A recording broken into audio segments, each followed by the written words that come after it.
Hello everyone. I'm starting stream. Let me go do yield promotion. I really need to get like a starting soon screen. Yeah, we're live. Let me make sure that all my things go out properly.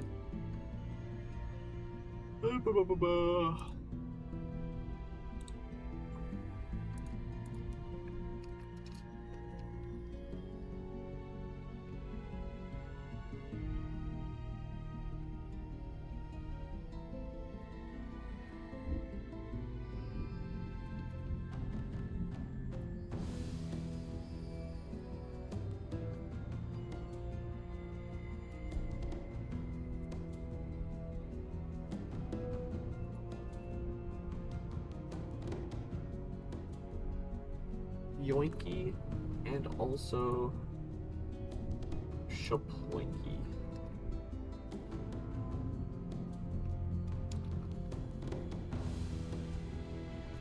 Oh.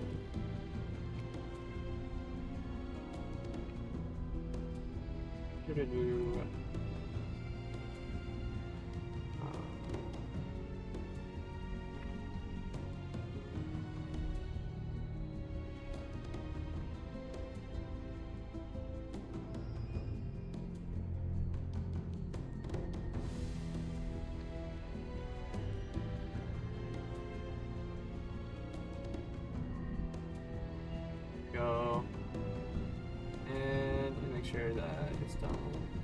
On it.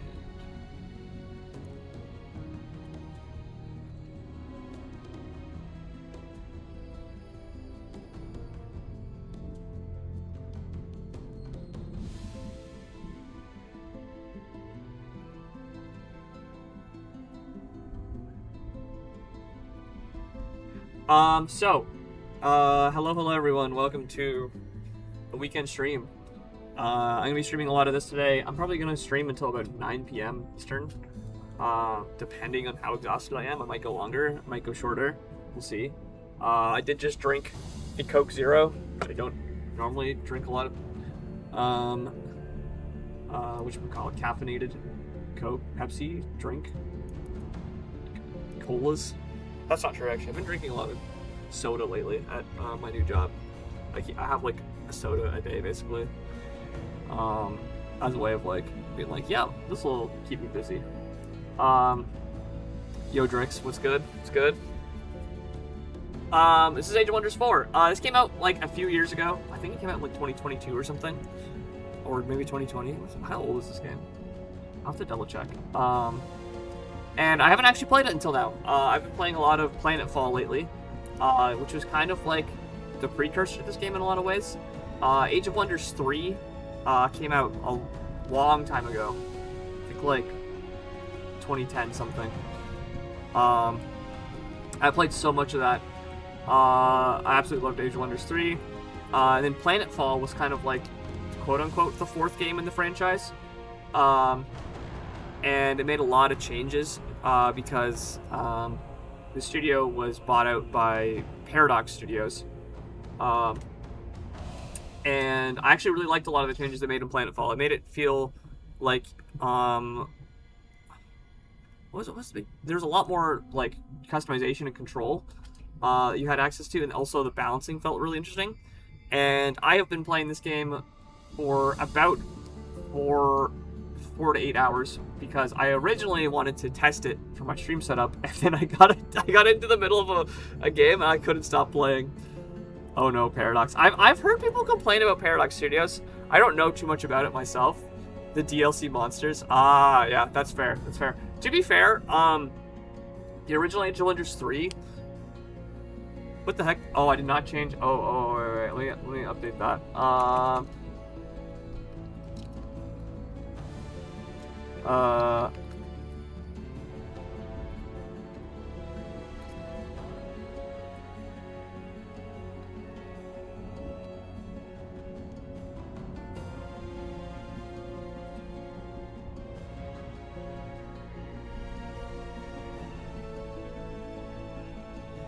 You go like that, and like this, and then... Yeah, I know there's a lot of enfranchised fans with like Europa. I think like Crusader Kings or something. There's another big 4X franchise that they publish as well. Let me change this and this and this and this. This is But even before Paradox was the publishing studio for Age of Wonders 3, it had a lot of DLC, and the DLC was awesome. Like I haven't bought any of the DLC for this game yet, but I probably will once I'm like addicted to it. That's already dangerously close to happening.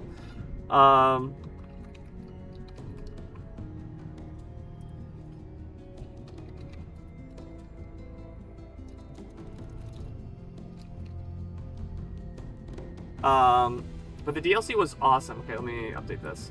There you go. Stream should be updated successfully. Sorry for lying about the game. I forgot to update my stream info before I hit the go live button, which happens more often than I would like to admit. So, but yeah, there's like 6 or so DLCs packs, 6 or 7 DLC packs for this game that I probably will end up shilling for later on, after I've decided that I am enjoying the game. Which, to be fair, I already kind of am enjoying the game, but I just don't want to buy DLC until I know I'm actually gonna get my value out of it. How many? Let me count. 13. Jesus. 1, 2, 3, 4, 5, 6, 7, 8, 9, 10. 11, 12. There's actually 13. I think one of them is mostly aesthetics though. 13 DLC. So it's actually 6 plus 7. Find my ages. So yeah, lots of DLC for this game, which I will probably be checking out once I get through the first little bit of the regular campaign. I did make a custom character to test the custom character creator, or to create faction. And I did do enough to get a honk. There you go. I can't actually do a good honk. What's the? I wish I could do more nasally, just not saying honk, but saying making the noise that they say. But anyways, I messed with the character customizer a bit. We made spider rider goblins. Arachnophobia alert. I apologize to anyone. So I messed with the character creator, and then it was I'll see what a quick game is. And next thing I know, I've been playing for 8 hours.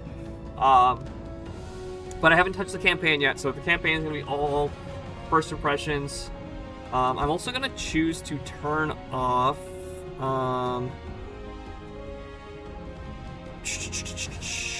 the tutorial stuff if I can, because I know enough now that I don't think I need the tutorial, and if I really need to know something I can look it up. Where is tutorial settings? Interface.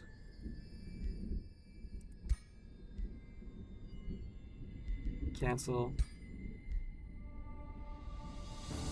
Language, skip intro.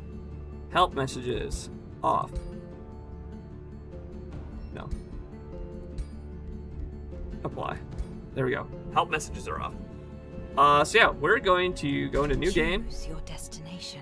And this is the actual tutorial round. We're gonna start on the first story realm. Right here. And there's also a bunch of challenge realms, which I have no idea what that means. I'm interested to see what they're like, because they have different difficulties. And yeah, so we're gonna go right into the story realm and see where it takes us.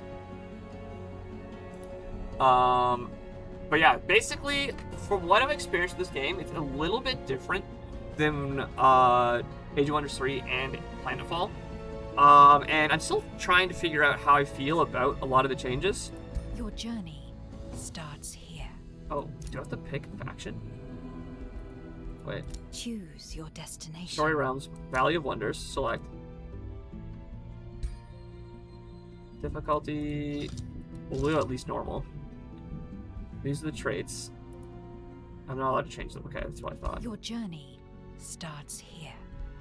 Oh, okay, we do get to customize a faction right off the bat. Okay, interesting. So this game has the typical fantasy races.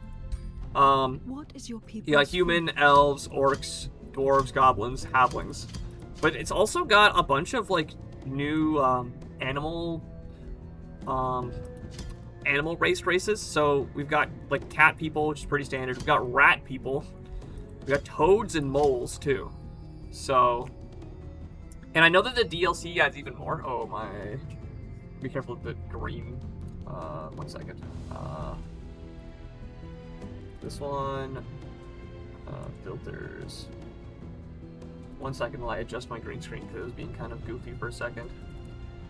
Oh no, you're seeing behind the scenes. Ah!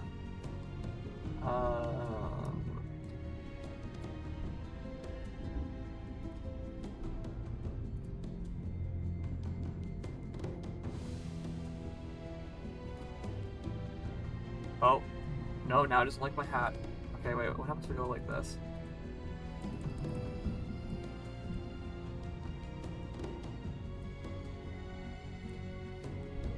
That should be better. Oh, is it still? No, it's still doing that. Do I need to adjust my lighting bit? The mole people do sound interesting. Yeah, I'm kind of interested. Now these are all just presets though. So even if you pick like, you know, the mole people, which have like, they care about being underground and stuff, you can still edit their base traits to be whatever you want. So like, instead of having like underground adaptation, I can have mole people that actually want to live in the desert, right? Like you can give them whatever you want. Oh, and the green screen is being even more fucked. Okay. Turn this off.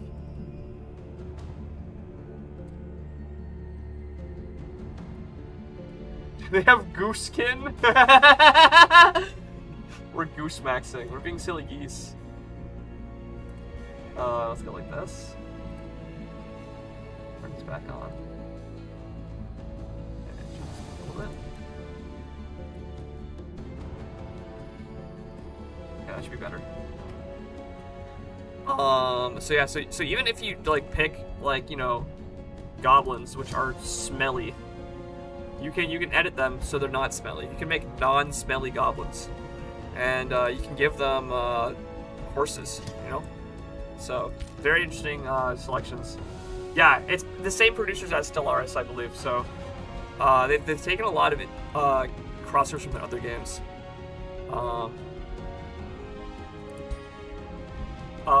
So I think I kind of want to just pick like a pretty standard. Oh, actually, I was thinking of going frog. Swamp, hardy, resilient, and sharp eyes. I think I'm just gonna leave those as base. What is their origin culture? So I'm gonna pick the frogs, and you can kind of pick their culture as well. Aristocracy, monarchy. High is like high elves, very like, oh, we're the superiors, and then mystic.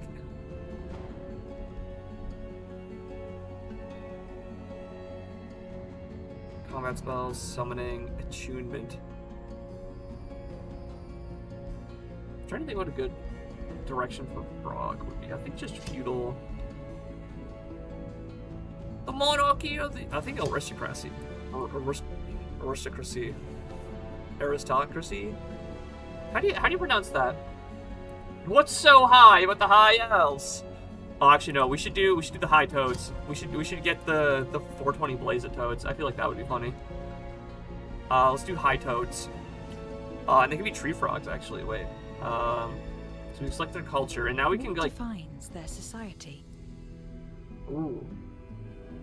You get 2 society traits. So we're high elves, or high. We're not high elves, we're high toads. And you can kind of choose like settlers, seafarers, hunters, equipment hoarders, great builders,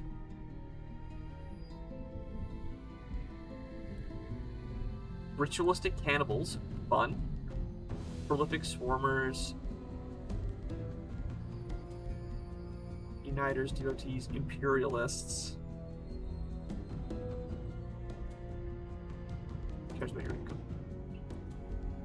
Devious Watchers. I kind of want to make them like tree frogs. What's a good like direction for tree frogs?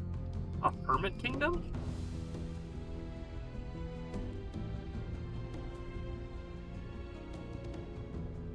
There's not ordered anything. Grievances inflicted by other persons will be charged by 100, and they don't want anyone near them. Ancient wise toads. It might be fitting for high toads.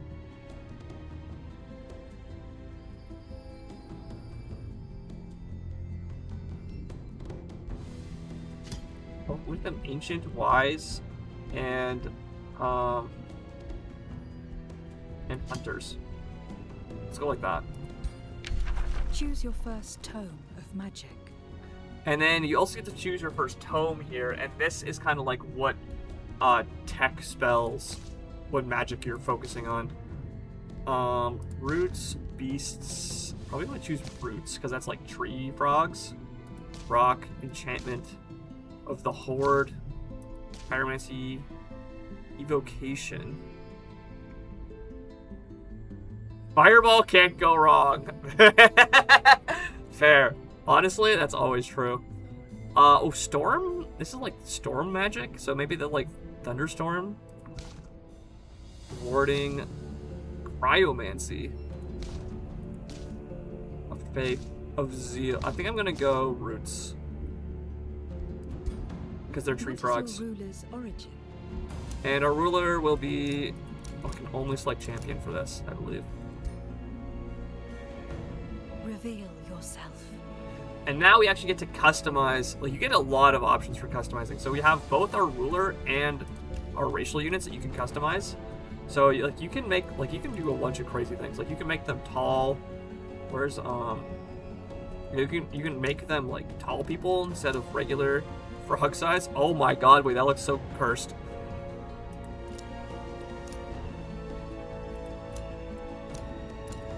You can really mess with the body size. You can also just give them a voice override so you can make them sound like not frogs. Head. Oh, jeez. Oh, that's scary frog head. It's more like turtle shaped. I kind of like this one because it's more. You want big eyes? These guys got little. He's got the big eyebrows. These guys got the. Yeah, I like this one for tree frogs. You can change their armor color. Let's go like red. Yeah. Give them short energy. I think I want to make them like the tall. Let me see if I can pull up a picture of it actually. I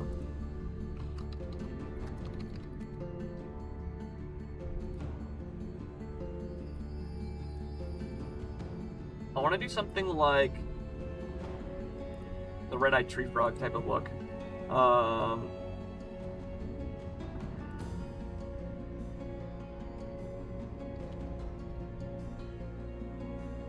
Just go like this, and then I go, and change this to, this one, and, this one. And then I can, make this smaller. So we go, oh my god, wait, I made this way too big.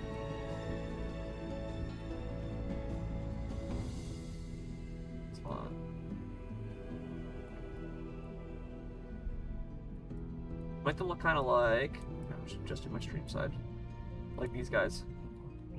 So make them lanky and got red and blue. Ooh, actually, maybe blue is better. And we can give them like red markings. Oh, we gotta give them red eyes. Where's this one?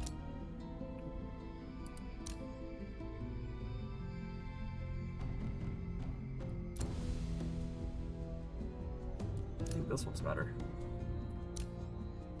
Skin decoration, you know, like skulls and stuff. I don't think I like that one.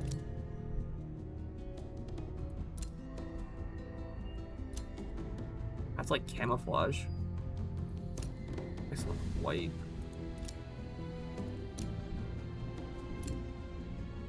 Well, like this shadowy. Let's do that. And then their mount type. That's a pony. Horse. Dog. There's two different types of dogs. Oh, one's a hellhound, one's like a warg. Do your frogs... The frogs ride boars? I think they should ride lizards. I think that's more appropriate. Keep the reptilian... I guess amphibian and reptilian are different. Oh, or we also just have them on ponies. Or, is this a unicorn? I think it's a unicorn, actually. Let's do more cold-blooded animals. I think that's fair. And then, okay, so we want the arms to be really long. Their hands to also be really big.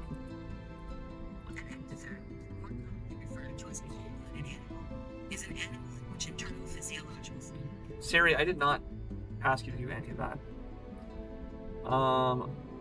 Leg length also. There we go. Oh yeah, look at them. And head size, also massive. There we go. They're swole. And then we can also change our symbol here. Oh, there's a swan. Ooh, maybe I'll do a swan race later. That seems like a cool... Do this symbol, or... Actually, is there a tree? There's actually just a frog symbol. Which feels like cheat mode. Looking for like, even like a rain. Maybe a big eye. Let's change these colors first, but these colors do not look good.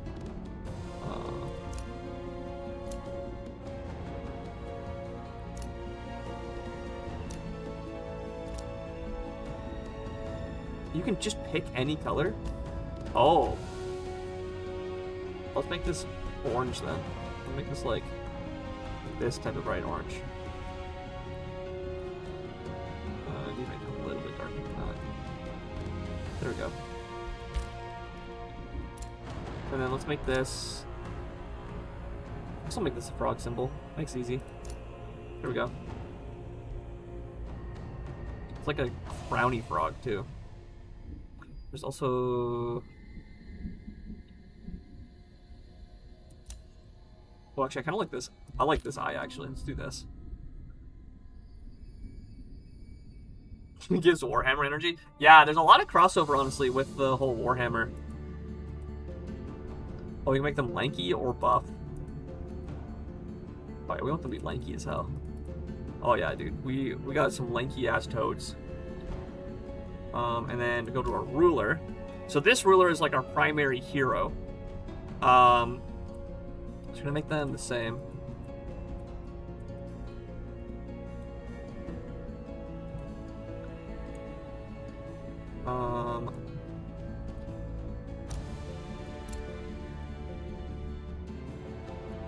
Actually, I think I might make that my leader specifically a little bit stockier.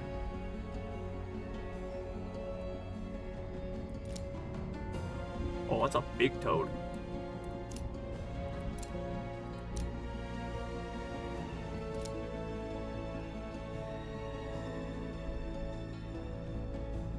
Body type.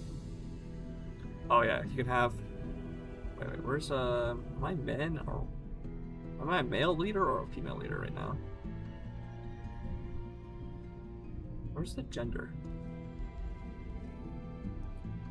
Oh wait, this is male versus female, I think.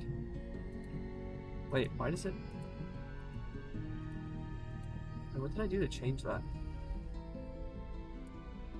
Is it randomizing the gender?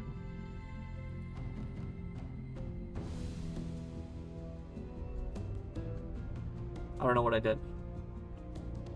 I'm still figuring things out. Let's make ourselves high melee damage attacks, debuffs, debuff on death experts, support, elementalist. Be a mage. Good luck on the draft game. Good luck. We can change it if we want. Oh jeez. Spirit, lightning, frost, fire, light. her.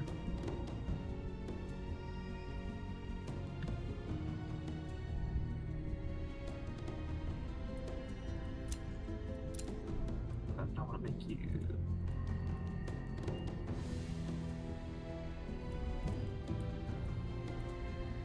Oh, it looks unnatural. Okay.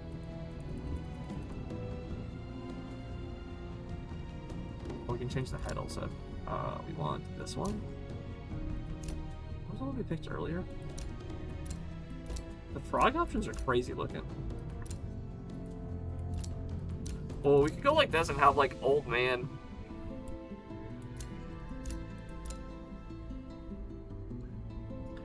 No, we gotta stick to our guns.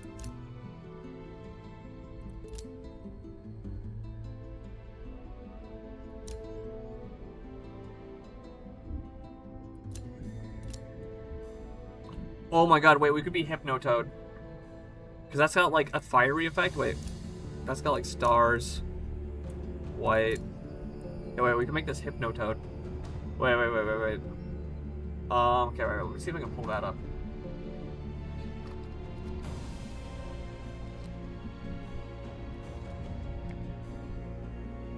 So Hypnotoad is like brown. Yeah, so we want to make. We're gonna go back to default. We're gonna make ourselves really bulky and actually have short arms, big hands, and big. Go like that. And then we want to make our skin color like brown. Yeah, like that.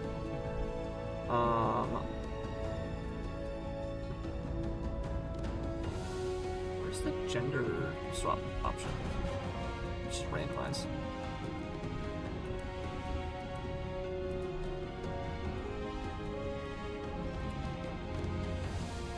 Ooh, can we go like this with the robes? Mohawk. He's got big old eyes. Go none.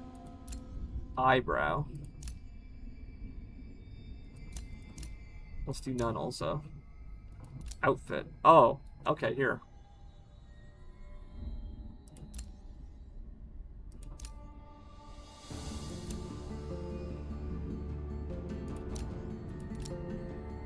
Oh my god, he's got like a suit on.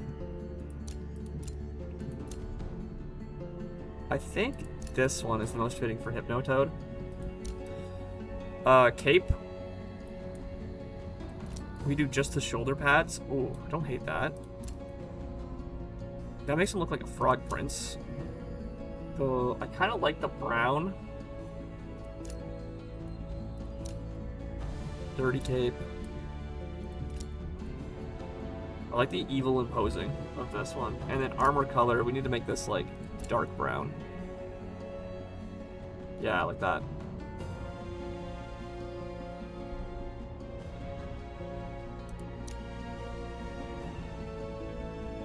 And we'll leave the head as is.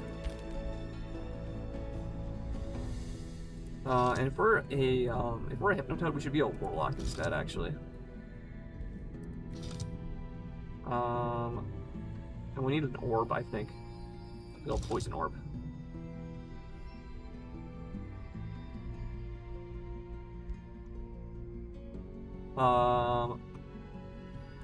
Let's back up. Oh, and we need to change the pose too.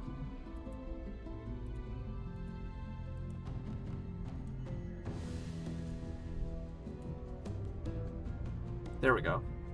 Come into the light of the Hypnotoad. Your journey begins. We are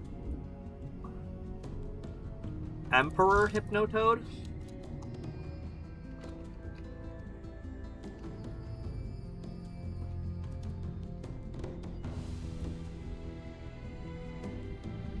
And our race is the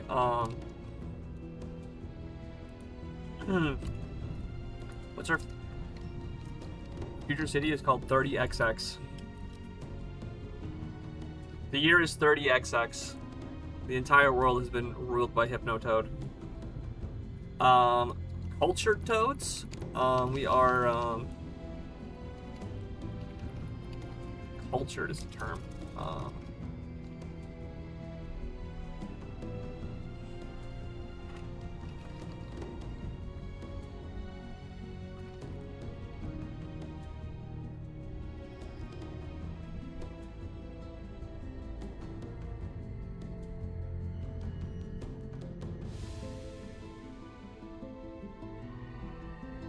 There we go. We're the not hypnotized toads of 30XX. We can also write a whole thing here about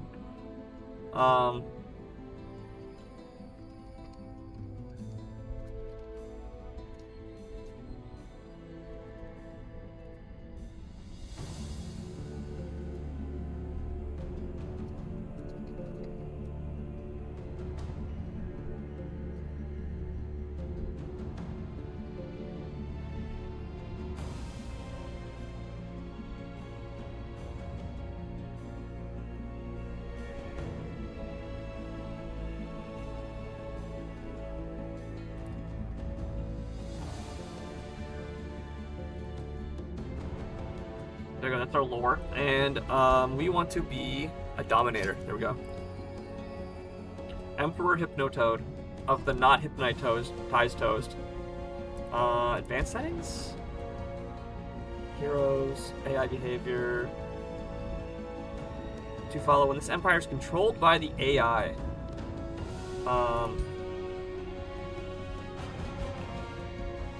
Imperial, revolutionary, fanatics.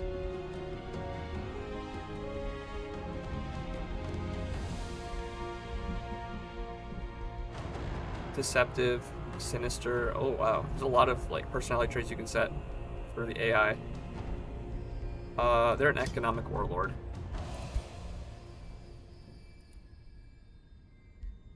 Close. And there we go. We have made the Hypnotoads. We can get this little guy out of the way. It was the time when the raw forces of magic returned to Athla. The seal that had protected the world was shattered. The cosmic currents, thereby unleashed, shaped the land, changing what was, whilst returning what once may have been. In the wake of this new genesis, the great empires of the Third Age fell into decline, bringing on an era of re-exploration and expansion. I'm gonna let the voiceover read out. Alas, the time for peaceful discovery was brief. For the ancient wizards of the Second Age broke free from their eldritch prisons in the depths of the Astral Sea. Their strength regained, they set out to rule over the surviving peoples as God Kings, or Godir. There was little divine about them.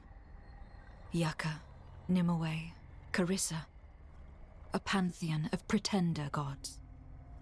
They were scarred, corrupted, haunted by millennia of torment, and ready to unleash their newfound powers against whoever dared stand in their way. Yet the Wizard Kings were not unchallenged. Mortal champions rose to the defense of their people, rebuilding their realms and learning to channel the currents of magic. Channel the currents of magic. This is the story of one such champion. While traveling through the Valley of Wonders in search of a new home, tragedy befell his tribe, its elder slain by a magical being. After inheriting both the elder's throne and his powerful tome of magic, the young champion had to rise up and protect his people from the dangers that awaited. There we go. So, I guess in the Age of Wonders 3, there was a very set plotline of you are like a high elf with a whole backstory and lore, and you meet allies and kind of proceed that way. In this one, it feels like they're kind of leaving it open-ended, so you can make your own characters and have your own stories, which is very interesting. So we'll see what I think about that, because I'm still kind of on the fence of like if I like it or not. But I have been liking it from what little I have played the game so far. And here's a little information we start with. We have the Tome of Roots to start, because we are tree frogs, but we are going to arise to become Hypnotoad. Here's our healing magic. Roots is healing. Friendly units, the one who's ready to become awakened for 1-3 turns. And Warding Blessing. Gives us more health. Okay, we have a lot of healing spells to start off with. And here's the first little introductionary challenge we have. Long have the not hypnotized toads wandered Athla as exiles. O Emperor Hypnotoad, by leading them to this valley, you have returned them to their hope. Returned to them their hope. The proud city of 30XX represents a new beginning for your people. They are eager to stride beyond the city gates and claim the starting land as their own. To expand your domain, hunt down the creatures, grow your population, and place your first farm. There we go. And we're going to let it begin. So it's asking us to slay some wildlife and to build a farm. And notably, these guys are standing on a pastures, which has a farm, something that's good for building a farm on. So here we are on the map. It's very similar to every previous Age of Wonders game. You have a hex grid, you have the map. One thing I will say is that from what I've seen so far, the map itself is smaller and square-based as opposed to like a rectangle. I'm not entirely sure if that's just because I played a small starter campaign or if I did something else different. That's the first thing I really noticed. This is like a scout unit. On a mount here, we have our hero with their poison orb. And they also have a mount because they're a hero.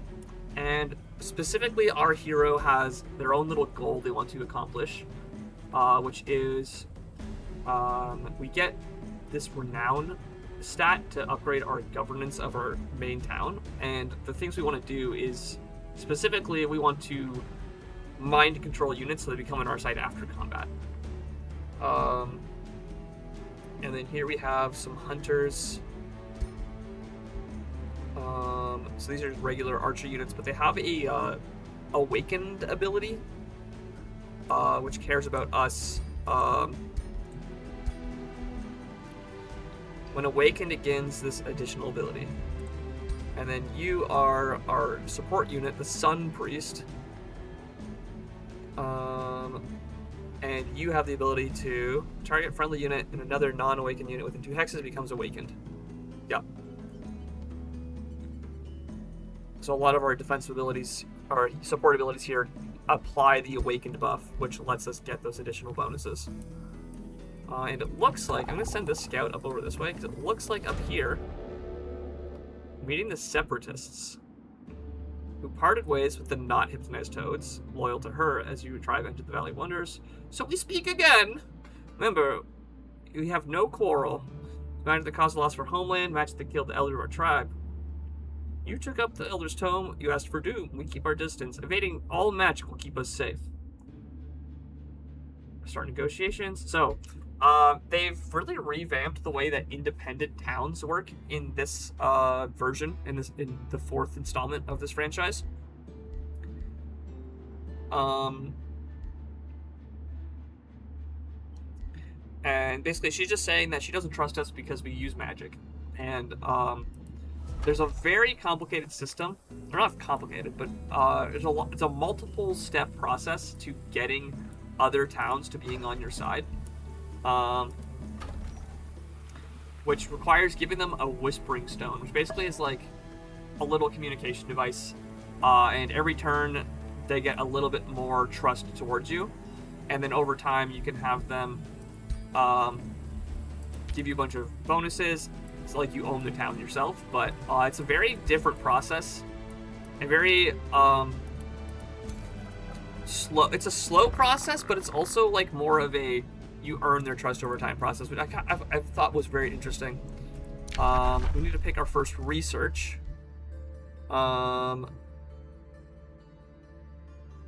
Skill is a combat spell. Makes melee engine units deal blunt damage and have a chance of fighting poison. So this goes on arrow units, archer units, and makes attacks deal blight damage and the suplex. So you either make our melee units deal poison damage, or our archer units deal poison damage. Oh, so this one. So this one applies poison, and this one punishes things that are already poisoned. So we're gonna take this one, I think. And then we have our town, and they've made a big change to towns, which is that you can produce units and buildings at the same time, which is very interesting. One of the big issues with other Age of Wonders games is that you would be building things that you needed for the town to grow, but then you wouldn't be able to build units, and so you'd be kind of stuck of, do I make a bunch of units to be aggressive, or do I just make structures and hope that no one attacks me? So the fact that you can do both is a really nice change. Oh, we got a little Inferno puppy. Look at him. Little baby hellhound. Aww. And we gotta kill. What is this? A river troll. Oh, jeez. This is a tier 3 unit. He's got a melee strike and a net. 90% chance of inflicting mobilized. Does not trigger opportunity attack. Oh, that's annoying. And troll regeneration.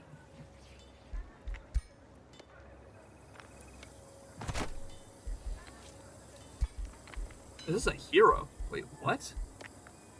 Why is a hero guarding this pastures? Okay, I think we just need to go fight this guy and see what's what. I'm also gonna get the scout unit to come by.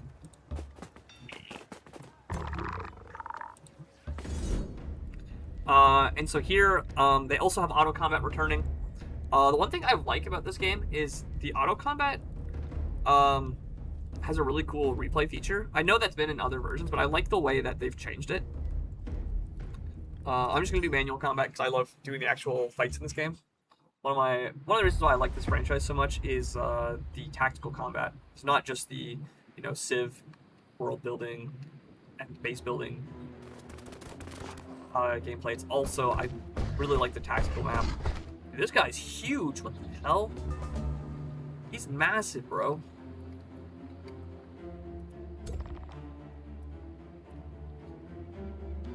Twin Awakening. Target friendly unit and another non-awakened unit within 2 hexes become awakened for 3 turns. Oh, I should just always use this. Okay.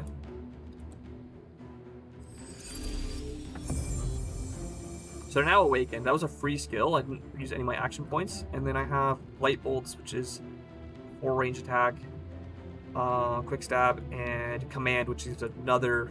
It basically gives my units a second movement, which is very useful on your commander to have. These guys can move up here. I'm gonna wanna awaken them also. Get my archers to come behind them.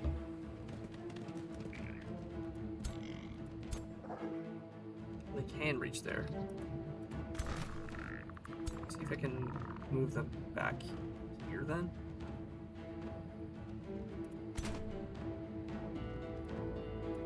Should I go like this?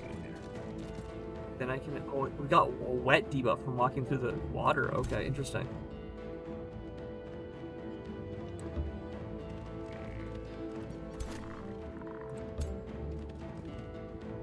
We can actually hit this. Oh, wow. That unit's already awakened, so might as well do that. We missed the 40% chance. That's totally normal. We'll awaken these two. How much?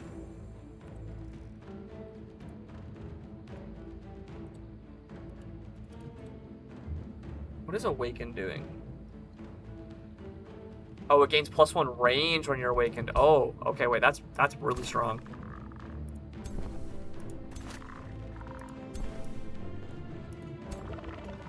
And we'll get you to come up here.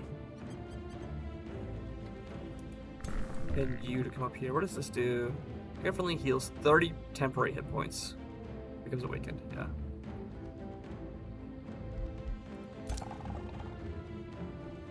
So if I move here, I can technically fire, but then I'm in range of these units, so I'm not going to do that. I'm just going to end turn there. And put everyone else into defense mode.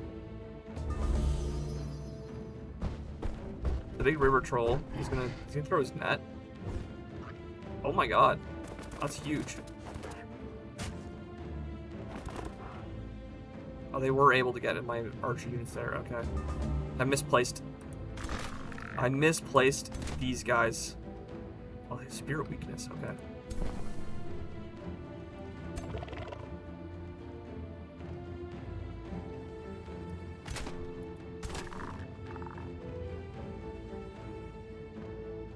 Jeez, that does a lot, okay.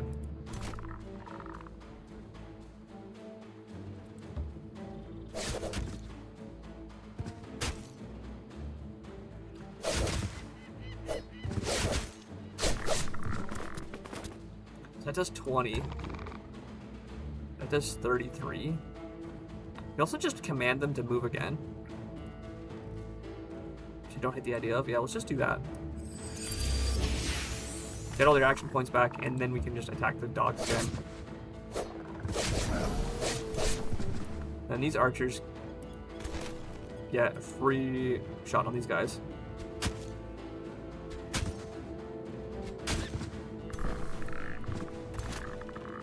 And this should just be enough to kill these guys. And then all I have to deal with is the big troll, which is probably going to get a big hit on one of my guys. Okay, that kills.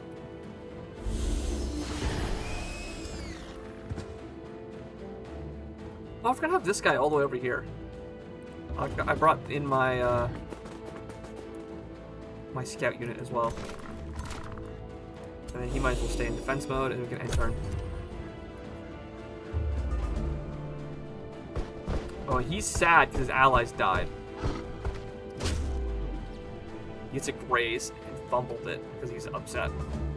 He's upset that his friends died. 45. Can't quite get next to him.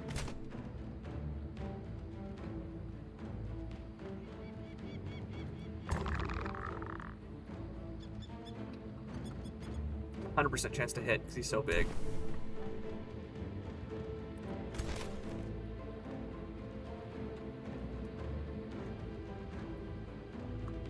So I'm gonna get these guys to come. Oh, I should keep them to go more around. So I move away, he's gonna get an opportunity attack, so I'm gonna attack here first.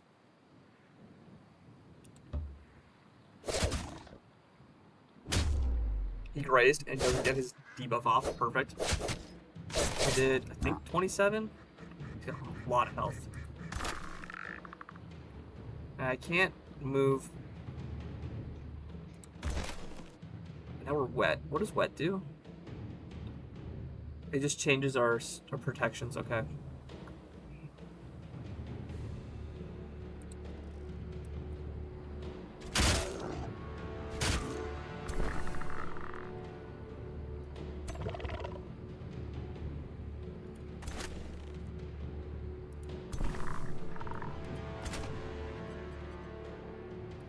So if I get this guy to move over here. That is 85. What is this chance to hit now? 45. But now I can get him to come in. So I'm just gonna go for the 30% or 30 damage here. Oh, I could have done another awakened. I think all these guys, they're still awakened, yeah. This is a good chance to kill him. Missed. Raised, it's half damage, okay.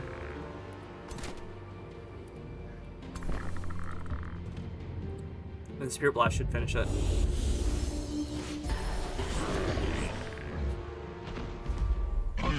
And there we go. We took very minimal damage. We took a couple of hits on these guys. That's fine. And then if we want to, we can also watch the replay. Which I'm a big fan of the replay watching feature. So we're going to turn up the speed.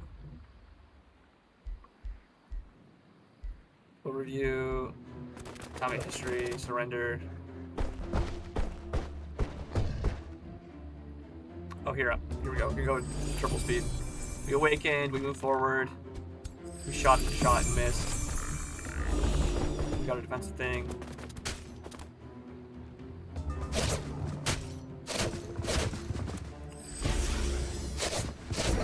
Okay, we just used the rerun to kill that guy easily.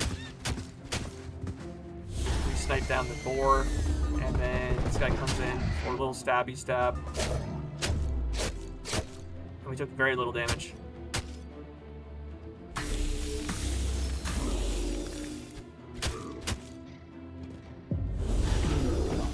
Easy. Cool. So we won that.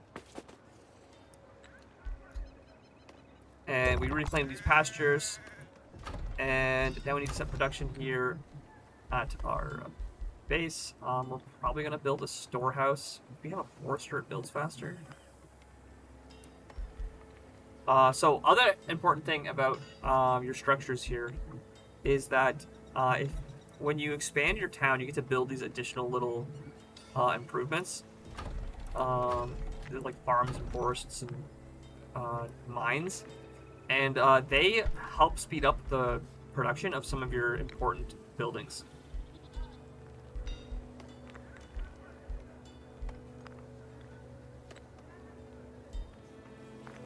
We were almost certainly going to make the storehouse to start. We have in 3 turns we're going to have that, although we can... So one of these gets boosted by a farm. The workshop does. We are kind of shy on production. This makes gold. This makes draft and production. Mana. Let's actually make this. And then we can spend a lot of money to hurry it if we wanted to. I could just do that. I don't know if I need my money right now. What units can we make? So the Seeker's the Scout. And then these 2 are the other units we have in our stack already. Probably just gonna make the Scout. And then you have still movement you can do. What is this guy guarding? A stash of mana. Oh, and it looks like over here is, yeah, a monster den. What do you guys have in here? A wild speaker. Okay, he's like a shaman. A warg is a big bad dog, and then Inferno Pupper.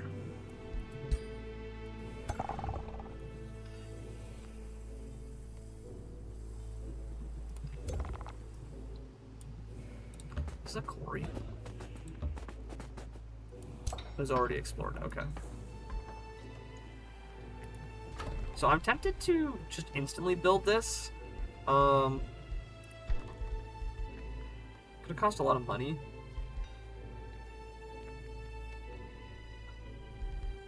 I think I should just wait.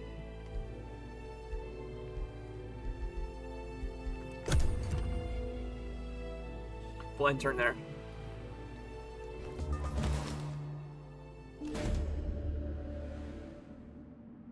Mending the Schism. Follow up on a long debate. The Sun Priests of my town approach you to speak.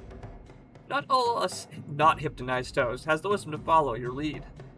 Some became fearful of magic of her emperor. They stayed with Sovereign to found Soul on their own. Will you seek out an ally with Soul to reunite? I shall secure their loyalty with the sword. So we can kill them.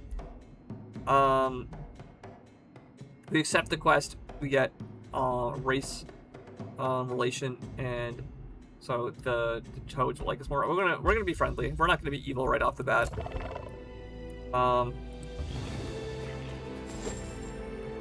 Oh, and up here, so this is an underground travel point, because there is an equally large underground as well as an overworld.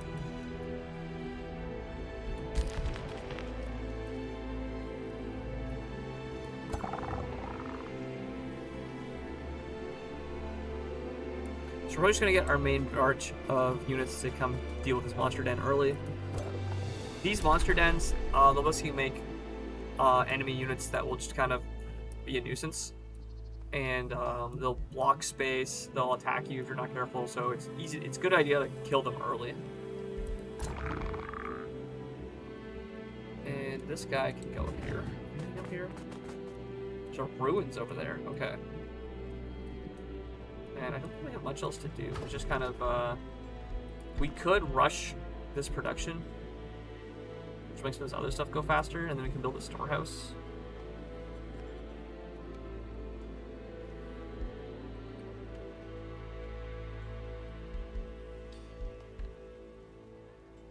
So we need 90 food to get more population. I'll just wait. I'm not sure what I want to spend my money on yet.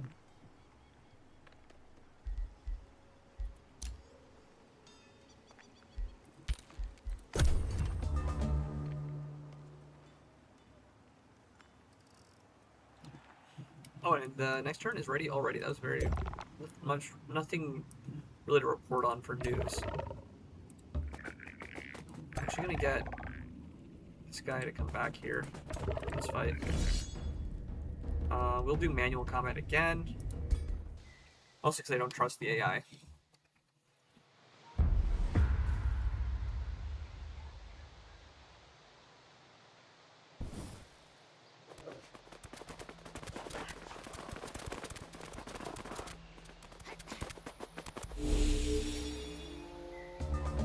So the unit I have to be careful of is this Wild Speaker, because it does have the ability to summon an additional unit.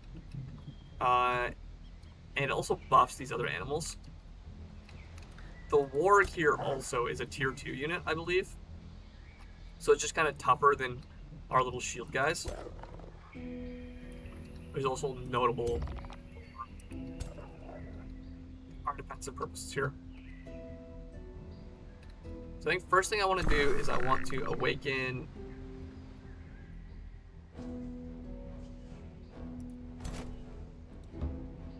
these units. So I'm going to move them forward first and then do the awakening. The Saber's going to jump to.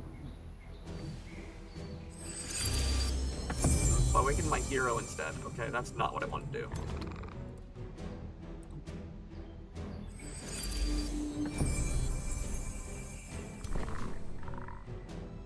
Which one of these units was damaged? Are they're all at full health now, aren't they? They're healed.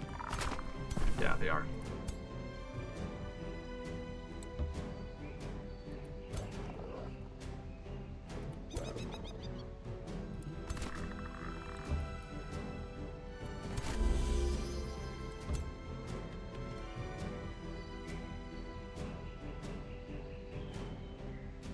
You didn't get awakened. Aww.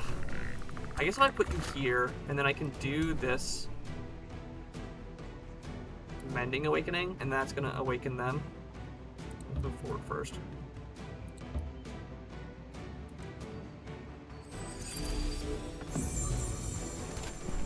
That kind of wasted a heal, but it means I get the Awakened, which means I can get a pot shot off on the dog here.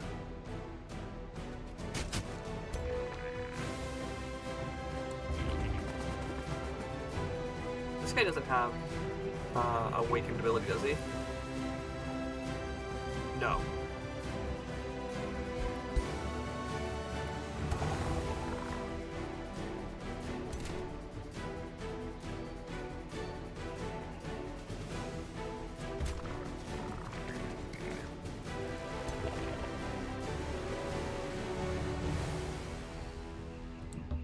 Oh, I can hit this.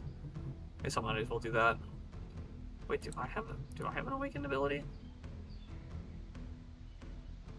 +3 spirit damage on attacks. I just defaults. Okay, wow, that's actually very powerful.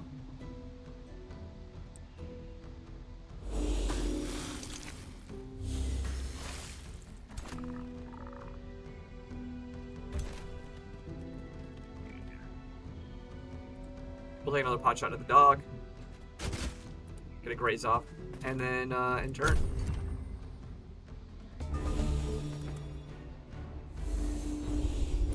So they summon a little spider unit. Alright, they're all gonna go after my hero. Oh, they got a critical too. Double critical, okay. Rude. We're burning, okay. So burning is we take 4 fire damage every turn.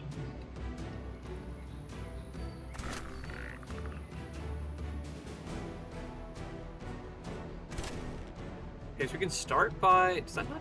Wait. Oh, it's because this unit...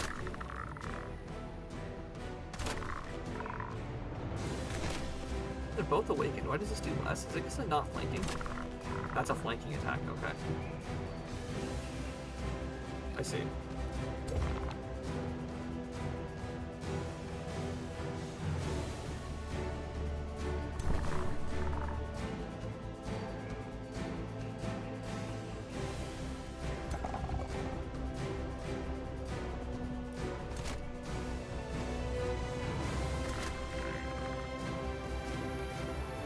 So I'm gonna go for the guaranteed hit instead of the flanking attack.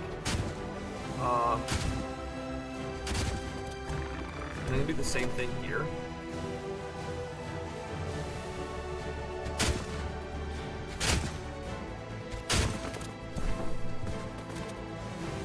And that means I can get... I just have 1 hit? Oh, you gotta kill that guy first. And we'll go for this bow shot. And this guy can come in. I think maybe it's better to get these guys to attack, yeah.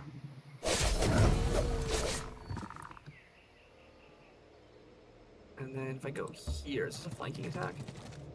It is.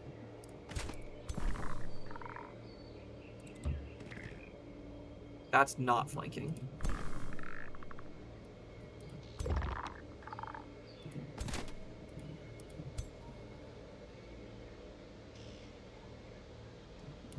These spiders. And this guy. I guess I could also just go up to these guys and get an attack that way. That means I'm not dealing with this guy.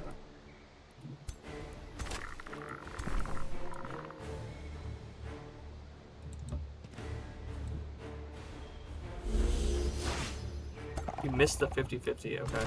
Unfortunate. I think it's better to get this flanking attack off.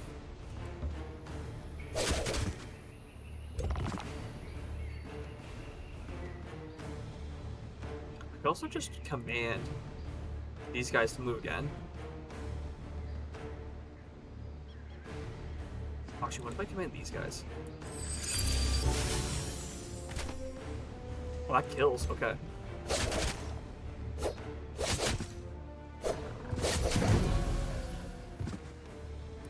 Then I also cast a spell. 2 bolster resistance. Heal 10, temporary gain 2 regeneration. I'm just gonna pass on that. I don't think I need to use any of those.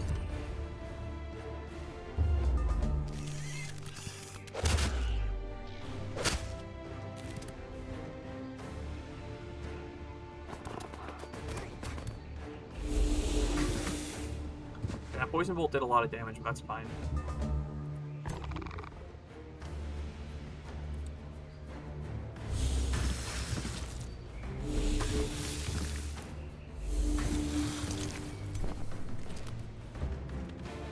That has a chance. That just kills, I think.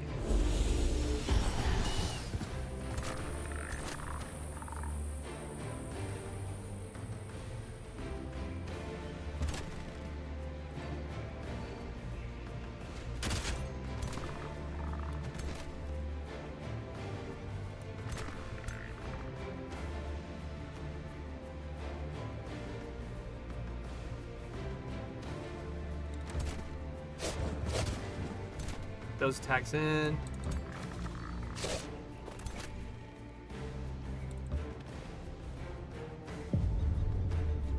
And we get the final kill. There we go.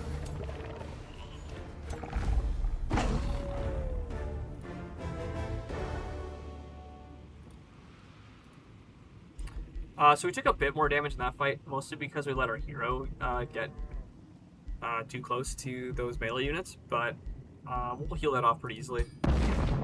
And for clearing that, we get a reward. We have a new weapon. A sword. Normally we can't use that on our hero, and we get a bunch of food, so we'll take that reward. And now that food has let our town here grow faster, and now we can get our first province. I wanted us specifically to make a pasture, so I believe we're going to do that. Yeah, so building a farm here. Sorry, building a farm in the pastures. Farm gives us 10, and the pasture gives another 10, so that's a whole 20 food growth there. We've tamed the land, invoked the spirit of optimism and adventure in our people. They're staging a play that retells the story of how you led the not hypnotized toads to safety. We totally didn't just hypnotize them to follow us.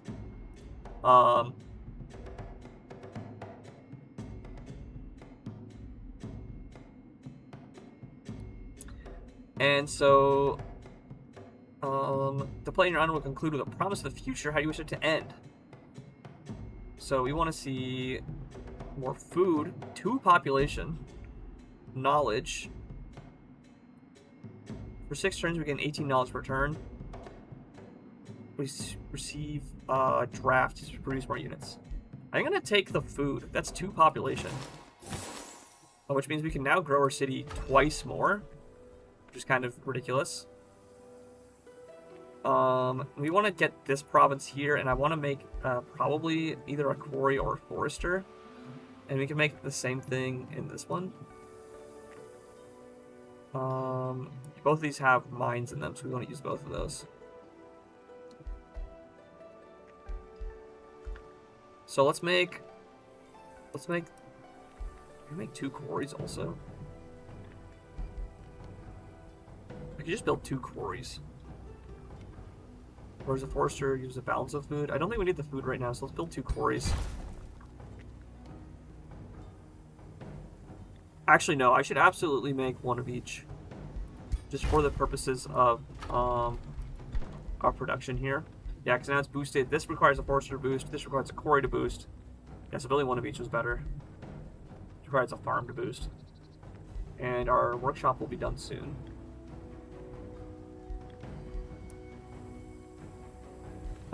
Do I need more food income per turn? I don't know if I do. And our ruler leveled up. So something that's really interesting is they've changed the upgrade tree for heroes. And it's a lot more of the spinning web of some unlocks are good for you, some unlocks are bad, or not good for you. They're a bunch of mutually exclusive unlocks. So for example, if I was to take a Hex Pact, a debuff pact, I cannot take the Blood Pact, which is a buff pact. And then if I want to buff my command, I can make it so it's Decisive Command or Coordinated Command. I think Decisive Command is just almost always the best one. It lets you use it for free without any action points. However, the Coordinated Command does target 2 units. It just has a lot less control. So I'm going to take... cancel. I'm actually going to take the XP growth first. It's just a flat... while in your army, each hero gains 15 experience per turn. Which is very powerful for getting your units leveled up quickly. We have this Punishing Slicer. We can't use it because we're not the right class. And I don't think we have any other loot, so...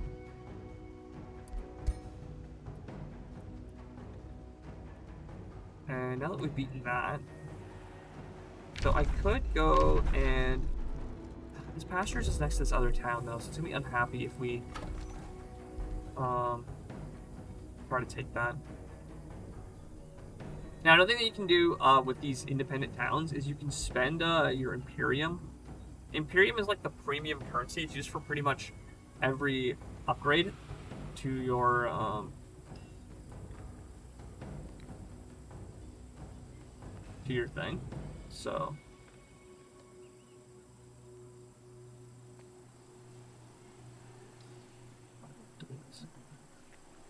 whatever. It's used for every big upgrade to your town.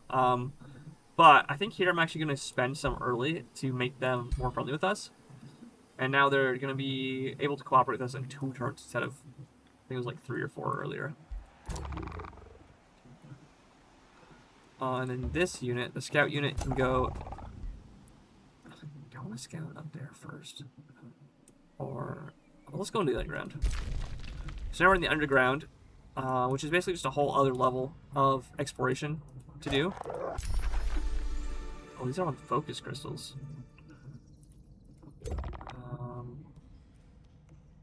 Basically just a whole other level to explore. There's some units that care about the underground, like the moles. But notably, this location here has a lot of very dangerous units on it. But it's a special magic resource called the focus crystals. Which, if you collect a bunch of them, there's a whole tab for it here. There's 9 unique magic materials, and if you collect 3 of a kind, for if they're an ore, a liquid, or a plant, it gives you an additional bonus. And having them in your domain gives your whole empire a global bonus. So this focus crystals here, having them in a thing gives you additional money and research income, but if you have one of these, it also has a global effect that all of your units get 20% extra XP. And so there's a whole bunch of different types of these that all do different buffs that are all very, very powerful. I can really get these guys to try to go to the Ashen Ruins, see how difficult that dungeon is. And do we have any spells we can cast? We can Earth Shape something into a swamp, which I'm not going to bother doing. And these are our combat spells.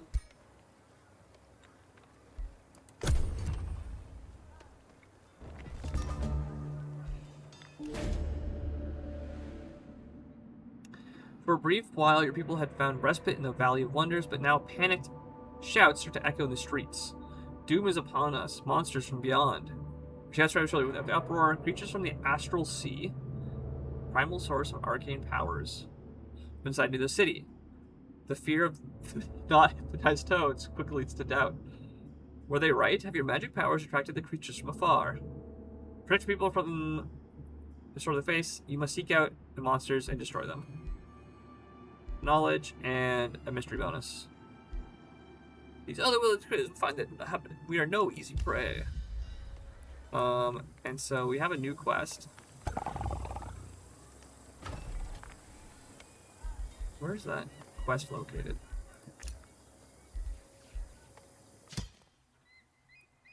Oh, they're all the way over there.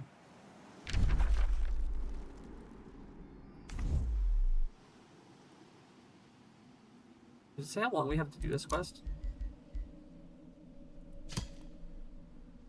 There's no time limit on it. Okay.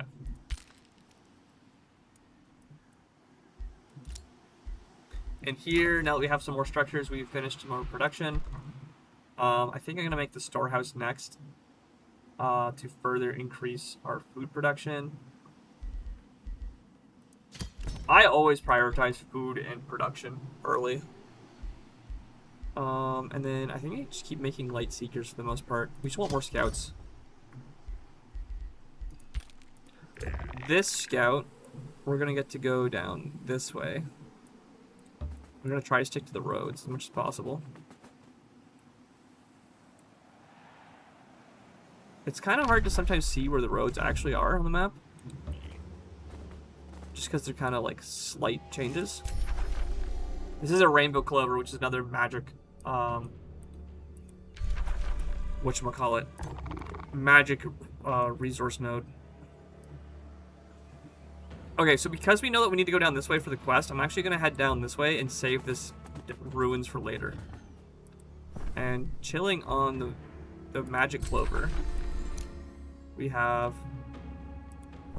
What are you? A Scald, which is like a ranged support unit. Song of Carnage. This unit and target adjacent friendly unit gain 2 strength and 2 fortune. Song of Revelry. This unit and adjacent friendly units gain 3 rally. How do I know what rally does? Oh. 2 morale, stacks up to 5 times, and regeneration. And then this little guy can keep exploring down here. mana node. A war shaman. Oh, this guy.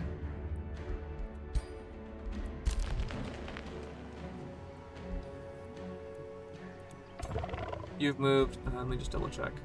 All my units have moved enough. This tab is no units. Yep, they're all out of movement. Town is towning. And you are 1 turn away from being friends with us. We need 12 allegiance to the next pact.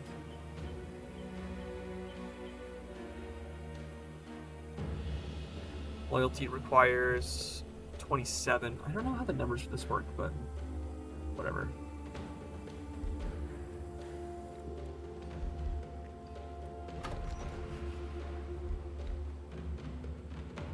Oh, you can spend Imperium to speed up city building and population growth. So there's a lot of ways to use it. It's a very multifaceted resource. You have to be very careful to manage because you only get so much of a turn.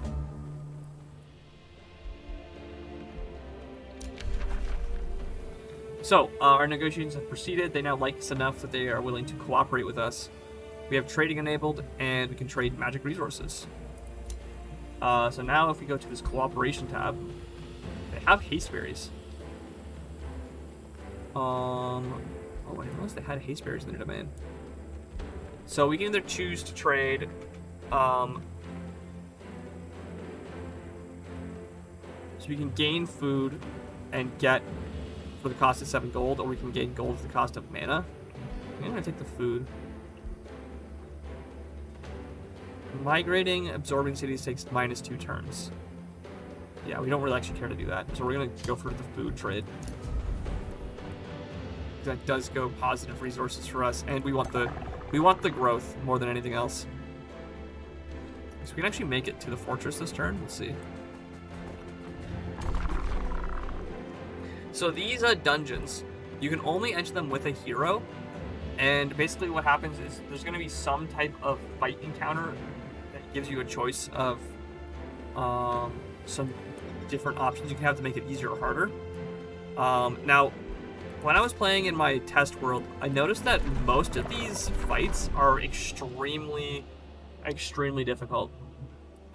So even with our full stack here, we probably can't actually fight it that easily. So, castles and captives. You approach the castle carefully. It seems abandoned. Distraught voices can be heard from inside the castle walls. You notice caged animals and a group of scared captives, bound and guarded by captors led by Orvis the Fierce. And so this is a level 2 hero who is working with these guys. He sees us and bows. Ah, a customer! Welcome to our humble merchant caravan. They trade as of a specific livestock, so these are slave traders. Ooh. So we can either attack them, which we don't have a high chance of winning. We can buy them for 500, and we clear it without a fight. We're just saying, okay, we'll buy all of your guys and, you know, not let you die. Or we can leave. Clear it without a fight. Interesting. Before I do that, I want to see, because we can choose to leave and not make a decision until we come back another time for any of these dungeons. So you kind of see what's going on and you can kind of decide afterwards. So I'm actually going to go ahead and see what we're doing with our gold this turn before I decide what we're doing that. I don't think I can actually win that fight, unfortunately. Otherwise, I probably would try to do the fight. There's another Astral Dew.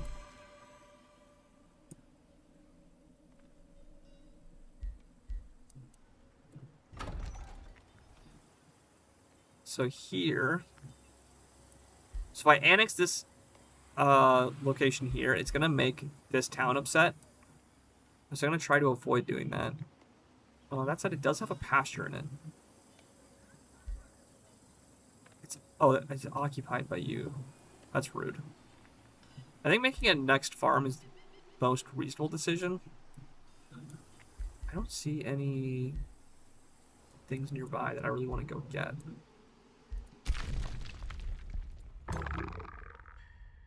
Just running along this road. There's another dungeon down here. And another location. Okay, that comes over that way.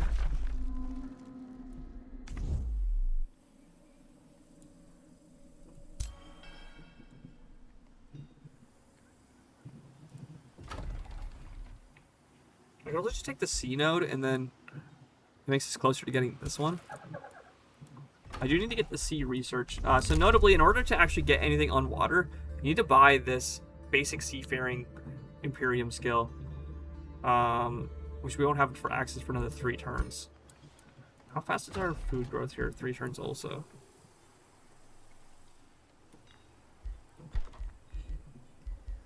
So the stonemason wants 2 quarries. Is there anywhere I can build a quarry nearby? I can build in the ocean. Okay, let's build a quarry in the ocean then.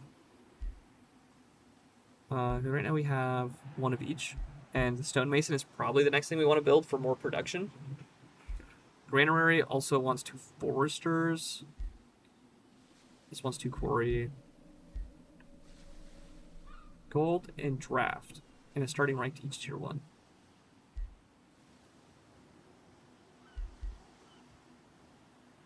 Oh, stonemason wants 2 farms. It wasn't that wants 2. Oh, actually, we're probably building the town hall 2 next. We have 5 population. So we need 140 gold for that. That one's 2 farms. That has 1 quarry. That one's 2 quarries. So we should probably build a farm then. Let's build a ocean farm.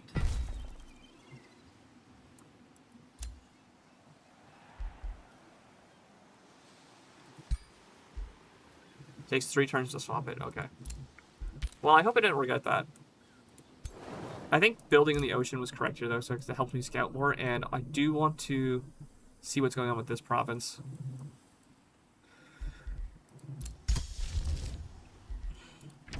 We have... That's not something we want to bother with. Where's our... It's down there.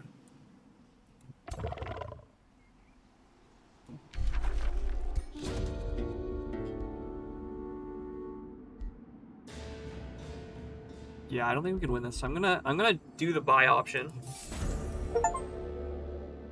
We cleared an ancient wonder. We got an achievement for that.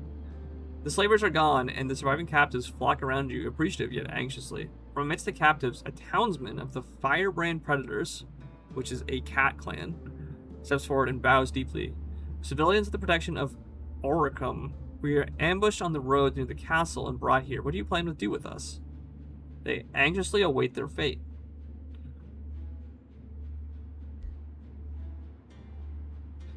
So we can do an evil act and have these guys become part of us and work for us.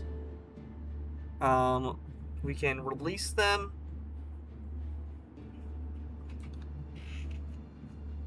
And it makes the other town happy with us.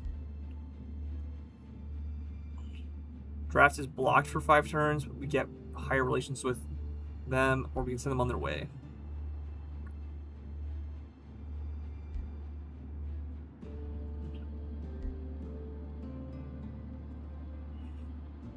So this makes us evil, and it makes this other town displeased with us.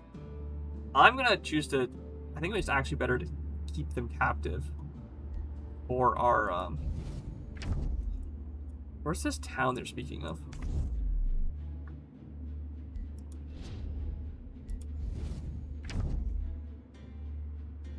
It's down there.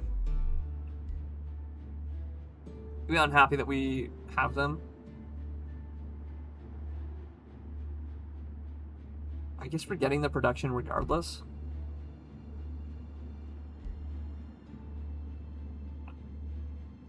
They're very happy with us. I only have 1 Whispering Stone. So even if I have good relations with this other town, it doesn't mean that I can actually do much with it. So I'm actually going to be evil and say, no, you're working for us. And also, I feel like it's more on brand if we're the Hypnotoads. And we also get another population, which I believe means we can build something right away. Which is probably going to be a forester. I do really want to build here, but these guys are blocking it. What happens if I... Let's just see what happens if I do this. This province has been claimed. Building here causes other rulers to get a grievance, making it easier for them to declare war on you. Free cities receive a relations penalty. Does it tell us how much the penalty is? 25 or 15 for distant claims. I think actually I should respect their claims then. Oh, we can build a mana node here, a wave conduit. Interesting. So we have 2 farms already. What does this one have? We could build more dredger quarries there. Build foresters.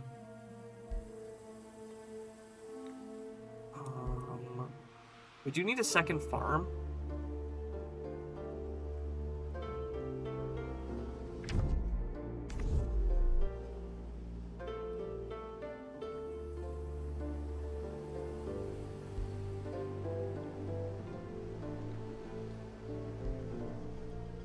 I don't have access to sea units, so it doesn't make sense to build here yet. But we can get the Pearl Reef later. There's another one there as well. God, this is the type of decision making that I'm always so bad at. I'm just like, I could mull this over all day.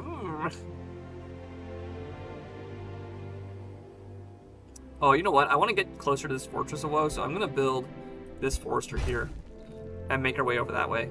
There's only really one option for that anyways, so... And having 2 foresters is better. And now we can build this hall. We have enough money still left over to do it. That built it instantly because it had so much production. Oh my gosh. Oh, now we're out of money. Ooh. Okay, now I'm facing the consequences of spending too much money on saving the slaves. Not saving, quote unquote. More like under new management.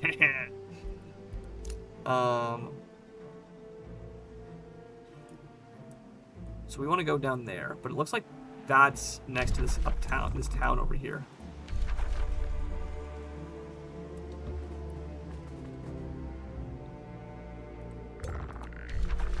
We need to annex this to get the bonuses from it. Counts as a research post. +2 knowledge per quarry in the city domain. Can be set as a unit deploy location.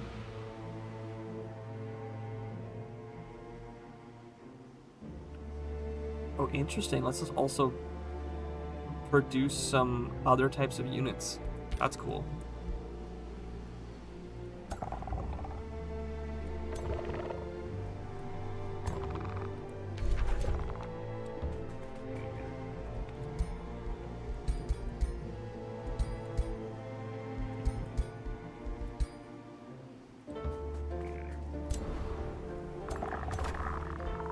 We got our movement a little bit messed up.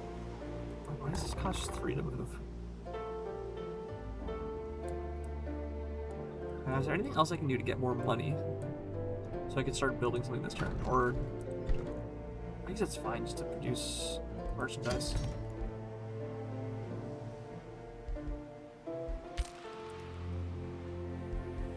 All of our units have moved, right?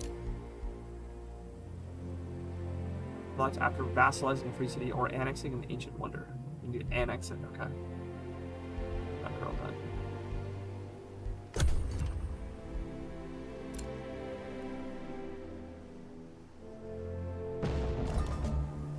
Oh, what the heck was that noise? So we now have access to a new development skill. Oh, food structures cost 15 less to build. And founding absorbing cities takes -2 turns.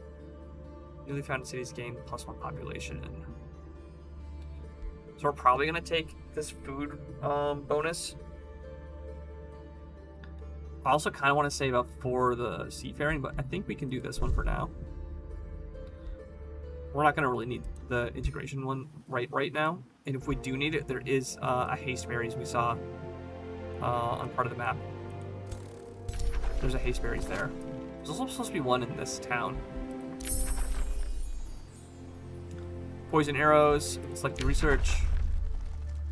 Summon entwined thrall. So this is like a plant unit we can summon. Dormant enchantment grants non-high units a different dormant skill depending on what type of unit they are. And Wayfinder enchantment makes it so our scouts have like resurgence basically. I'm gonna take the summon spell. We need something to do with all our mana.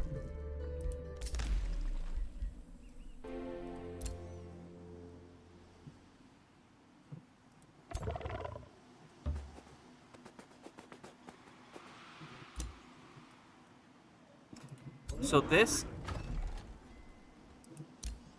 is, I believe, the town they were referencing earlier.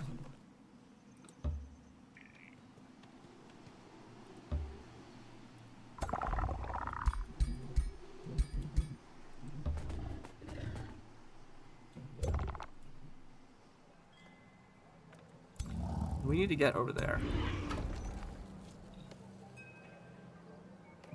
Wait, why do they have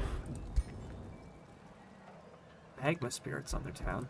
I guess we can probably just attack them and try to take over that.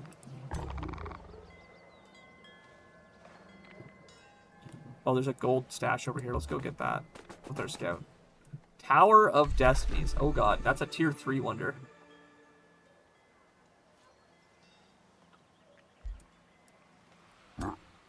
Here we've got a swamp troll. There's just some dogs and birds there. These magma spirits we should probably deal with. They're just a soldier rank.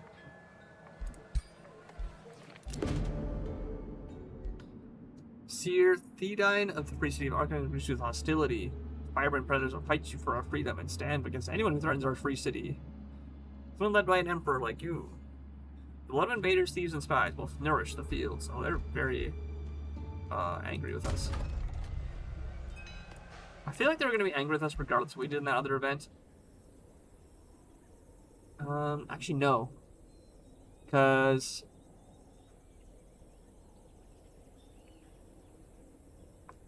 Interesting.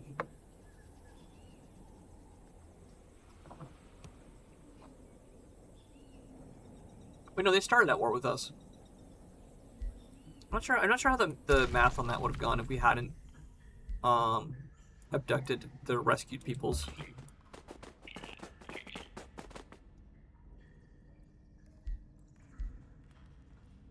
You've continued to scout. There's some item over there. Go back to the day.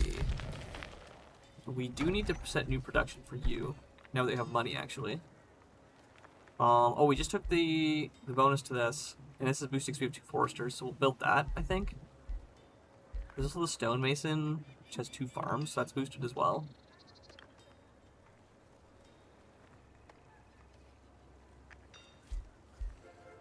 I think we should build the stonemason first, actually. Wizard Tower. Grants us 5 Imperium. Oh, let's do that, actually.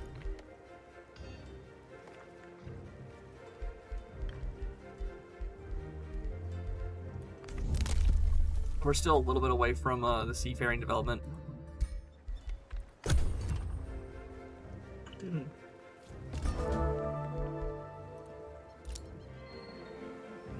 So Ruler has leveled up. Pick a friendly unit, gains 10 temporary hit points and strengthened.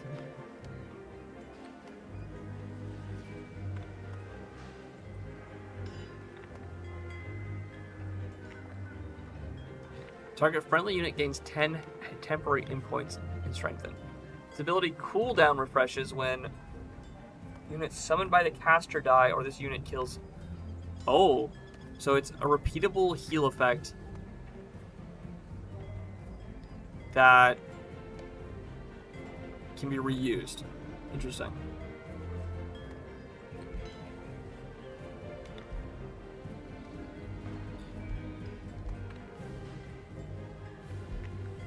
I want to try that out, actually. That seems interesting.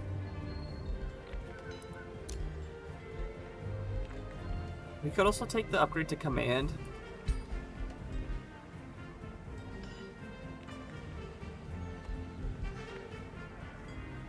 I want to try this because it's a free action, and I've never used it before. Also, it just says it's healing, which is always good.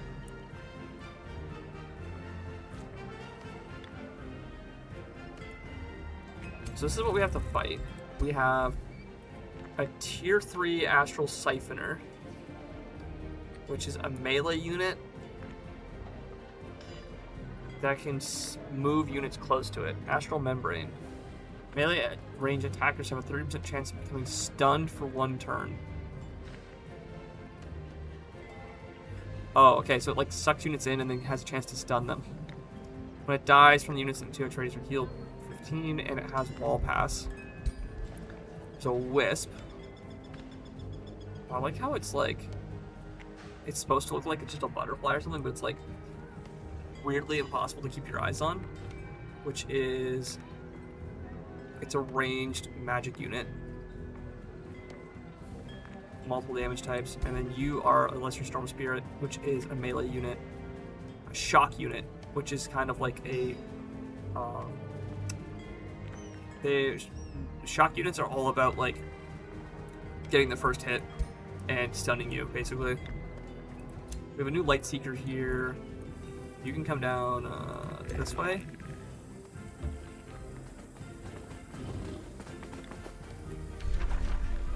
There's another tier 1 location there. They're Storm Spirits. They're shock. 60% harder to hit by missile and ranged magic attacks.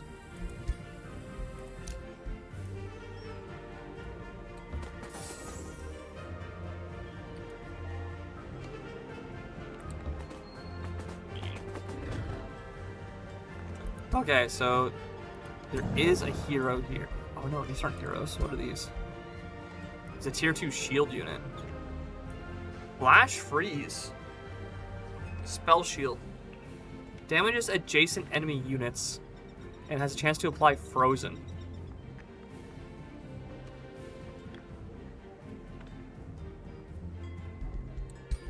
Another Lesser Magma Spirit, which is a Battle Mage range unit. Yeah.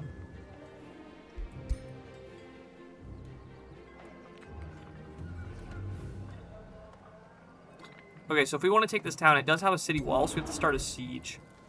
And that's a very interesting change in this game that wasn't in the previous Age of Wonders entries. A siege is basically, it's basically when you go to try to take over a city, instead of just being able to like directly attack the city, you have to first break through its walls, which is like a 2-turn process. With a bunch of different options for how you want it to go. And you are standing on Arcanamore. Her recruitment ramps units cheaper. When the ancient titans shaped the world, their sweat would drip onto the primal materials of the earth, fusing the two together into raw arcanum. Now, whenever a vein is exposed above ground, a strange, ethereal vapor sees prospectors from all over rushing to its location. This new composition makes for magical and malleable metal, meaning far quicker production times. And this has got a Iron Golem, which is a very cool looking guy. I love the way that his mace spins, actually. I just noticed that for the first time. Like his head like has a little spinny thing, but his mace also spins, which is cool. And then some Stone Spirits and Gargoyles. And then here we have some Zealots and Light Spirits.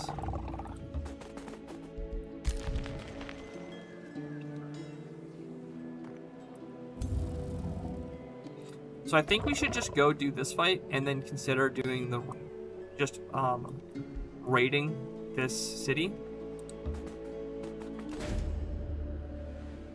Encountering the hunters from beyond. Exposed to this creature of the astral sea, their horrific nature becomes fully revealed. Haunting eyes gaze from disturbing flowing limbs. An eerie quiet surrounds the monsters, while the air around them crackles with magical charged strokes. It's clear that the Astral Siphoner is striking fear into the hearts of your shoulders. What do you do? Discouraged attackers is active. Initiate battle. Set a bounty on the head, so we spend some money to make our units more encouraged. Or we can spend some Hyperion to make them encouraged. I'm just going to not bother. This fight looks pretty easy. There's only 3 units, and we have 6. So even if we have a slight debuff, we should be okay. Common enchantment. Attacking units have -10 morale until the end of battle. That's fine. It means we might fumble a bit, but we should be able to win with the numbers game. And I'm going to do manual combat for the most part, unless I think it's a really easy win. Just because, from what I've seen, the AI does not play their turns very optimally or intelligently. There's definitely times where it uses abilities in a very intelligent way, but is this like magically charged? What does that mean?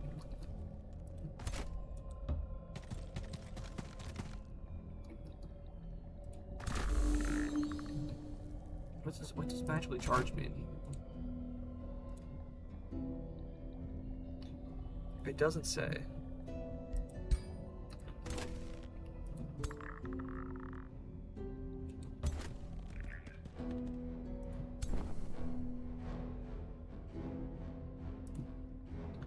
We want to awaken those 2 units. Perfect. You can't hit them yet.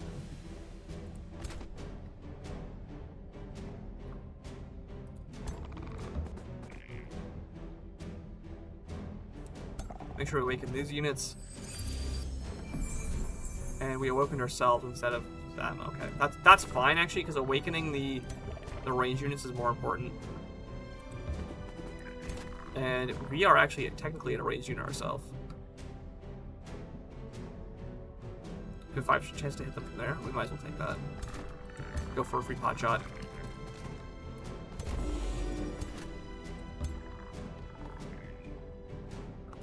So it's long range times 2, and there's an obstacle in the way.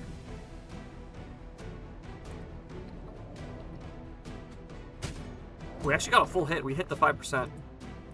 Okay, I can't really complain about that.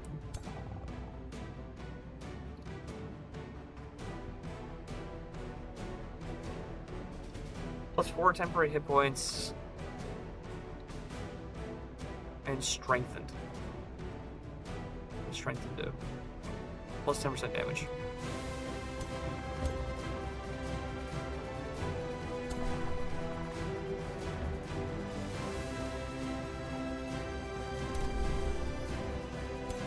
Oh, was I turn there? The fairies come by, they're gonna shoot, they miss. Okay, sweet. And they go just for a melee attack. And the shock units can't quite reach us. Sweet.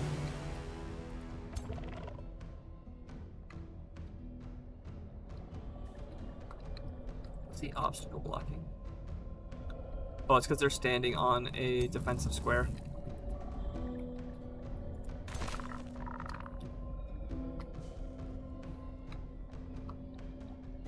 Wind barrier. Oh, that's right. These guys are protected from melee, from ranged attacks. We do not have line of sight because of the building in the way. I think we still go for this attack.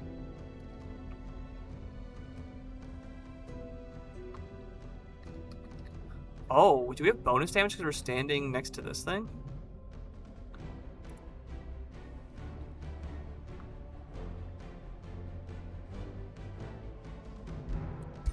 We must. Let's just go for this attack. Missed. 10? Okay. 10. Solid 20 damage there.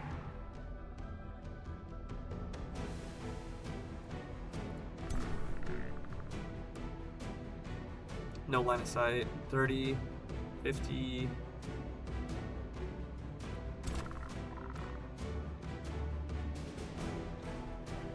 Yeah, let's just go for an attack on this guy.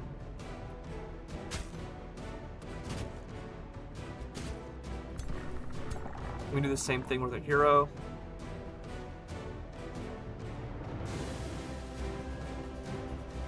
that strengthens that unit too. So we'll heal them for 10 and strengthen them, and then we can go for attack.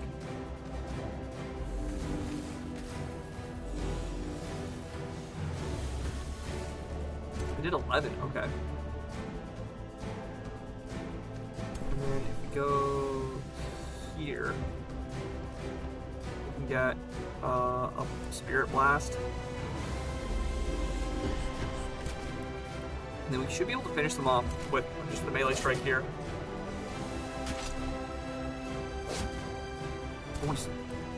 Wait, did we get stunned? Oh, we got stunned. Wait, what the... Was it because of... Melee range attackers have a 30% chance of becoming stunned when we attack them. Oh, I see. Is there a way to... Can we kill spell this guy? Healing Roots, Warding Blessing... No.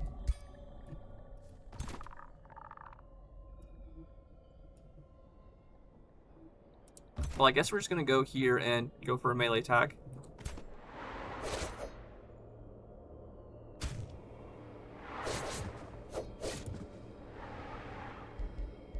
And we should be good to end turn there. Oh, because we were stunned, he can just walk right over to us. And he set us on fire. Wait, why did he do frost damage? Does he just have a random damage type? He canceled retaliation with his charge attack. Okay.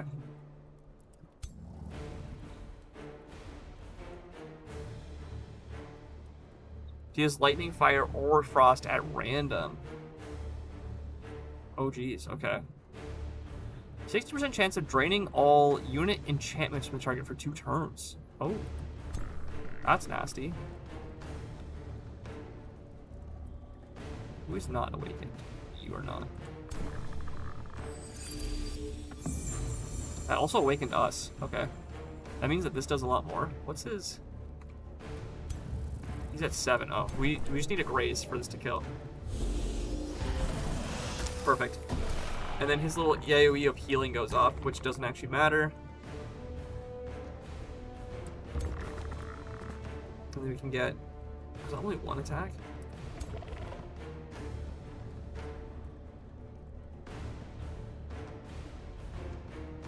Target friendly unit, another is more awakening.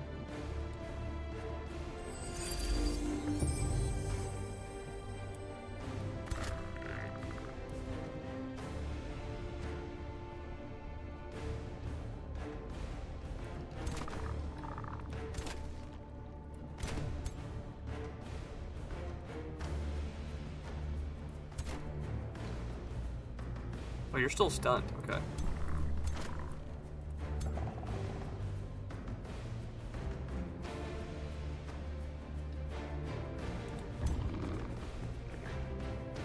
That's a flanking attack? Sure, let's do that. We only got the graze off, that's okay.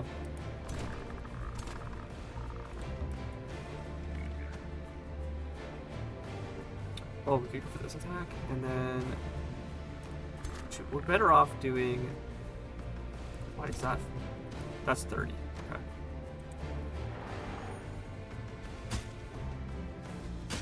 We get both hits, okay. Okay, so because, it only does 4 damage to us.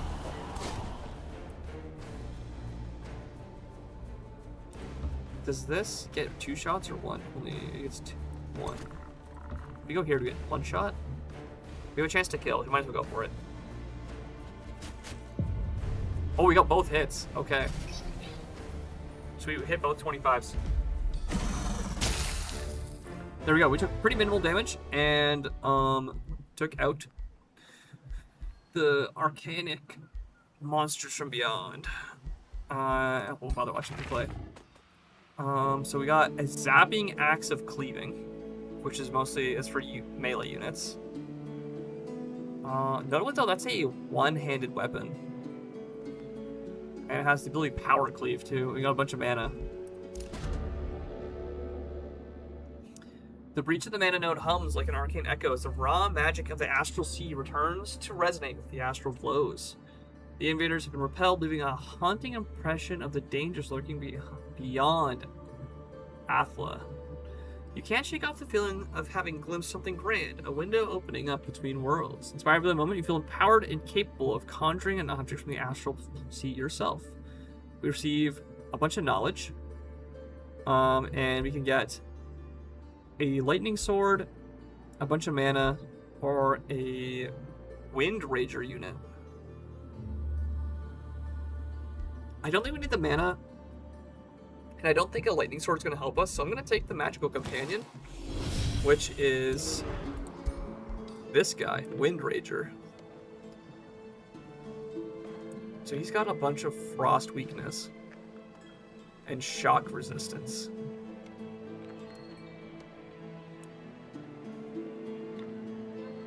Strike an enemy unit, so yeah, he's a melee magic fighter unit. Heal damage to low resistance. This is a physical attack that's considered magic. And then Whirlwind always hits. Deals damage to all adjacent enemies and displaces them up to 2 hexes. Interesting. And it's got Frenzy, so it wants to... It's more powerful, more attacks.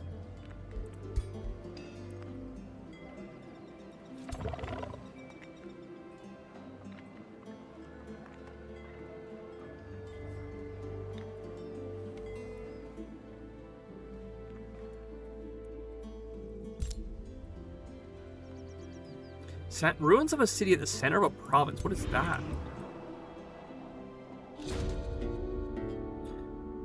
Within the depths of the valley, your Wind Ranger comes across a large area of overgrown ruins. What has largely been reclaimed by nature has once been a thriving city of great civilization. A lingering force of bitterness dwells on the peaceful surface. You can sense there are spirits here which still begrudge the ancient woe that happened here.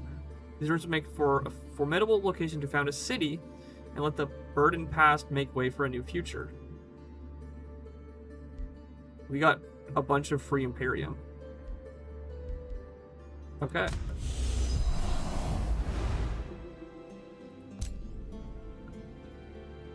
Do we need a hero here to do this?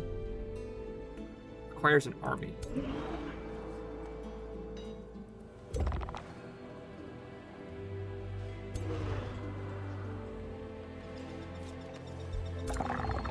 Okay, Hypnotoad still has movement. I do kind of want to start a siege on this city if I can.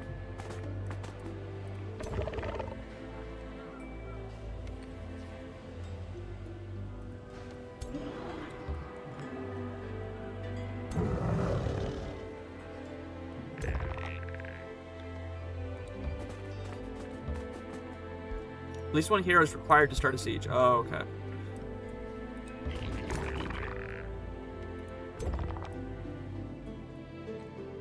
Okay, so these units normally are recovering slightly less HP because we are in enemy terrain.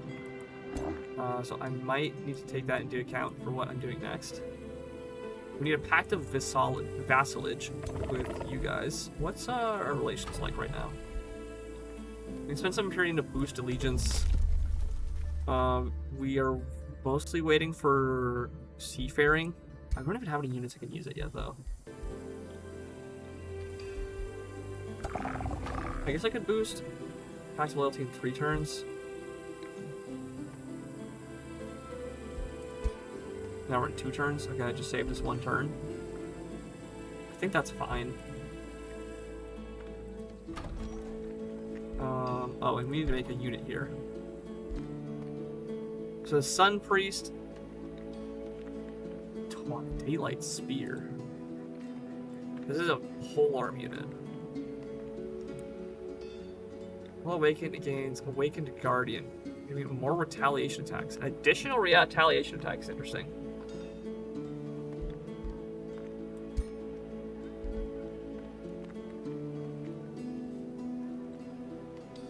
Shoot bow, Farsight.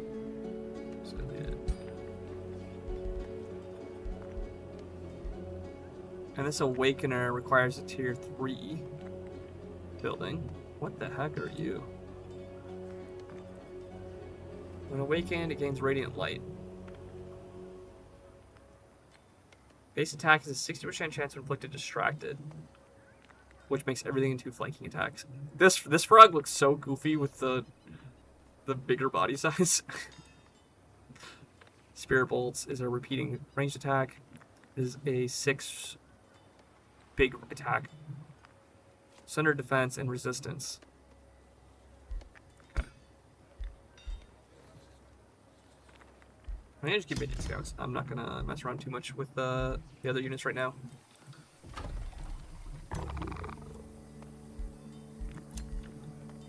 All of our units have moved. We don't have any of those. Our city is fine.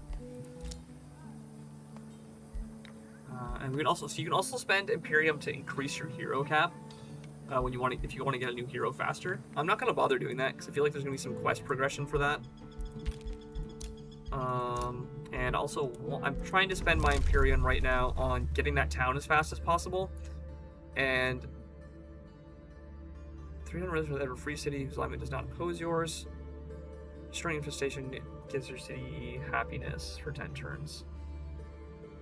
I kind of want to get mana structures and condos make grand production. I kind of want to get the mana structures improvement here, or this one, and the seafaring. But those are kind of a bit away.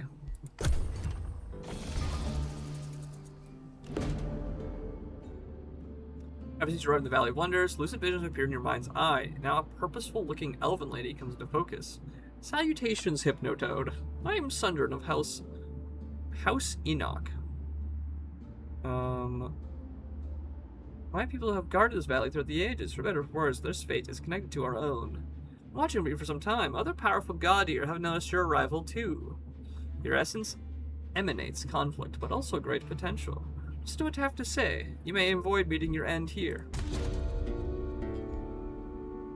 The Lost Tower. Tower of Destiny's cleared. They want us to clear this tower. Pyromancer Yaka has broken free. His gaze is set on the Valley of Wonders. Phasing up infernal strengths will not tolerate competition, especially from a fledgling mage like you. You must embrace the spark. The magic is woven beside you. Seek out the powers from the Tower of Destinies before he does. To prepare, he'll burn your settlements to the ground. Fun! Love to hear that. Advise you to explore the nearby Tower of Destinies and use his power to ward off. Oh, that's the tier 3. Okay. You accept this quest, we gain mana and a bonus reward. And hard story path versus easy story path. Well, let's do the easy story path first then. As a first impression, we're going to try the easy story path. They want us to go to this tower, which I'm guessing is going to be slightly easier than it normally would be for a tier 3 gold structure, but I'm still pretty concerned about how difficult that fight will be. We've now made our Wizard Tower foundation, which means we get more Imperium per turn, which is very important. We can make the second tier of this. 210 production. That's actually not that expensive. Probably we just make that actually. Is it boosted? Have 5 population. We don't need the prison cells, the crypts, or the item forge right now. The crypts, not the crypts. Crypt. See how much queued production we have? Oh, we have 28 surplus. Okay, it says there. Does mean we can get a vendor or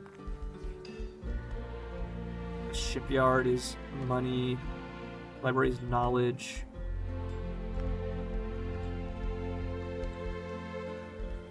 I think the most important thing is to get the Wizard Towers.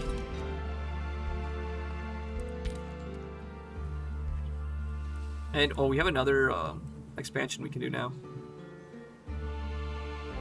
I still don't have the seafaring ability yet. We can now summon our little root guy.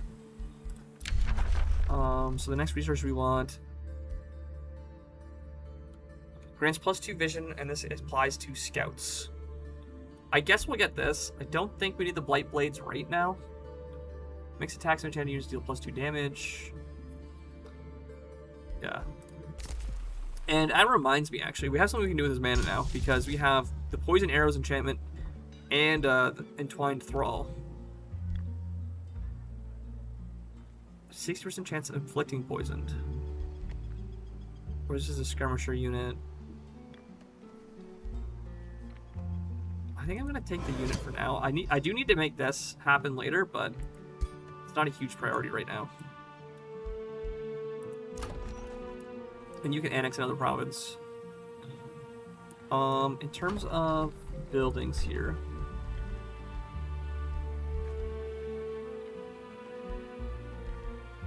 These don't get boosted ever, right? That wants us to have 10 population. I think we also need a tier.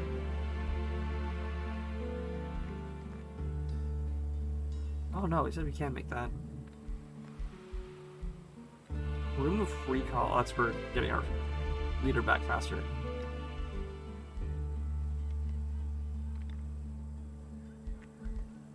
Lightforge wants 2 quarries, so we'll probably make a quarry. I don't really care about the Caltrop stash right now. Having a mine helps with that. Interesting.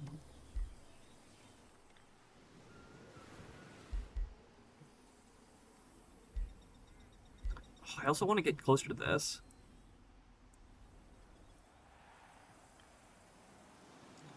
We won't be able to get it until we have 10 population anyways for the tier 3, so I might as well make this one for the time being. Let's just get closer to getting this province here.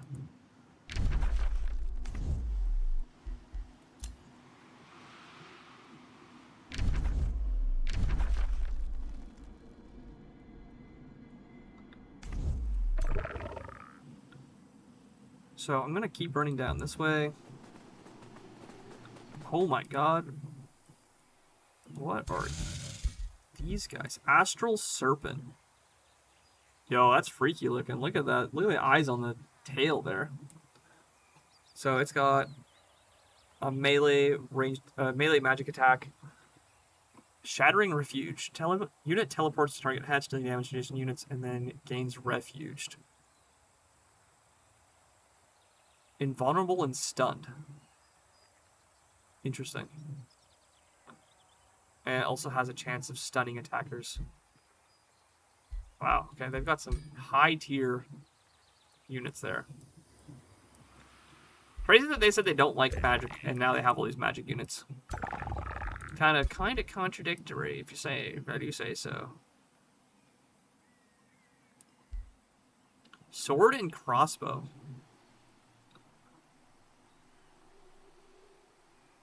Has a melee unit and a crossbow attack. Interesting.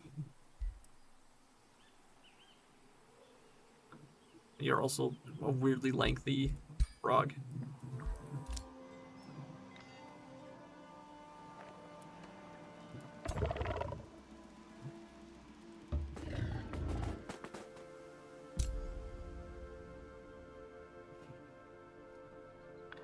We need a hero to build an actual city here. Okay, interesting. Oh, I see why they want us to make a city here, because there's, Flow Serpent. That's different than the other serpent we saw.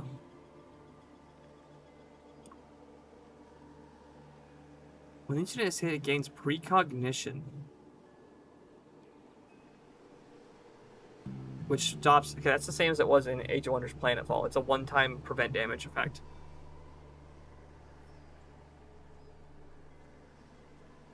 Oh, it's got very little HP, that's why. Astral Pursuit teleports to target unit and deals damage to it, and has Cosmic Spark on both these abilities. Yikes, okay.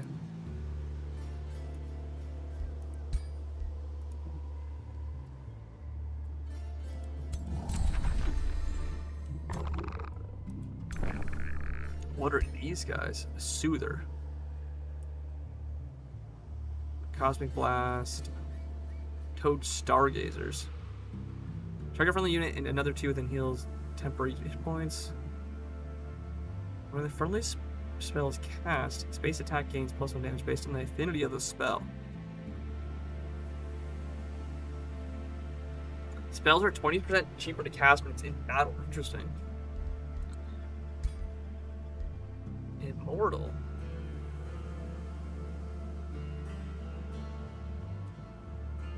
For every day of combat, if the owner is victorious. Its death does not affect. That's funny. It dying does not make anyone give a shit.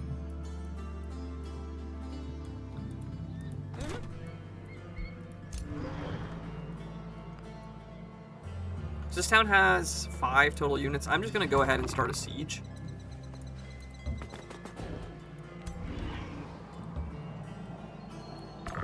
Do I have a scout in this stack? No, I don't.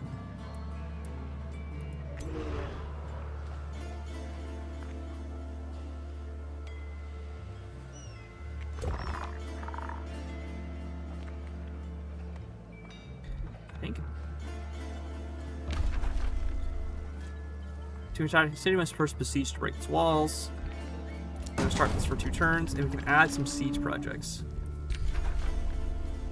So, these harass defenders. Yeah, I'm probably going to take raiding party. Wait, I don't actually mind being evil. I don't think it's going to be a big deal for us. And the harassing defenders. We don't actually have that much money.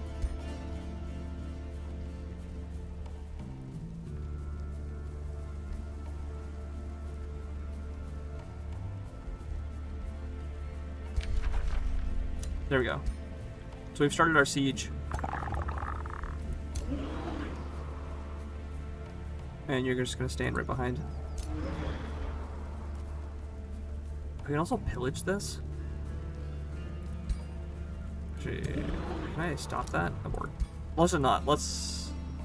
Well, I need the money, don't I? Do I care about being evil? Currently -5.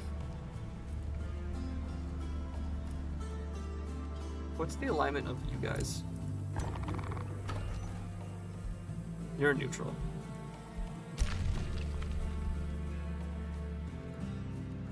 I just don't want to be... If I do an evil act, it might make some of those other units upset with us. Because our main project is to get that town over here for ourselves. Who needs 100 for that?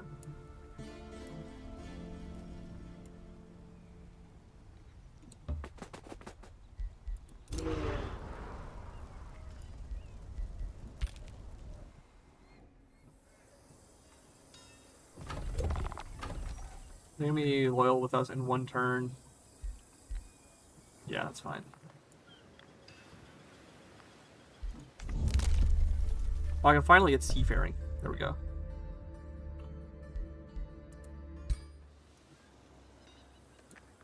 And what's our... We're 3 turns away from getting a hero. Yeah, I really need the seafaring more than anything. I think I just end turn there. That's still chugging along. Starting infestation gains 20 happiness.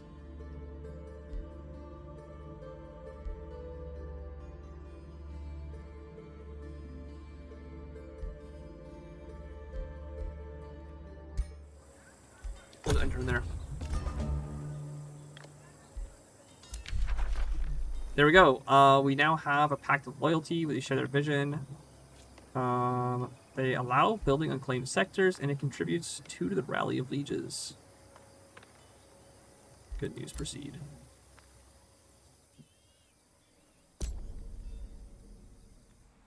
Another city ruins there. Oh, and this is where Lighthaven is. Northern city of Sundren. It's a floatsome. Okay.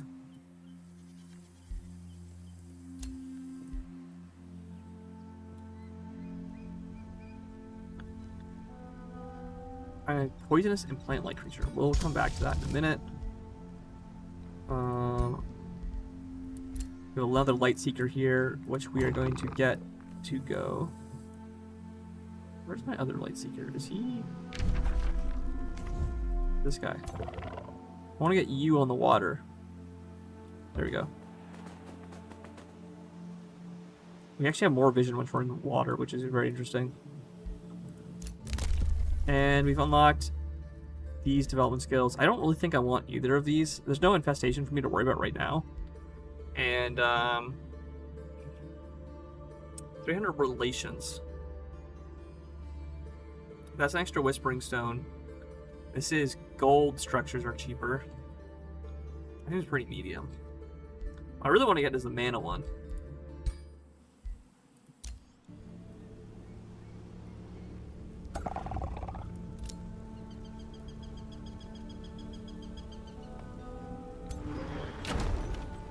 One turn until we breach the walls.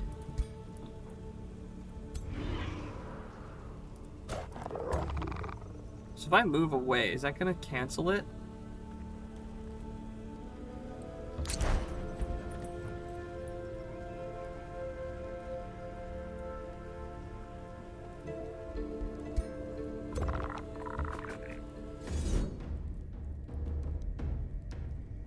Wait, why is he... Is he in the range of the combat all the way up there? Oh, interesting. Okay, so it got rid of the hex-based rule for combats.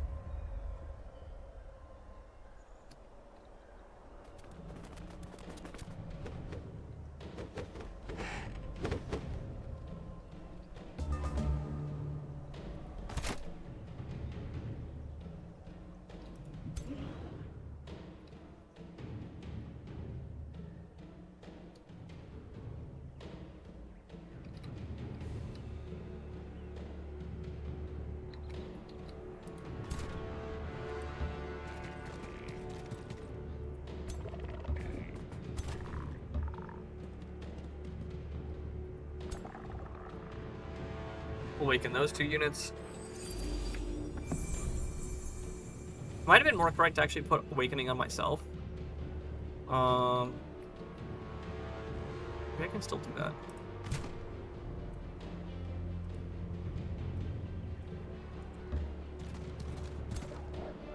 It's a war combat.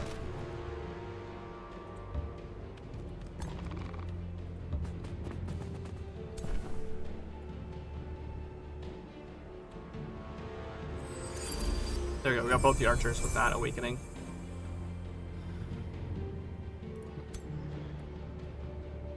I don't really want this guy to get surrounded, so I'm going to bring him over here.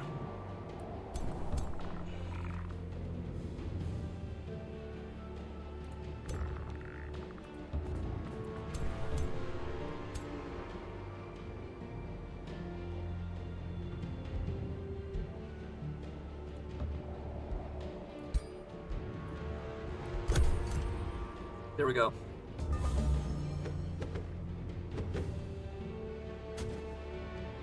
Those are spirit crows, okay.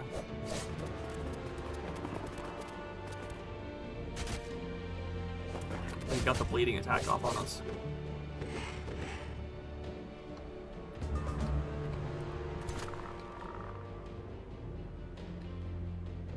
He has spirit weakness? Why do the spirit hawks have spirit weakness?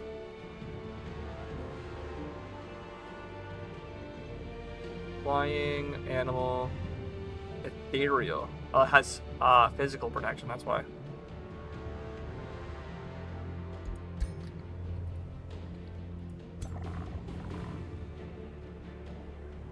Okay, so I'm probably gonna get my leader to do the damage there. Start by getting these hawks done.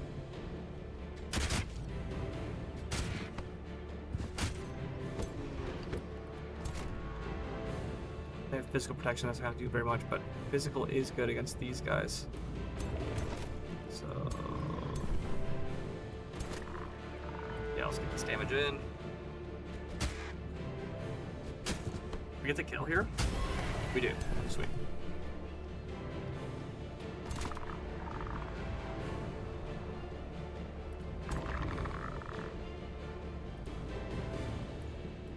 I'm gonna get this guy to deal damage here.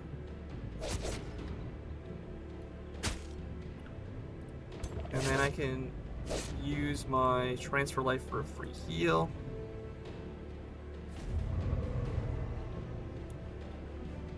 And bolts damage there.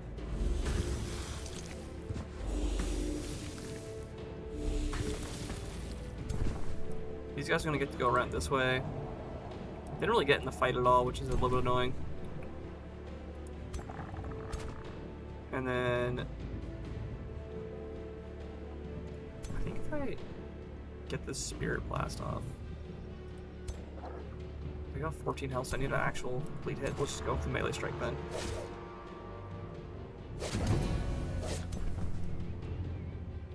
And then I can come over here and awaken these guys.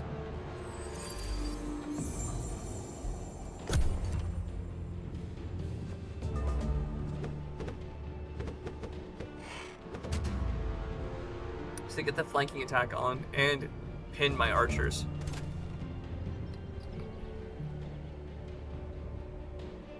So we're gonna go over here and get the flanking attack.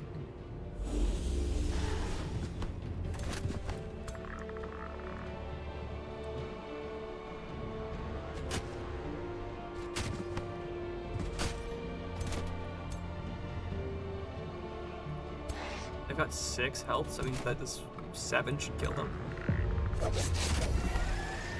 Perfect.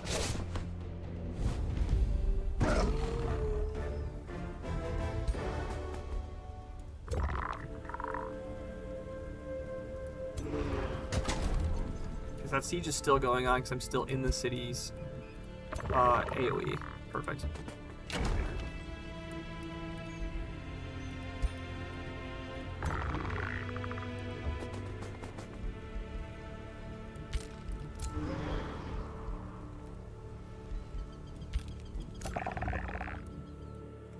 Now this guy, I kind of want to scout what's over this way. Let's run over this way. Doesn't look like a whole lot of anything. Firestone Forge. Okay, so that is another magical equipment, or not equipment, a magical resource. Okay, it looks like the rest of this is all blocked off. I can't seem to go through any of these, so I'm gonna go back into the overworld.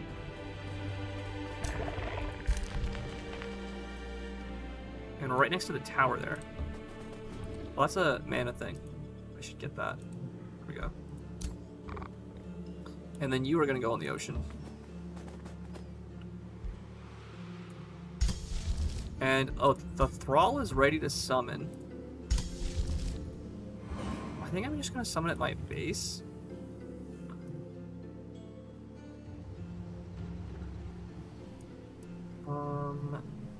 Yeah. I'm also gonna get you to join on the ocean.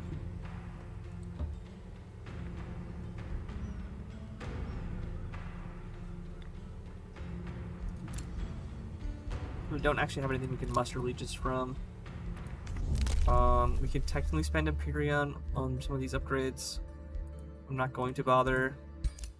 Just gonna enter.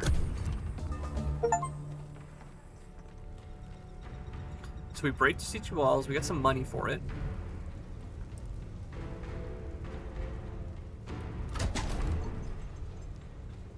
So the breach is complete and we can now attack. So if I move you here, and now I hit attack, it automatically brings our units in. Those guys are automatically defending. Oh, they have more units now. So it's 7v7.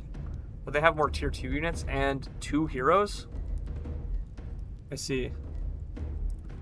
So we need more of you guys.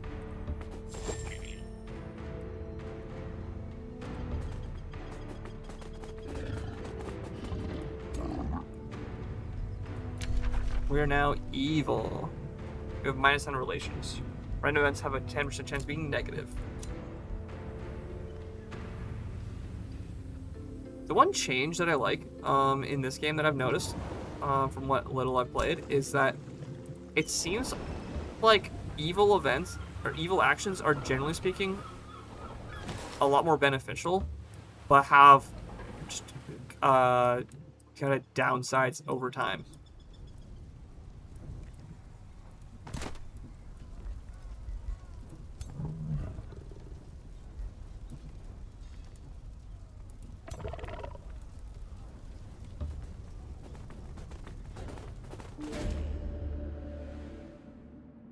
From the smoke of a burning cloud, a real figure reveals itself to you. Rejoice, mortal.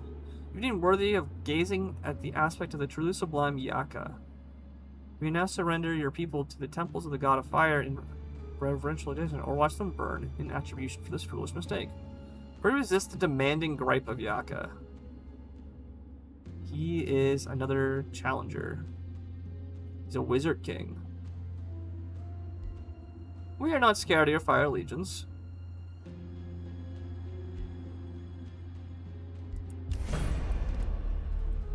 Oh, that's him there.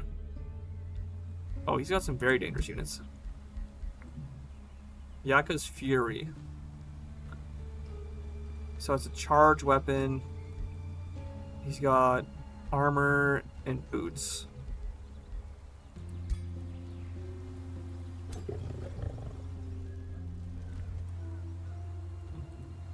Now, is he also going to war with these guys?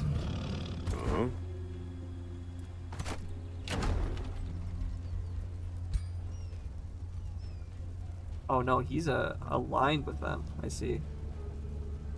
So he's probably coming to defend them. Because we decided to make enemies with them. Interesting.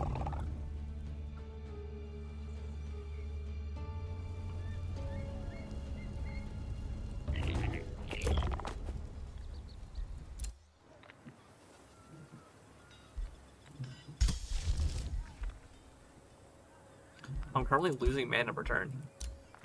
Which is not ideal.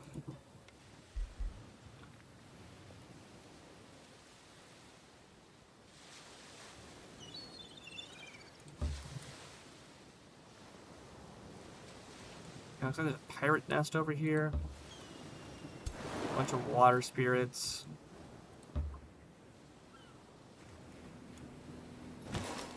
Got some extra gold. This guy can come this way.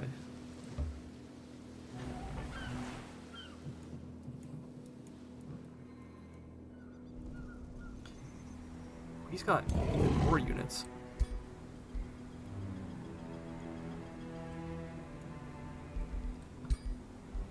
Mystic Projection. It's a scout. Has a ranged attack.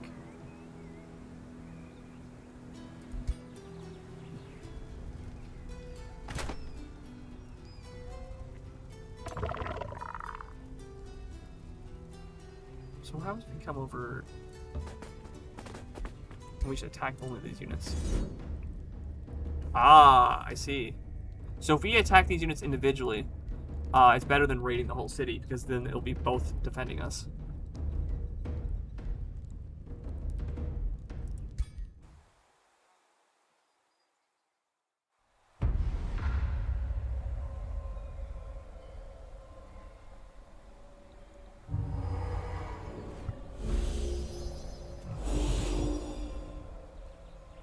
We got Shield Cavalry and this Magma Spirit, which has the ranged attack. And it's magically charged at its bonus damage.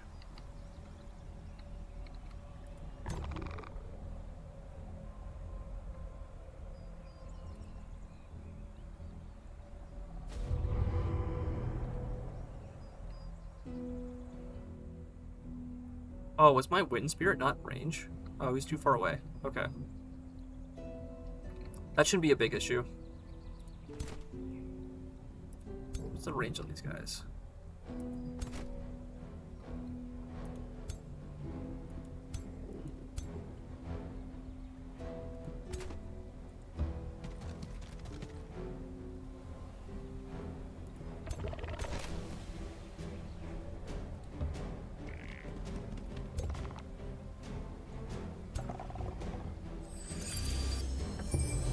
So we awakened ourselves and them.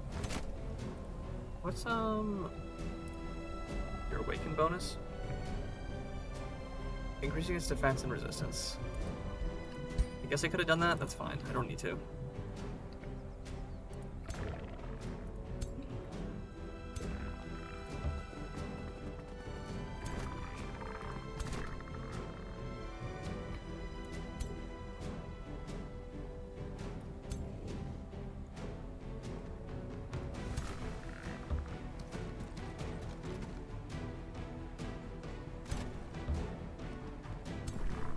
These guys get anything for awakening themselves?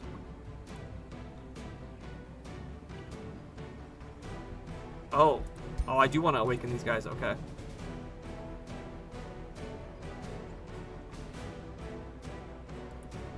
Magically charged. Oh, I see.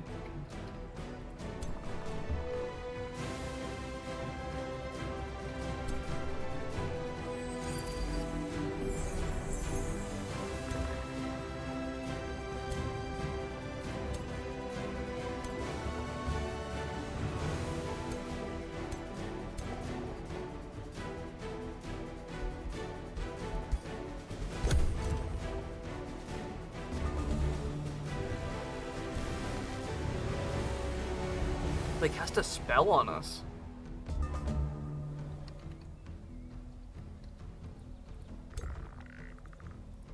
I didn't know those guys could use spells like that.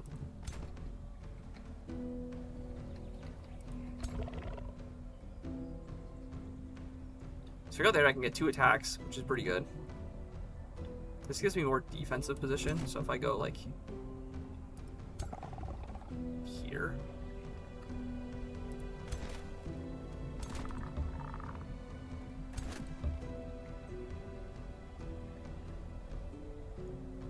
Let's get some shots on these guys. 8 damage, sweet.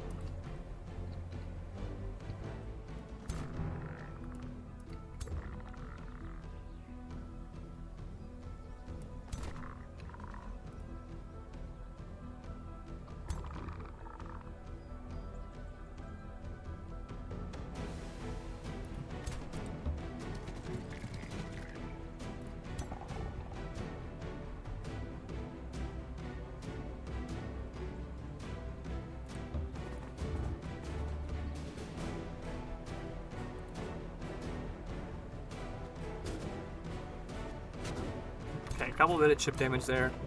Not a lot, but enough that it's relevant. Get this attack here.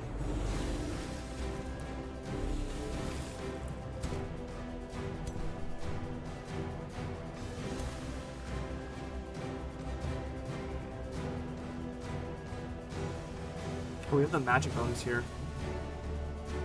I'm gonna keep whittling down the first guy. It's generally speaking best to kill one unit at a time.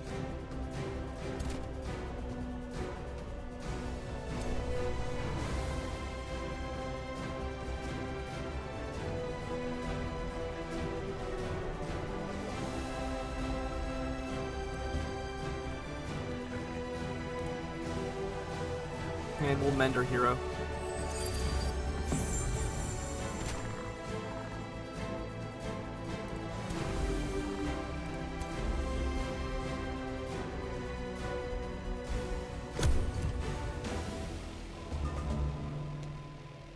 I'm gonna go all the way around to attack our scout unit. The sundered resistance and dissonance, which makes us unhappy.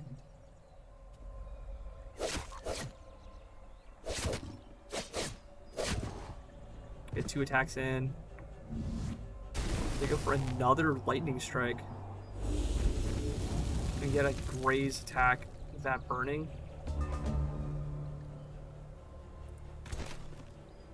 So that does a lot of damage. That does a lot of damage.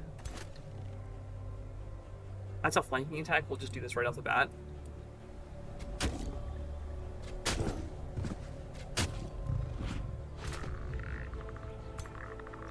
Then we want to get this kill here. So that way these units can go run around and get a side attack.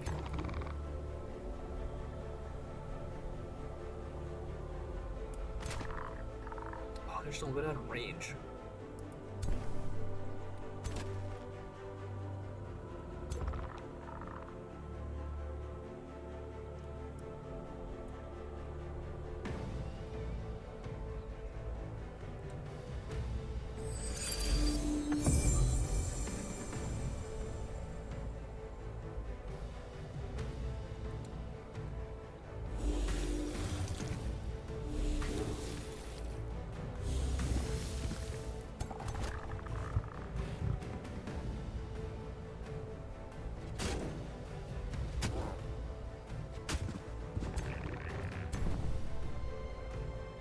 Wait, make them distracted. Oh, I should have done that first. Yeah, because now everything's considered a flanking attack.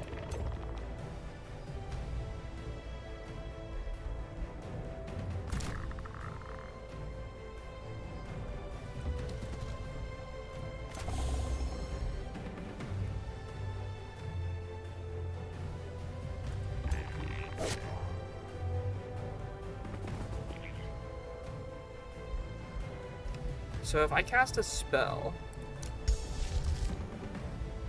20 temporary hit points, becomes awakened for 3 turns, gets strengthened. Obscuring Flora. What does Obscuring Flora do? Obscured. Okay, well.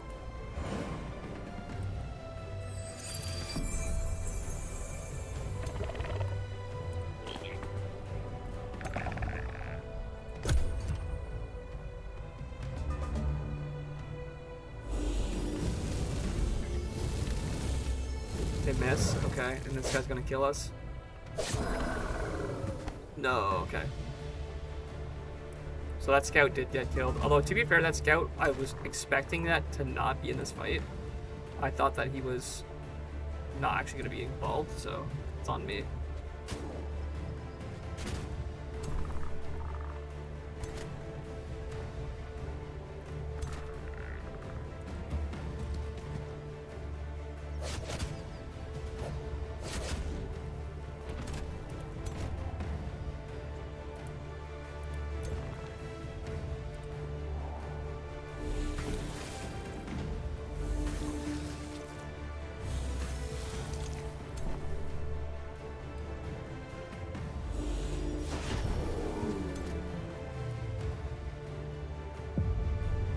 So the one thing I haven't actually seen in this game yet is when your own units die.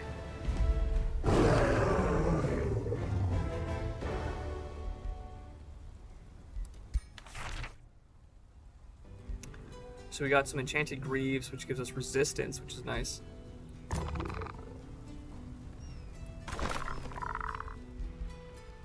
Our ruler levels up. We want to take this Decisive Command. That's going to be really important for some of these upcoming fights. We have Greaves for our feet. We can't use either of those weapons.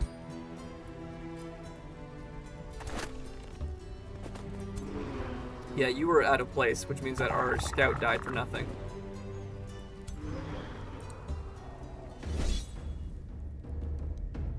Why is this fight so bad for us? This shouldn't be this bad for us.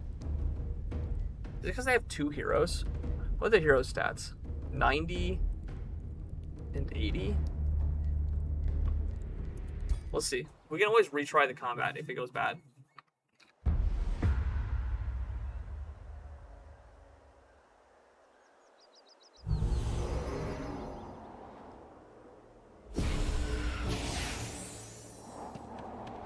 Rally and regeneration. Okay.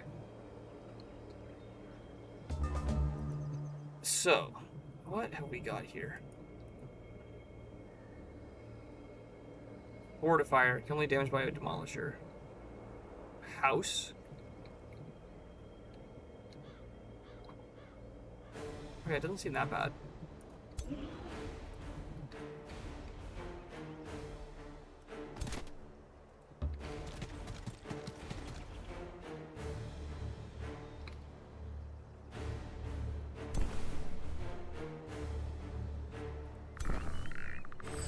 We'll awaken both those units.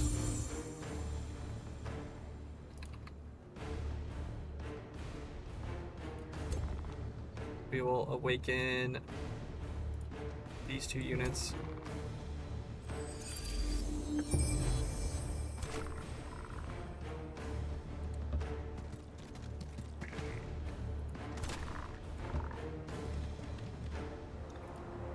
Okay, so you have a melee strike and a thrown net. That's 5 range.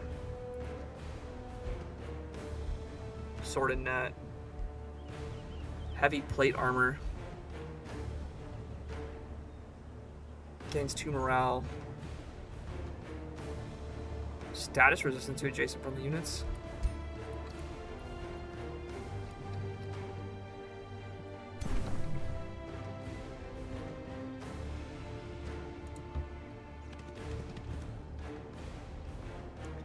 30 temporary. We'll heal there.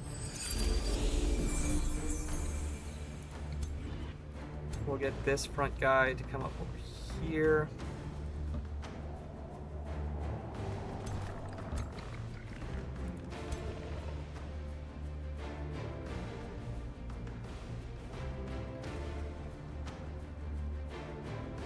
Now you actually have health to be lost.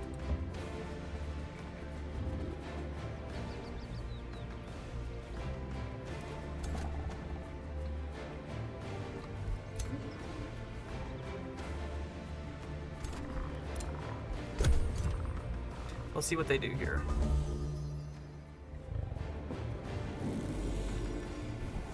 What did they do? Fire evocation. Oh, I should not check this guy's abilities at all.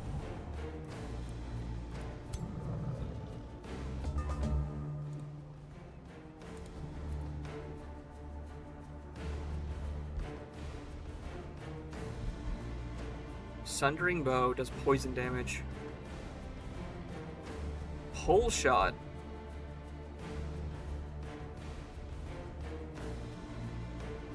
Oh, this guy's a giant problem. Okay. Now all these units are on fire. That's great.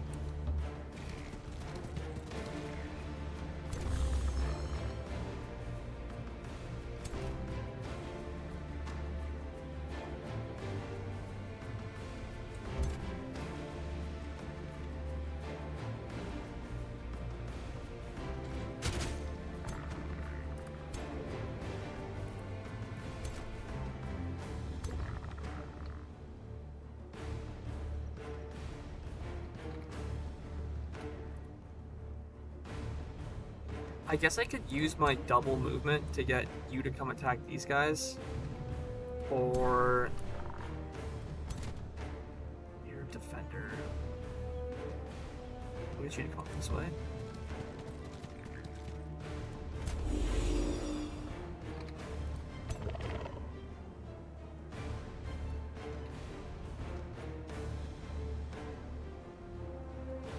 We'll continue to heal this guy.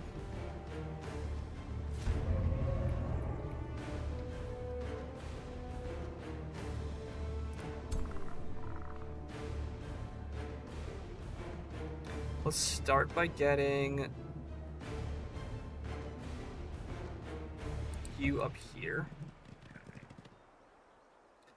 32% chance of distracted. We did get the distracted off. That's huge. So that means that this does flanking damage instead. 25 times 3. I think 50 times 2 is better. Actually, wait. Is this also times 2? It is. Missed! Ah. Okay, we got one hit off at least.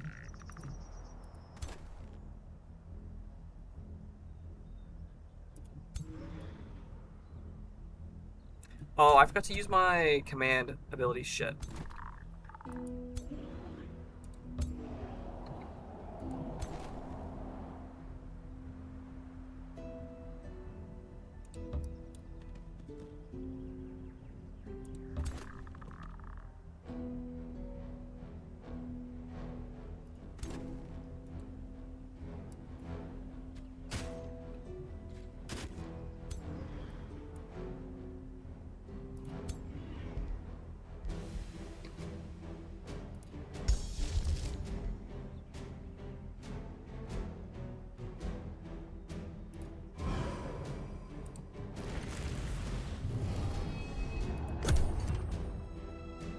We'll use a spell there because we have a lot of mana and not really doing anything with it.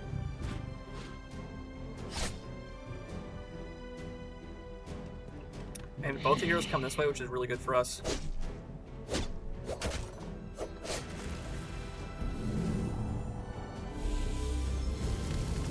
Fury of the Horde. They missed 3 times in a row. Let's go. We'd love to see that.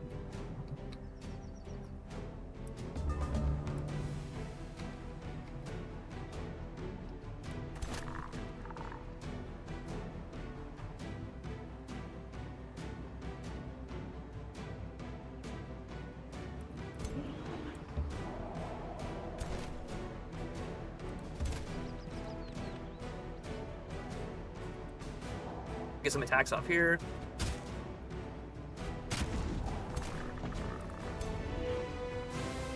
Magic Strike times 2.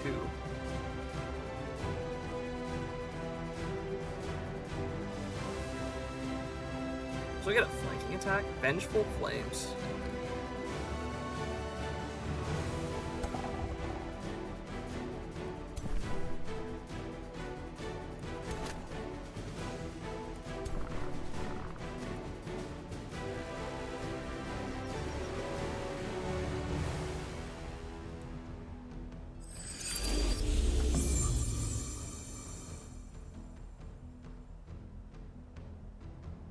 We absolutely Spirit Blast this hero. 36.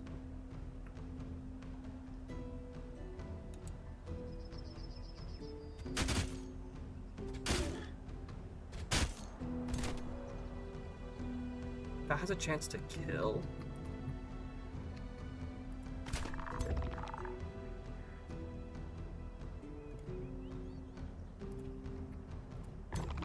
I absolutely want to back away and then do...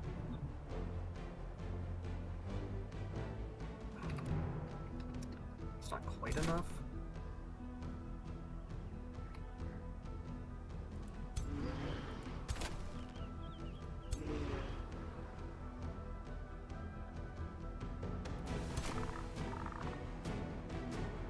This guy has a... He's not a melee unit, so it's fine to attack him head on.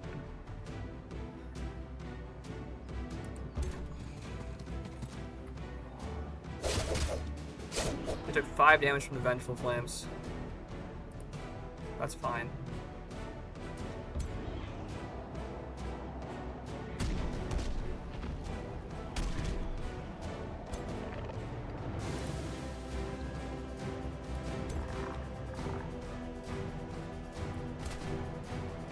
Let's start by going for this attack here.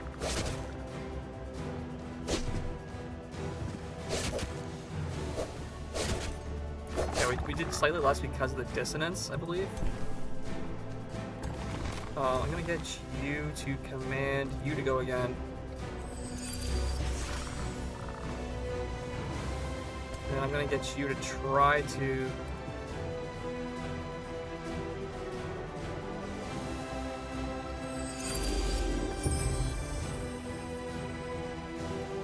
This kill.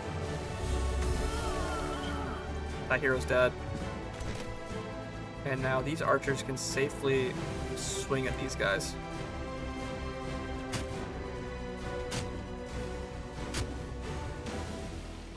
Now I'm a little bit worried that this guy is just going to... Oh, he's a ranged unit. Oh yeah, I don't care if he steps forward then.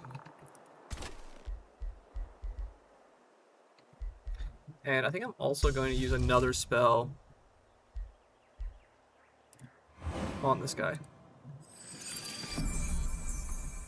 And end turn.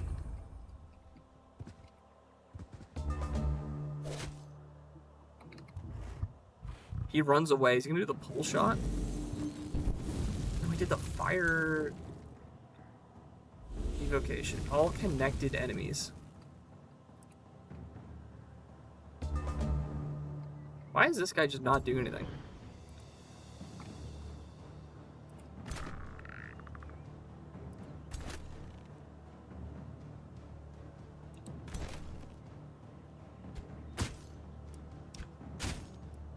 Oh, we actually just got the kill. Okay, we hit all in the 40s.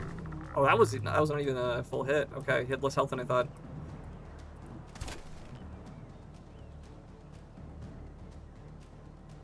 I believe this should be enough to kill this guy. Yeah. Then we can send both these melee units above that other guy.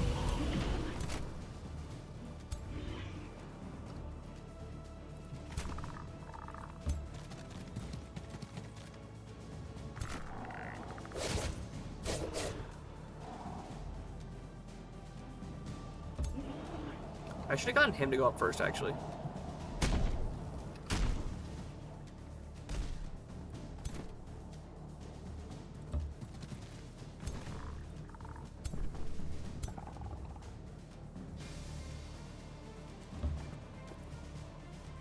Heal you for 10.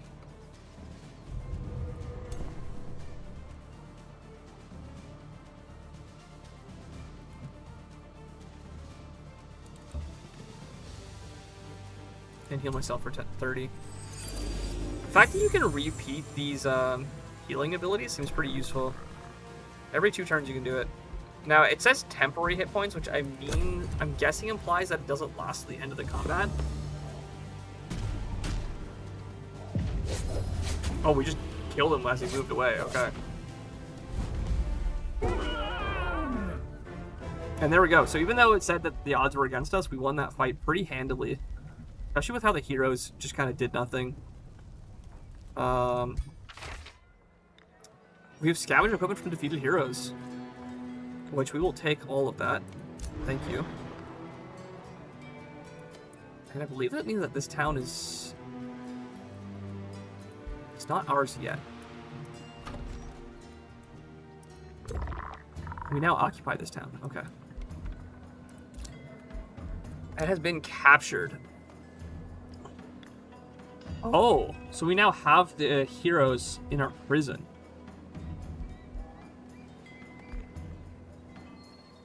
Show the city this hero, grant freedom, send them home, or execute.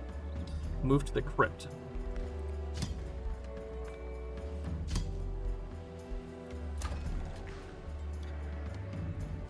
So we can either vassalize it, turn into a vassal city, allied to your ally, generate income every turn.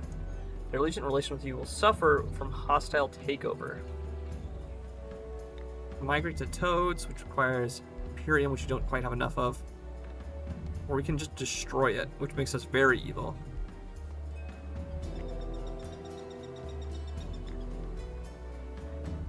Migration will kill one of the populations, and Absorb will take 4 turns. So we just vassalize it. That seems like the more hands-off thing to do here.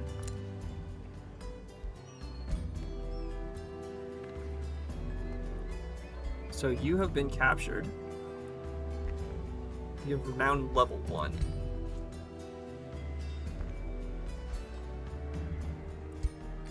So these are both your homes? Yeah. Send them home. We can recruit them. Wait, what does it cost to recruit a hero? Oh, we still don't have our cap level enough. We need 1 more turn to increase our cap. Okay. So basically, we can choose to recruit those heroes we defeated when we go to recruit a hero.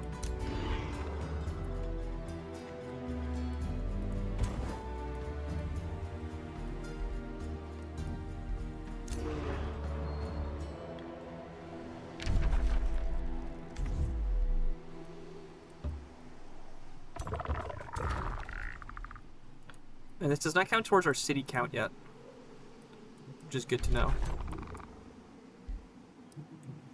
Now, I'm a little bit worried that that other mage guy is coming after us after we just destroyed this town that he was friends with. So I do have to be careful of that.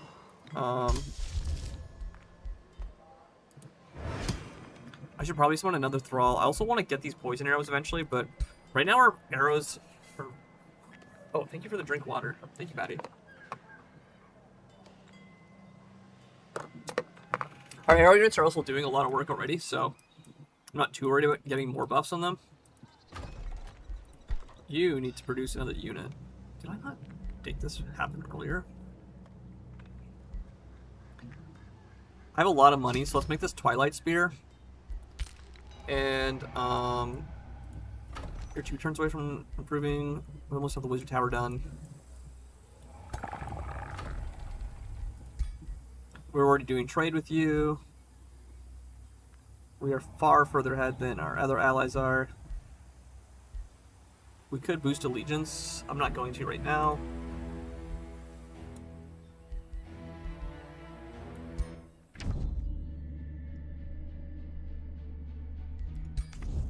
If we look at rankings,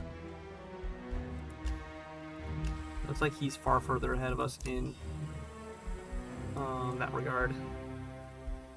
Let's see what happens.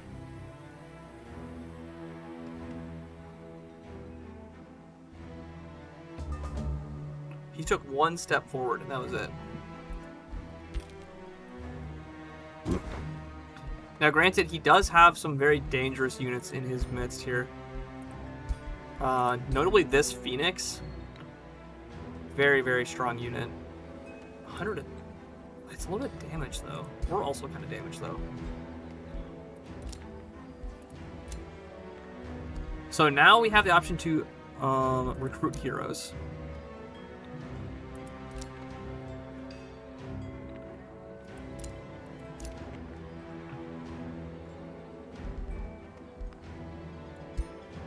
Now I wanted to see what happens if we try to recruit one of the heroes that we have abducted.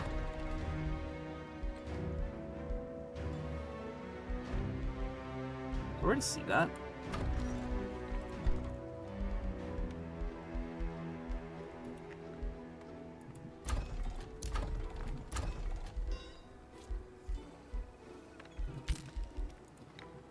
Oh, our hero has a signature skill. So, signature skills, I think every 4 levels or so, you get this additional upgrade. Non-hero units gain ignore 2 resistance. Non-hero gain plus 10 hit points. Non-hero units gain plus 1 resistance. I'm gonna go with the resistance buff. Just because I know we're fighting a lot of magic enemies, even though the HP would be good. And then what's our bonuses off this? This unit gains Zeal. What does Zeal do? Attacks gain 2 spirit damage, and we deal 10 damage to Condemned. Faithful. Attackers have a 6% chance of getting Remorse, which is -2 morale. We can also just guess a different buff. Oh, we might need the regeneration. Hex Pact is also really good. On strike, heal a random friendly enemy adjacent to the target for 10 hit points.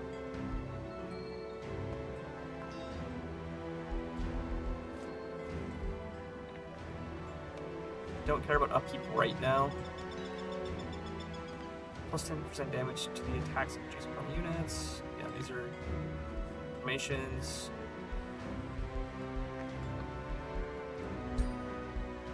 Okay, we'll come back to this in a minute. We do have more equipment I can put on. Put on True Sight.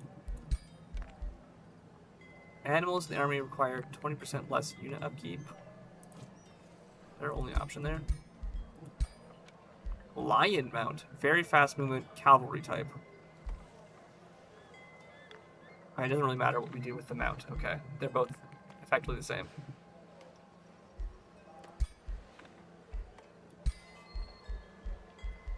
Okay, we'll come back to that in a minute.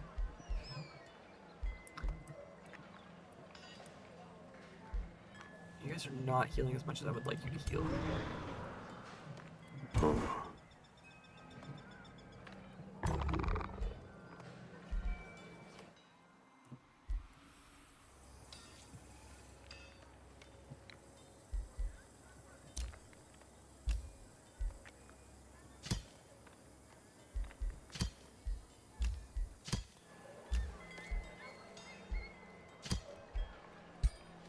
So this was the guy with the fire evocation.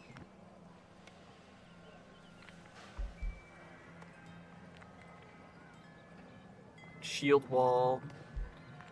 Mystic mace. The fire evocation was kind of nuts. Is there a way to recruit him?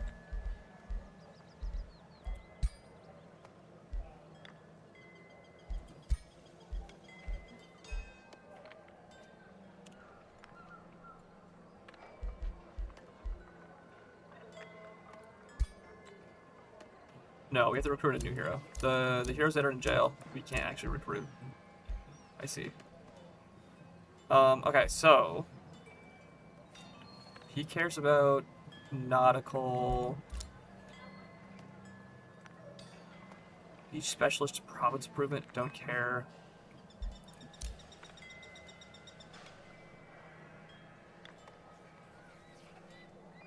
Governors, gains, benefits. Defensive structures, research. They're a raider.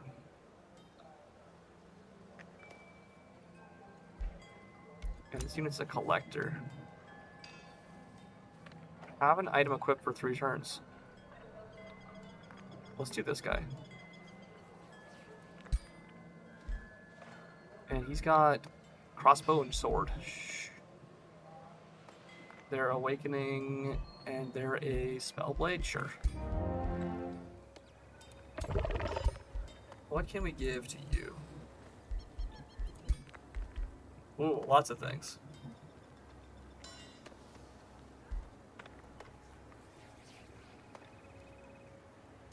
So these are both one-handed weapons. This is a two-handed weapon. The melee and a crossbow. This gives a melee strike and a power cleave. And this is just a melee unit with poison damage. And we can give sure. Let's do that. They got the pickaxe, the diamond pickaxe. Let's go.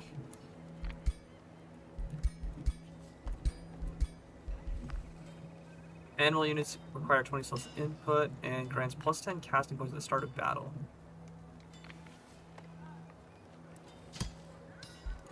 There we go. And what did you put your upgrade points in? Oh, you're level 1, you have no upgrade points, okay.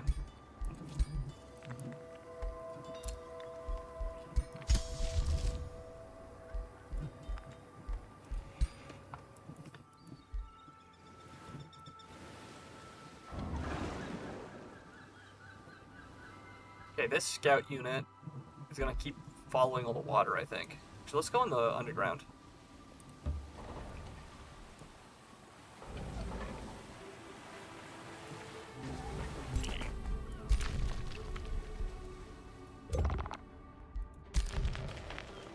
And this little guy, I'm gonna try and get him to come back with all of our other heroes.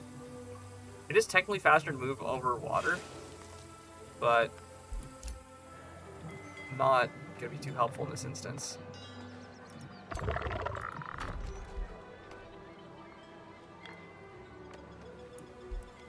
Uh-huh. Now, scout. Do I have a scout unit here? I don't, because it died.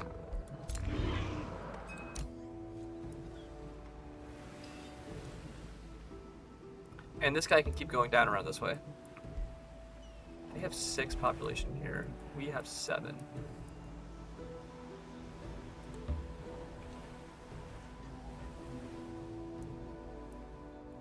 Layer of silk. Oh, they have a whole layer, though.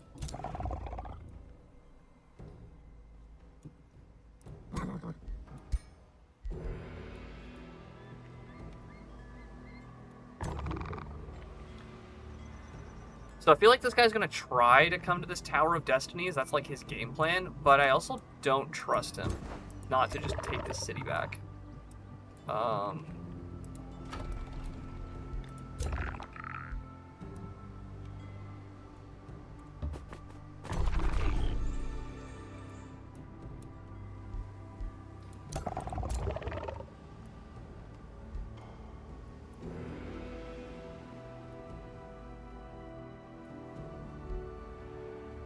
We have to defeat Yaka.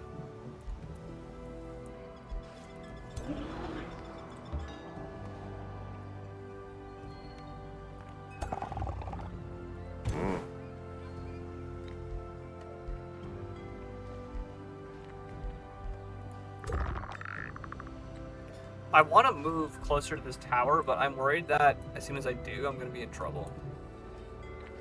If I move away, is this town occupied awaiting its fate? You know what? Screw it. Let's see what happens if I move away. I have no idea how intelligent or aggressive the AI actually is, so this is a good test. Good litmus test for it. And let's get you your signature skill. Let's go back into order. And let's give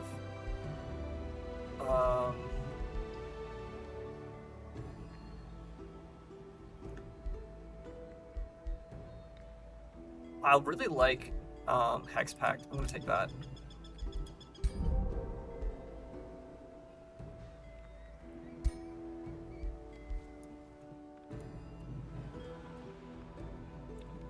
And I'll get you to move back to this guy.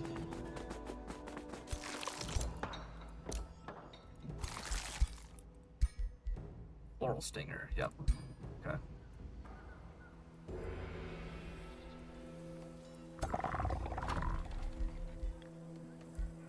Oh, and then this unit, this hero, I want you to...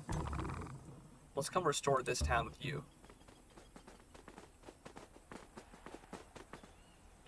Then we can enter... No, we still have to throw.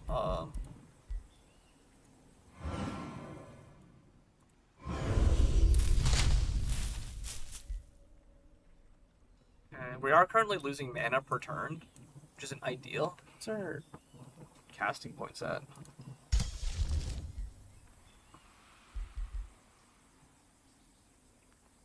We can just keep dumping ore into this. It's fine.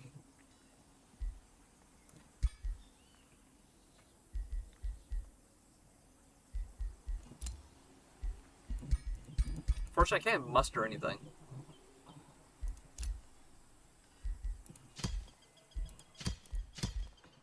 Dominate, and you want to... Powerful relics.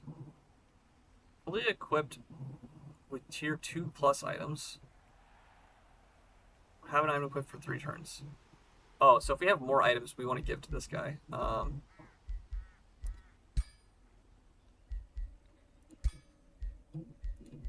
We'll just have to get more items for you.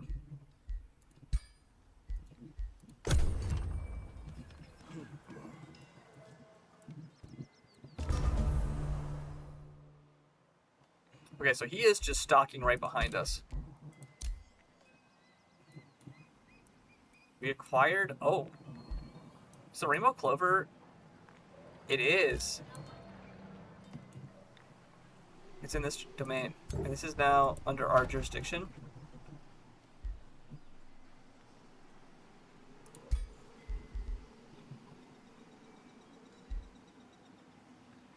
Let's get some extra knowledge from them also.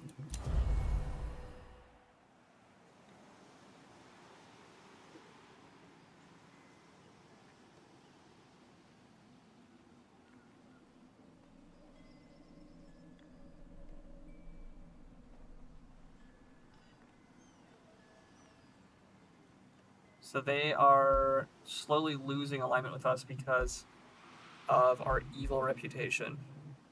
We don't have another Whispering Stone to give to them right now. That's fine.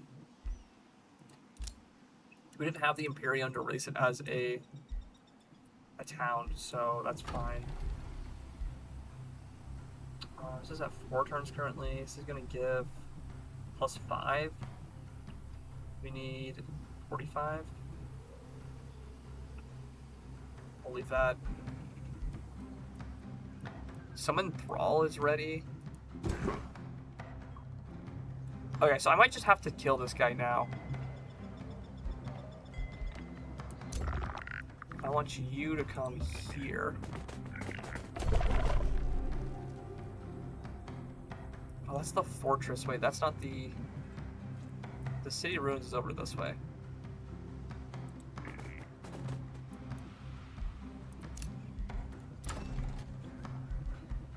Here we want to build... We probably need mana shrines now. Kind of low on mana production. Recall room, prison cells.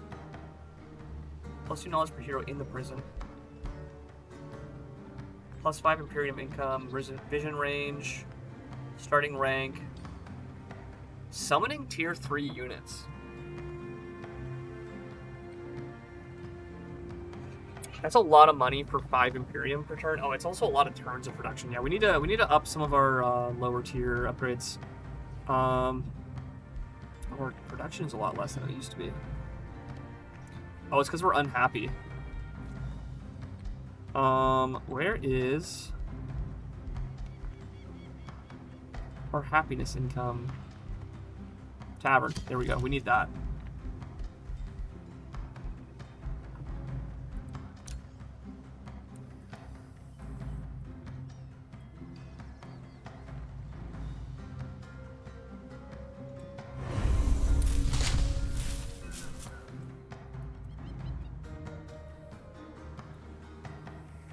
This little guy is going to run across the lands.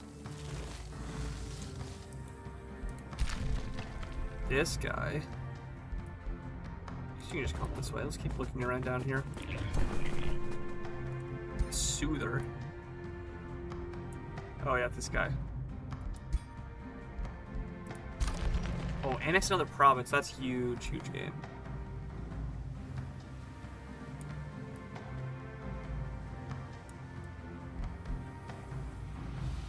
I really want to get close enough to this, but it requires us to take another forester, and we kind of need the mana right now. What's our population at? 8.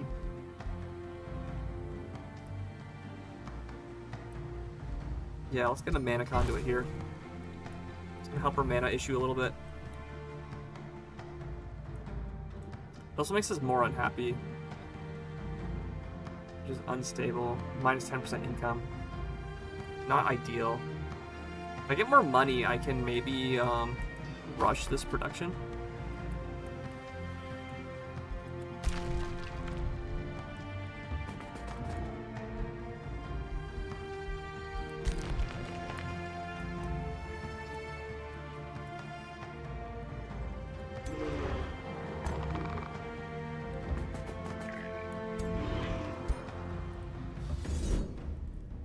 Okay, so they're saying this is a risky battle because they have a tier...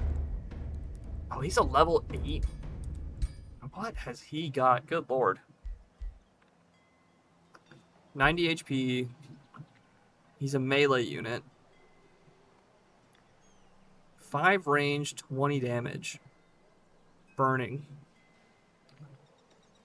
Deal damage on 1 hex radius. Whenever you cast a spell, unit gains 1 strength and 1 regeneration.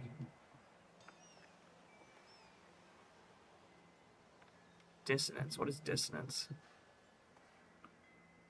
When an overcharged spell is cast, this unit suffers 4 lightning damage per stack and loses all stacks. Okay, so he cares about casting spells. +2 damage on flanking attacks. Does not trigger attacks of opportunity. He's got a bunch of bullshit. And this Phoenix... It's got the overheat ability. It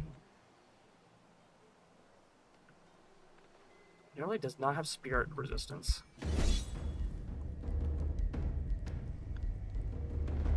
I'm gonna do manual combat on this. We have a lot of... Like, if we can deal with this guy now, it's going to save us so much time in other aspects later on.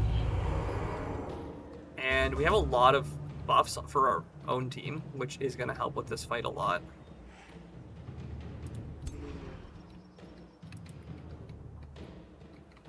So, first things first. How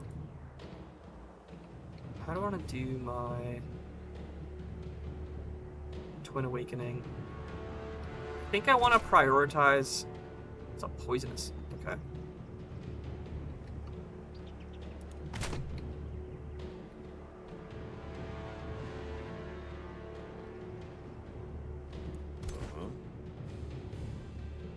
Okay, he's surprisingly slow.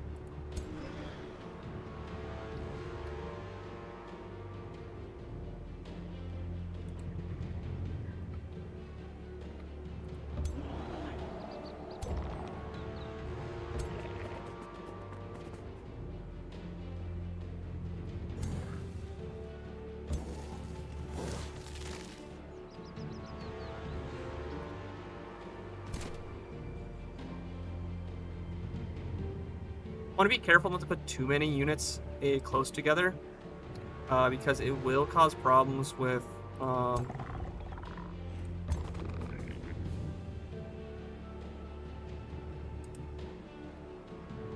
it'll cause problems with the AoE attacks that our enemy has.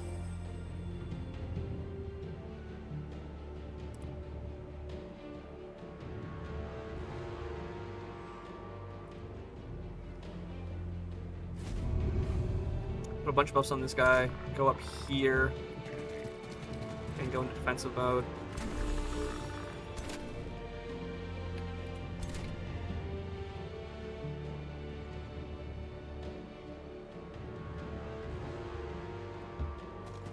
Him to run up there. you to do Twin Awakening on these two. And hit yourself. Perfect. And then have you come up here.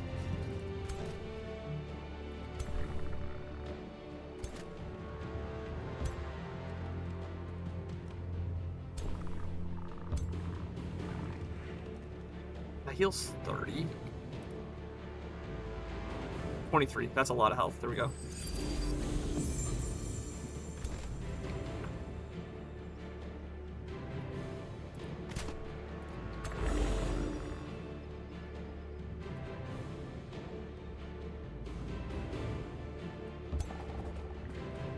I want to hex probably the Phoenix. No, let's hex the boss, the hero.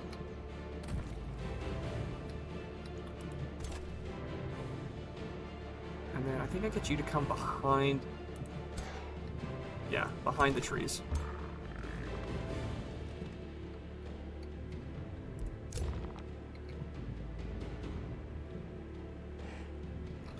And I'll save Decisive Command for next turn.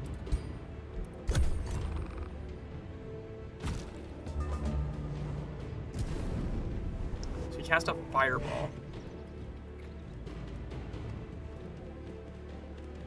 And then moved away from that front line. Ignite. 25 damage, inflicted with burning, ground is set on fire. That's fine.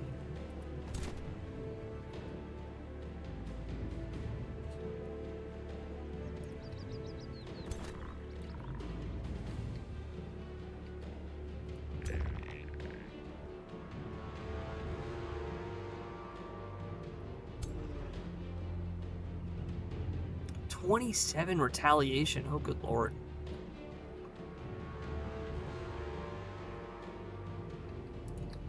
That is not looking good for us.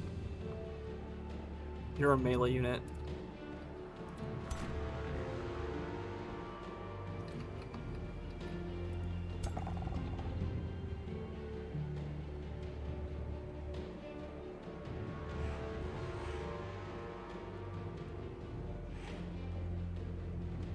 So if I go here, I have coverage behind the rock, but he can run around the rock to hit me.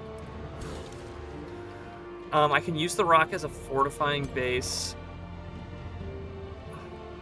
I kind of want to hit these guys, actually. The Pyromancers. That has a chance. Okay, that's attack that I can take a free pot shot at, basically. Get the clip.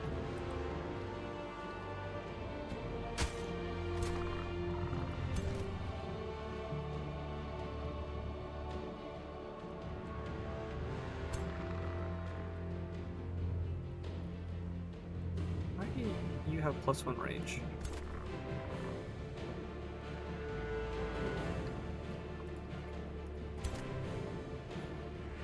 Oh, you guys, you didn't get hit by Awaken, that's why.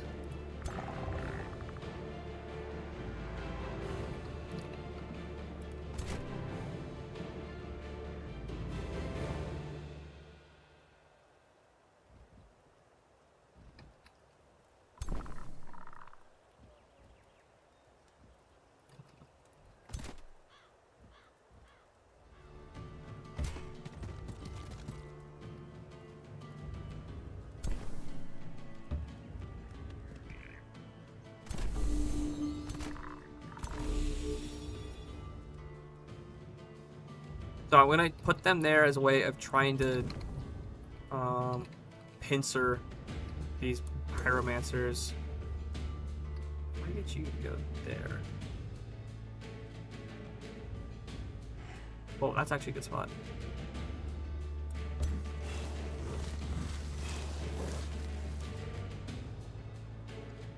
Regeneration removed. Yeah, let's just get the poison on this guy. We want to take out the weak units first, and then we can gang attack the bigger units. Now, I want... kind of mad that you guys didn't get the whatchamacallit.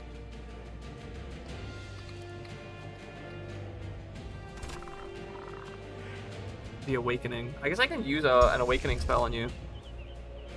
We're only going to become awakened for 3 turns. Fully awakened, the game is strengthened and said, oh, let's do that then.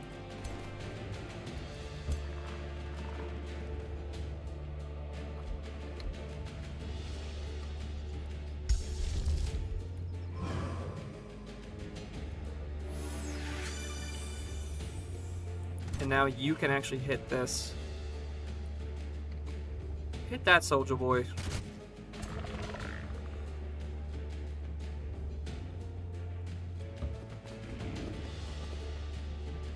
And we also want to use this, I think, on one of these archers. Probably this one. Now we have a chance to kill. Oh, we hit the Phoenix instead on that graze. That does 9. We only have 1 action left.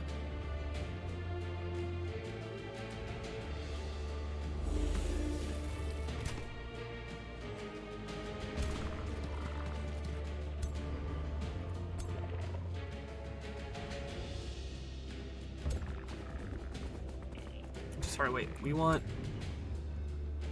you to come up here.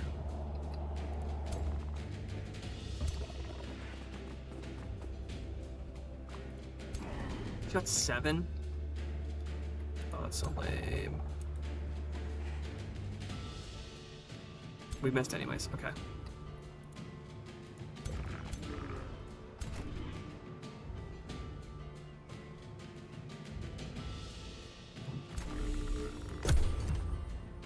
Okay, see what they do. I'm worried that we're gonna get completely owned by the AoE effect.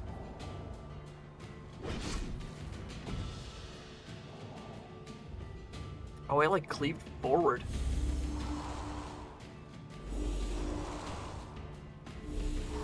Oh, he missed all of those. Okay. They shot our archers, which applied dissonance. They cast a spell. Did that kill our guy? Or did? And they did a big cosmic elevation.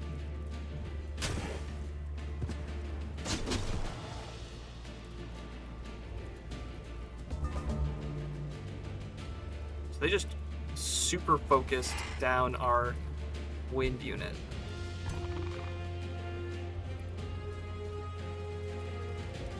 All these units are now on fire, which is not really ideal.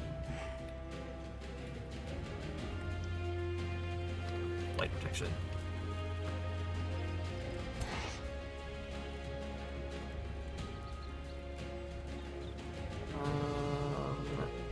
Okay, you don't have any like retaliation effect, I don't think.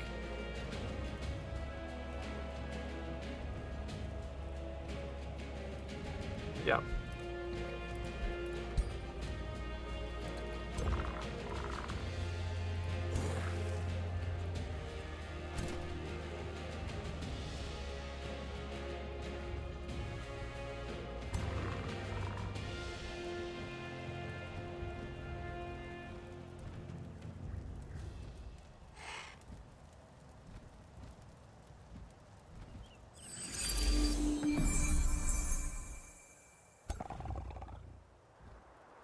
Oh my god, wait, that does a lot. How much health does he have? 99.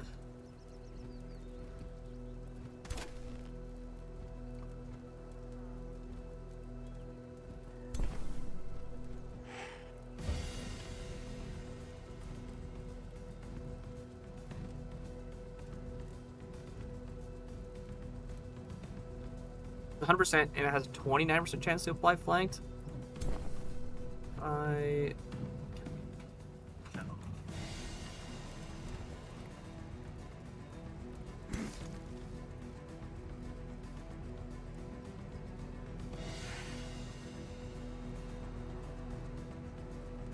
If I go here, I can get an attack on them and also put these guys in melee range.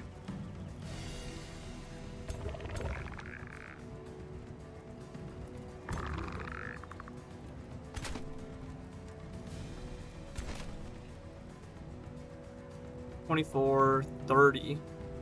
I can just... Oh, 39 is a lot. Yeah, let's do that.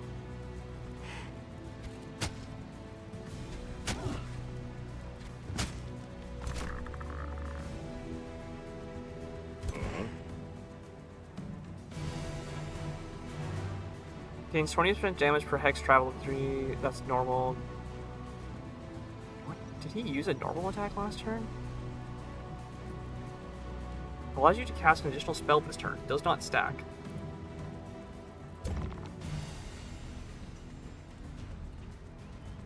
Yeah, screw it. Let's just go for this 50% chance to kill this guy.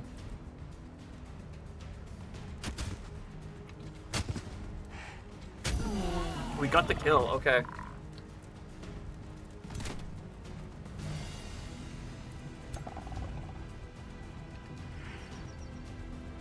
Don't want to cancel the Hex Pact. I've used all my other free actions. You've already attacked.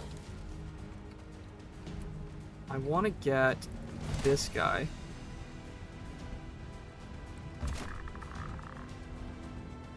He's now burning times 4? Jesus.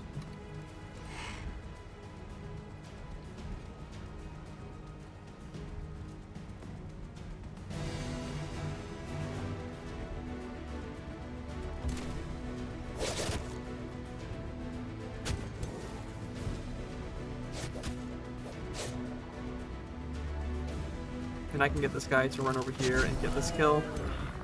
And that guy's not actually in pinning range.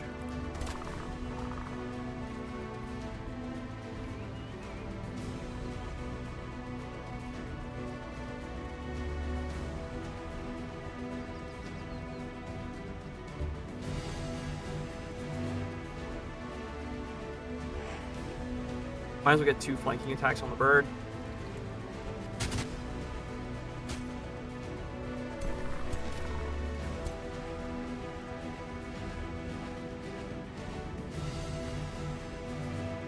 I can go over here and get a distracting attack. 26% distracted. And he's distracted. Okay, so this counts as flanking now.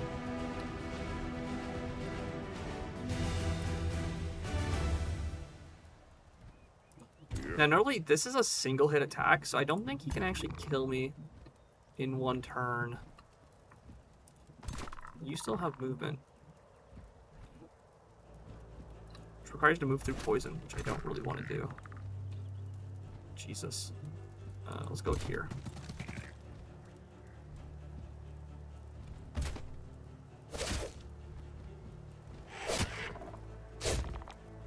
Let's get the big blight damage on him.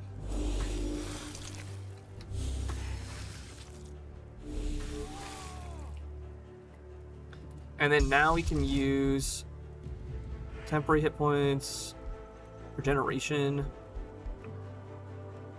bolstered resistance on sundered resistance is removed. Yeah, let's do that. And end turn. The last thing we want is for a hero to die.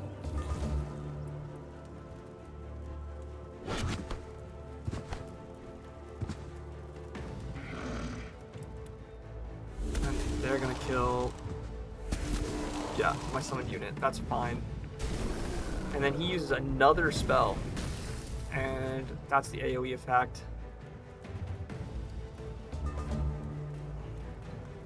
All of our awakened just wore off. So we're gonna start by Twin Awakening these two.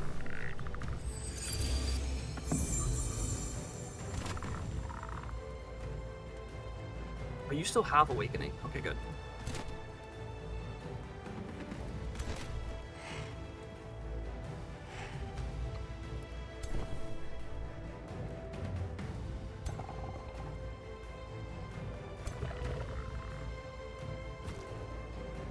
Wait, what did I do? Oh, I canceled the Hex Pact. That's not what I wanted to do.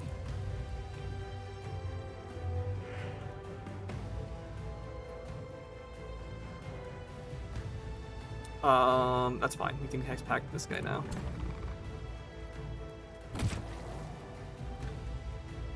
And that kills him. What are you doing? you're probably gonna heal someone, so let's just get you to kill this guy.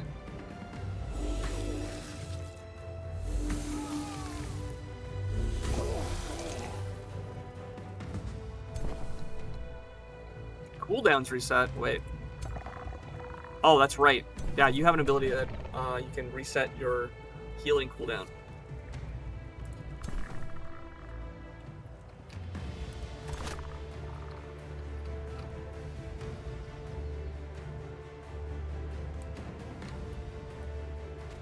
You know, I should have put this Hex Pact on this guy instead, because I think this bird is going to die.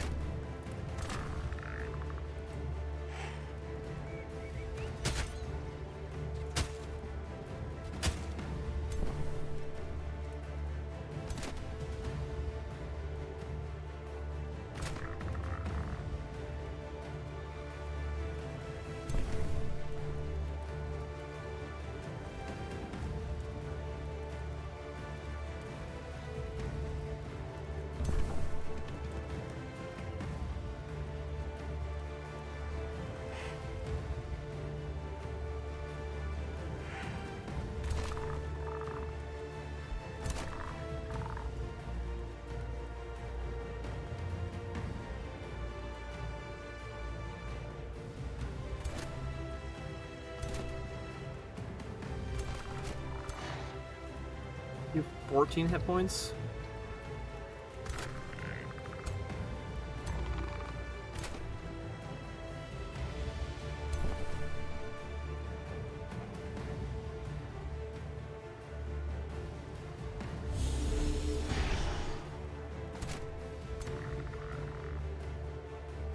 This is a guaranteed hit, I'm pretty sure, because melee attacks can't miss.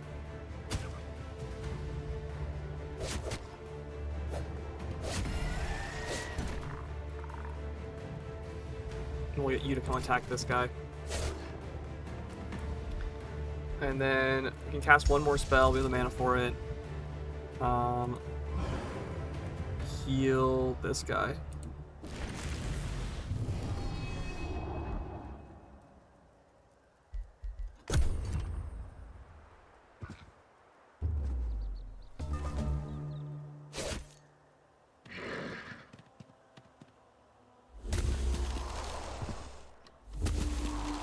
They fumbled twice. Amazing.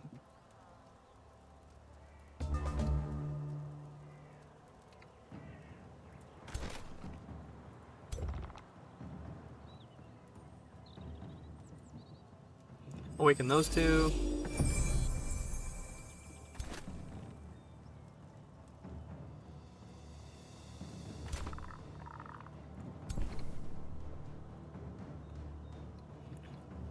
Don't think that temporary hit points do anything at this point in the fight, because it's only...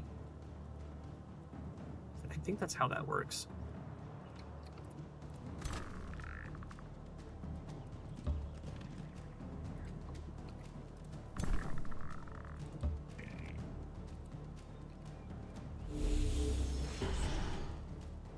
Distracted was resisted, but that was a flanking attack.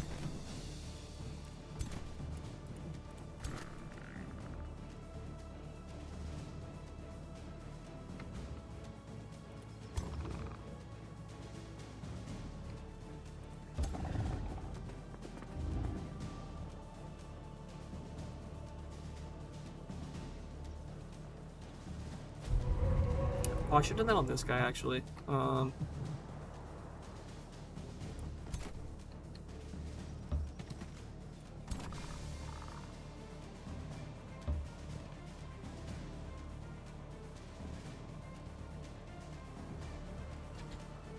Missed that attack, that's fine.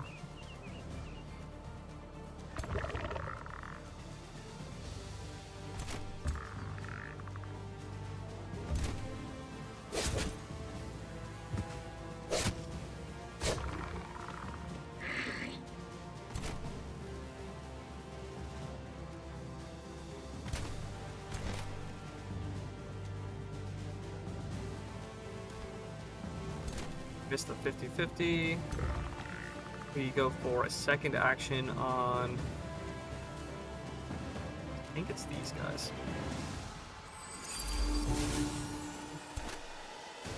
Yeah. just need to hit some of these 50-50s. We also get a crit. Dude, what do you mean we hit our own guy twice?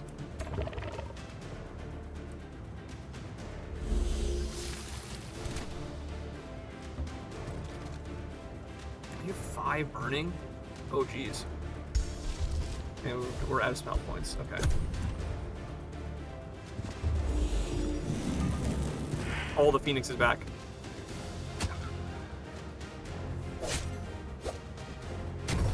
No, they got our debt. Dude, the freaking Phoenix. Okay.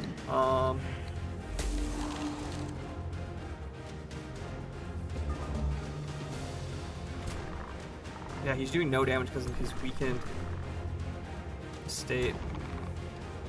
How much health do you have? 50? Jesus.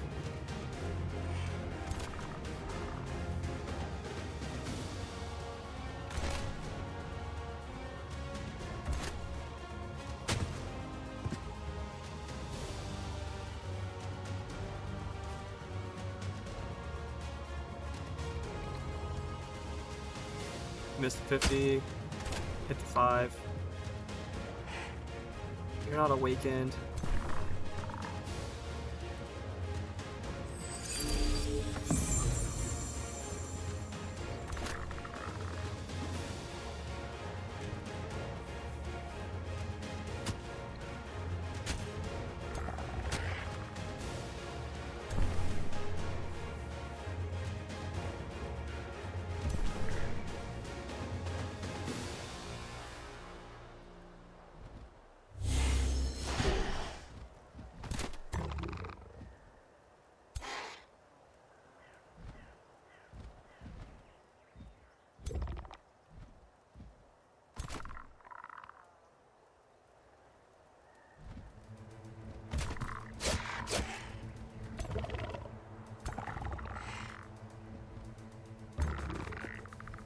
Need you to hit this.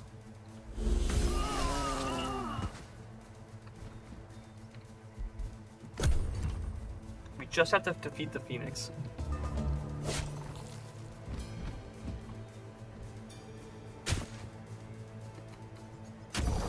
Got another kill. Oh my god, dude.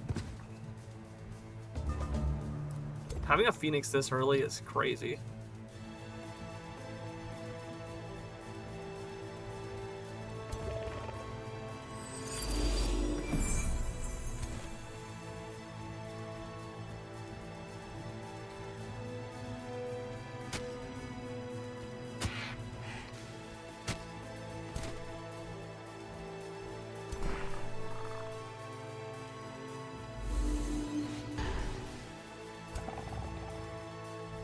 Need these to hit and it should kill. Oh, I had the option to use transfer life.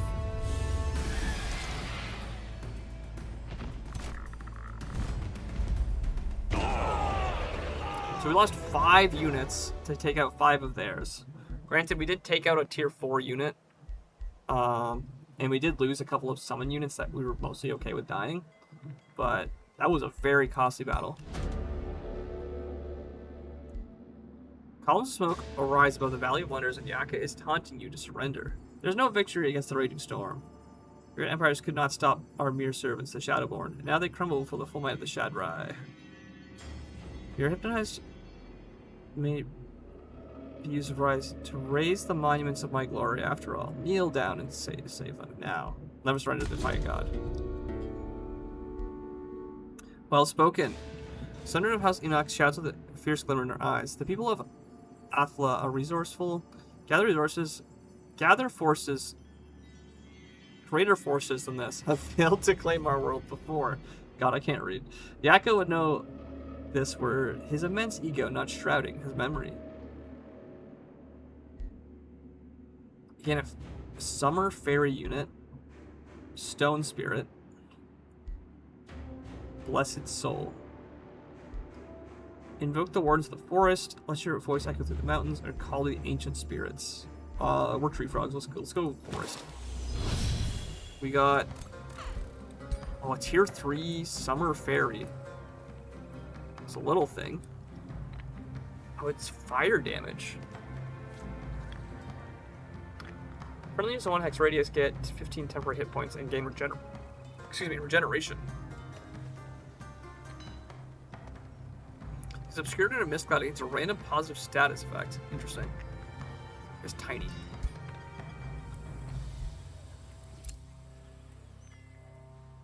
Okay, so we managed to send him away. Granted, we have basically lost all of our troops.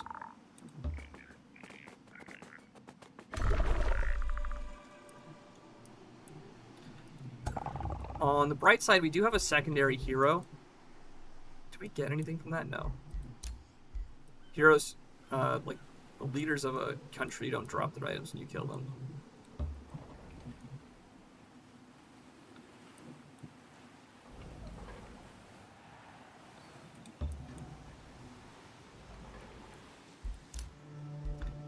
This summer ferry, we'll get to come over down this way. I don't think there's any faster route.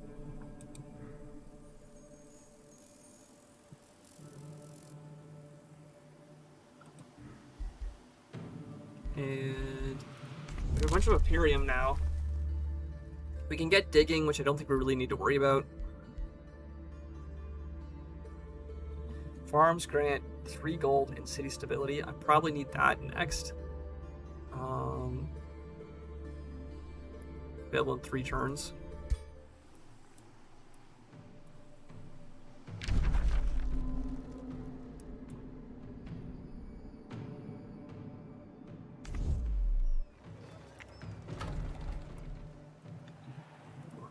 Five, 6, 7, 8. Okay, yeah, 8 size. We still don't have enough money to produce that faster. Still saying we have minus 13 mana. Unit upkeep. But I lost all the units that I had. Do I still have to pay their things at the start of turn, or is it only at the end of turn? Or is it just not updated properly?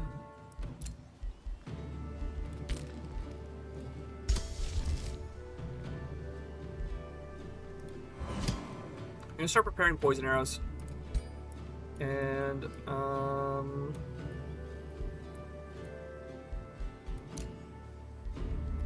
I should probably start... Oh, that's why. You cost 20 per turn. Okay, yeah, so I lost a bunch of units that cost me mana, but I gained a very expensive mana unit.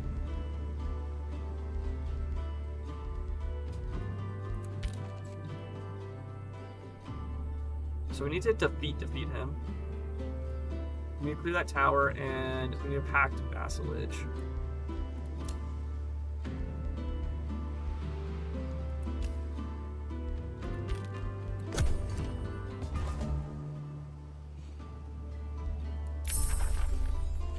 Crow Companion is now researched. Wayfinder enchantment.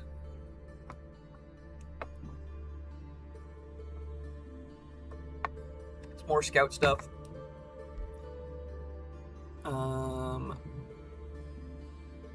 Dormant enhancement. We need and vine prison. 5 living vine units randomly at 2x radius, which live for 2 turns, deals no damage, but they have a chance of inflicted immobilized enemies.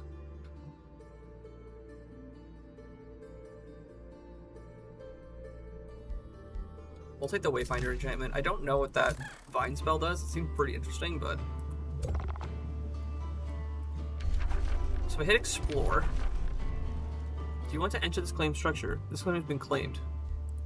Who's it claimed by?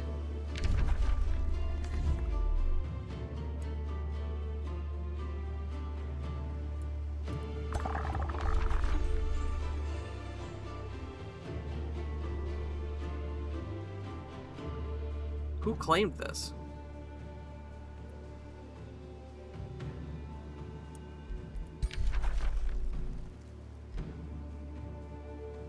Distant claim. What do you mean she has a claim on it? Did you ever explore it?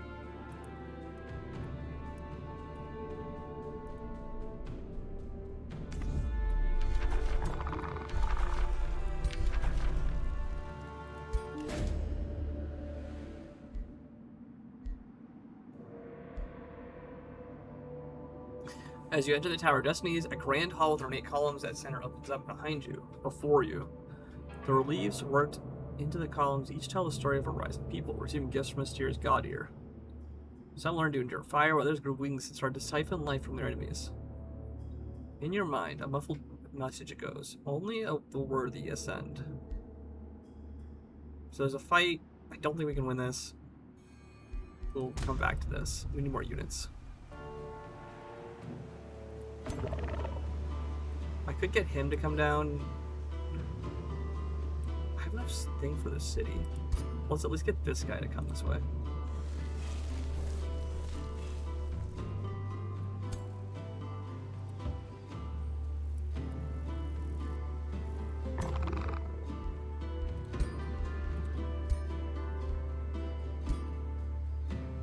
So I could just get the healing one. I have to reset my skills. I think I should do that. So I need foraging training and XP growth. I want the quick command. I want this one. Order. Actually, let's do nature. We can reset this. And in transfer life.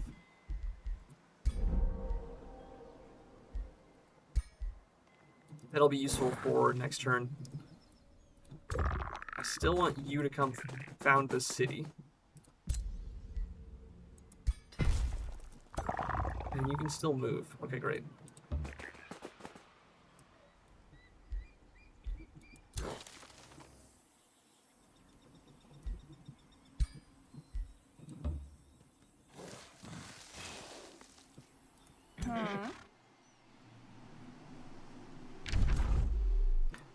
Why the heck does she have a claim on this? You're building a thing underground? Well, you jerk.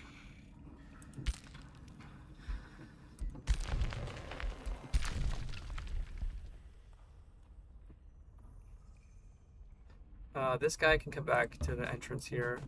Don't think we need to worry about the underground right now. You are out of movement.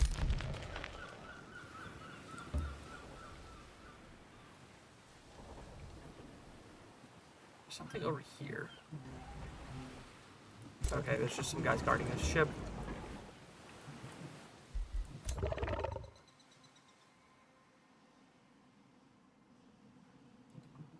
Why do I still have movement? Oh, because I started here, that's why.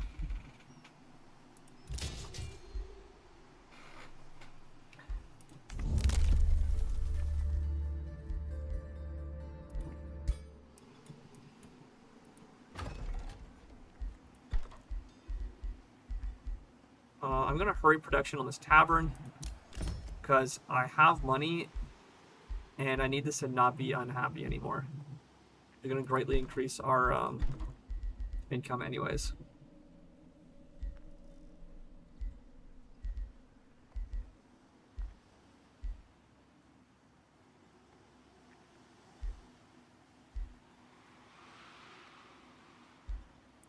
And isn't there another bathhouse? I don't have enough money, and it's not boosted yet. Oh, it is boosted.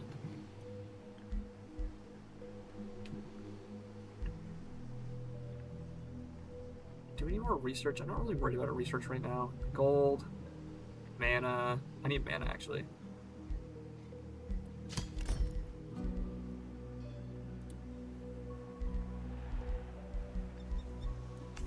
Do I need any Imperium stuff? Tunneling, I don't care. I just spent a bunch on that city renovation.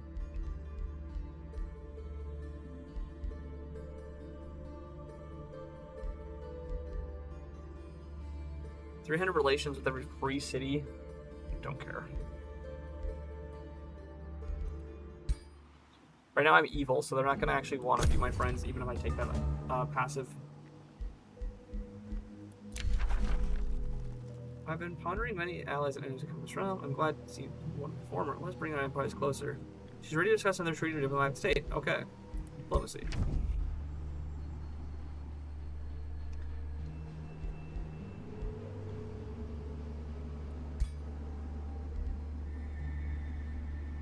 Wizard's Bond. Both rulers agree to the Wizard's Bond to improve Empire relations and access new treaties in diplomatic states. Throne City is revealed. They can call each other to war, which leads to defensive pact. Treaties.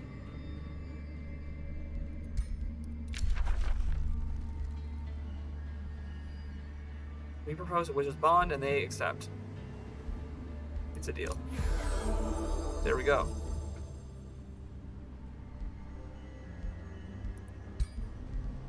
And then for announcements, we can say that friendly, which makes them like us, rivalry, and grievance, which is a justification for war.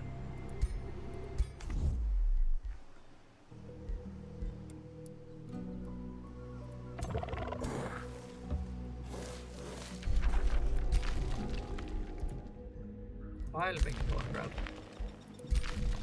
No, that's not what I wanted. I want you.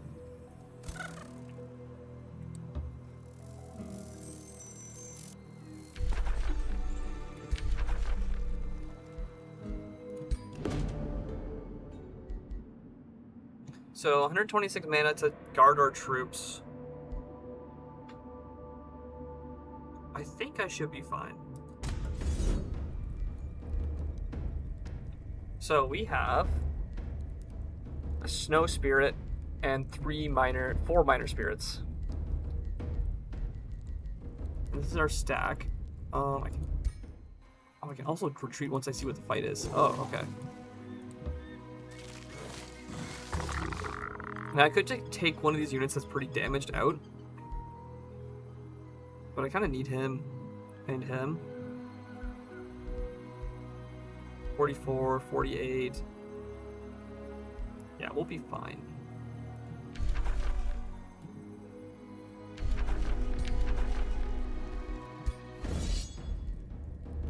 And yeah, we'll do manual combat. But be careful these elementals because some of them are ranged attackers and some of them are melee attackers. So I gotta make sure I'm like keeping an eye on what's what. Big one is this Frost Elemental, actually. Or Snow Spirit. So, you're a melee unit, but you also have Frozen Chance. Does this only apply Frozen? No. Chilling Phase. Teleports the unit to target hex and deals damage to adjacent units. Okay, yeah, so you can teleport behind us. Nothing personnel, kid. Frozen Chance. You're a shock unit. You're just a regular melee unit. You're a ranged unit.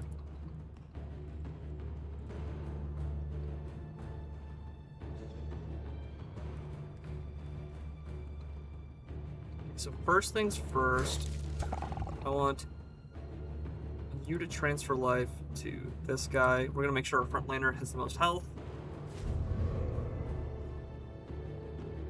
Oh, this has got some very weird terrain. We want our skirmisher to be in the front. You're a support unit. What does this do? 1 hex radius heal. Okay, perfect. Oh, and it's a 1 action ability. So I want you to come up here first, and you can come this way. What buffs does this give? Regeneration, negative stacks, negative effects removed. Unfortunately, I'm not going to get value out of that negative effects part of that, but that's fine.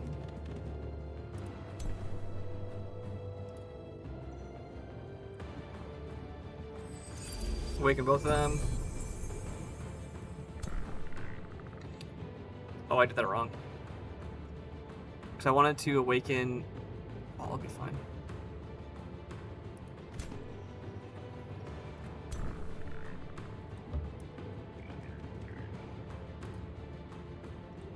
We'll get our healer to take care of himself first. Just in case.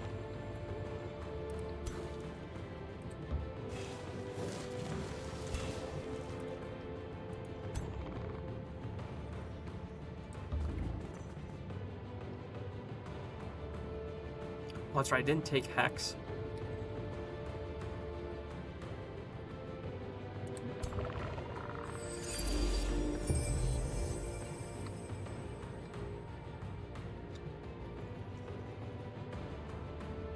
Within 2 hexes. Oh, shit. Well, I messed that up too.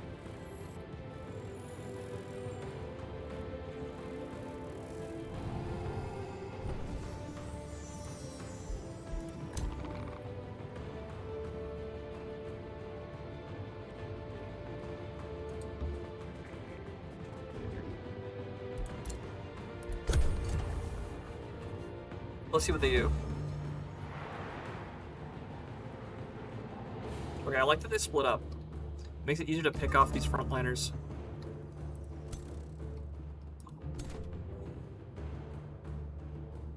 Yeah, actually, we can just run right up and hit those guys.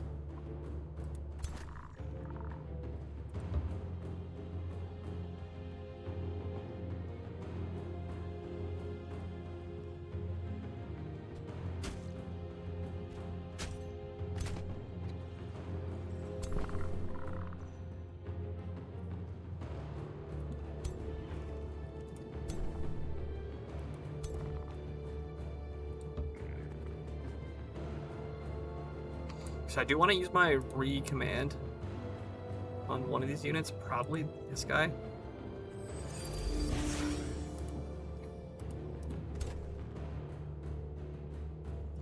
Yeah, I want to take out the Snow Spirits as soon as I can because they have the much more dangerous freeze ability.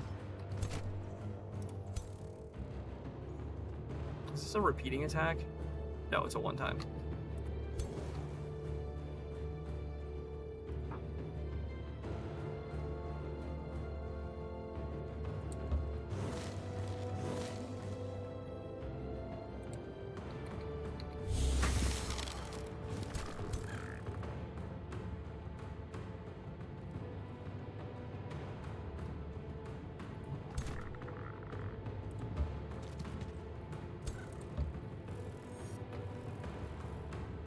You can exploit the fire weakness.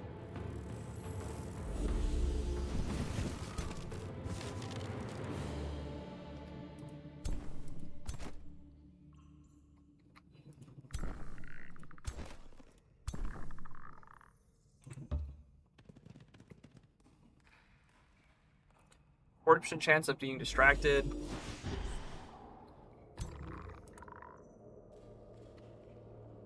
And we'll get some light damage in.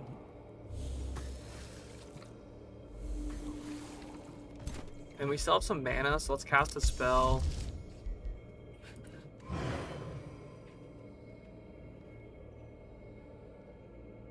We'll keep healing this guy, I think. We can also use, something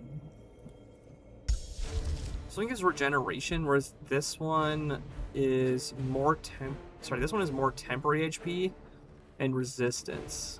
Oh, actually, that's probably better.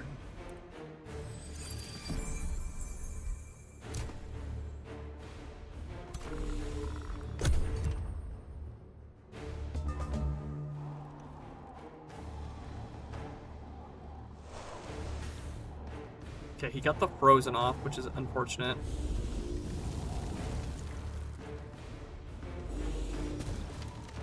They status vulnerability us and punched us, and they're in defense mode.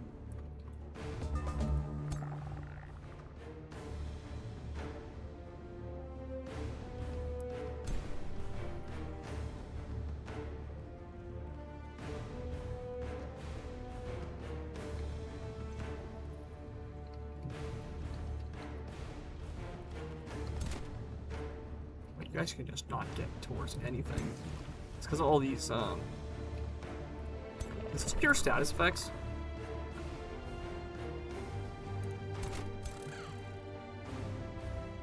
No, but this one does.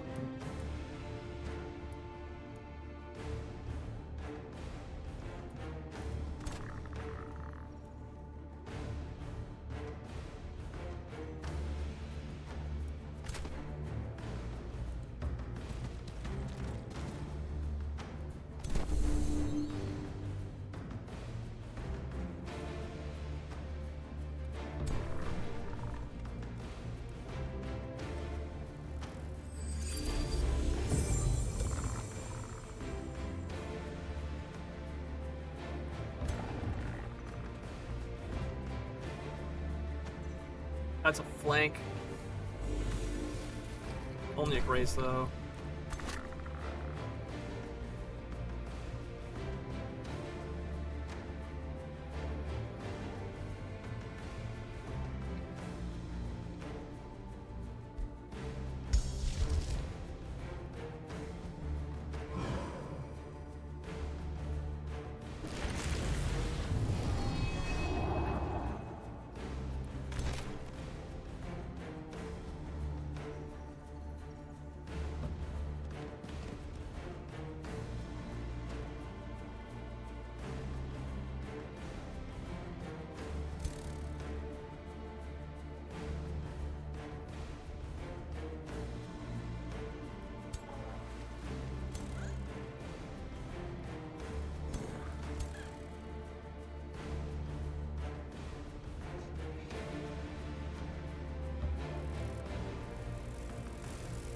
I have to go for this kill, even if it does let these guys get close.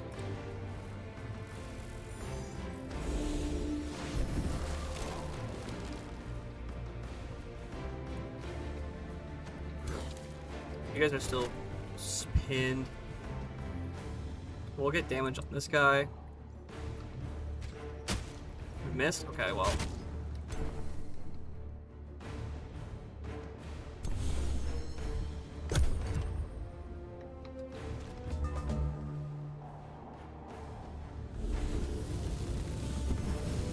We get a lot of damage off there, but these shock units don't really do that much.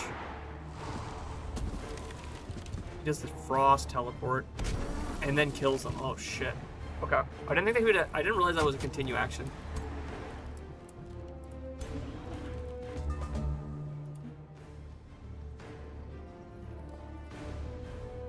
Oh, it's because it was a 0 cost movement ability. I see.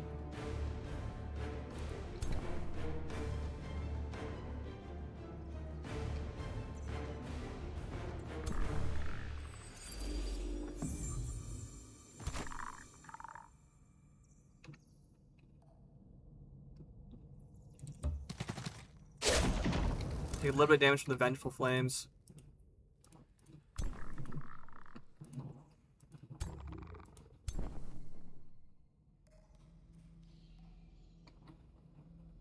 Did I use the wrong ability on them?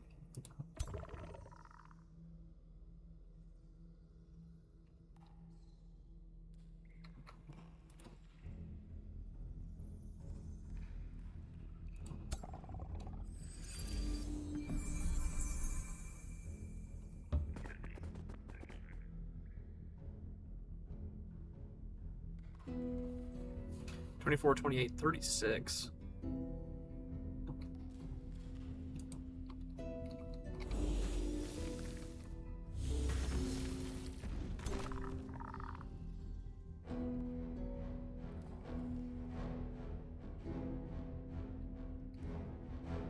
Oh, this guy turned around. Okay, so we can flanking attack him for free. Oh, but you're not enlightened anymore.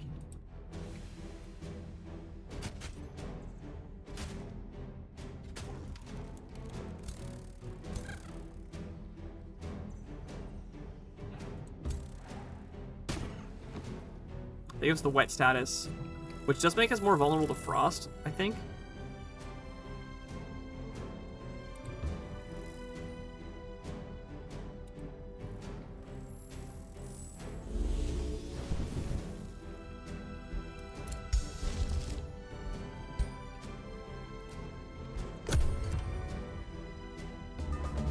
Okay, we should be okay here. That's gonna punch through our health, unfortunately. We took some casualties. Oh geez, that does a lot. And they're gonna kill my archer, aren't they? Yeah.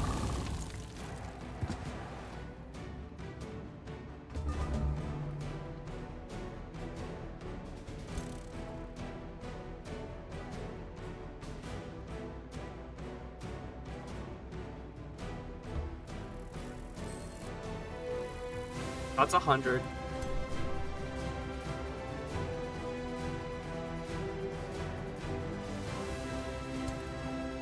We lost 2 units now.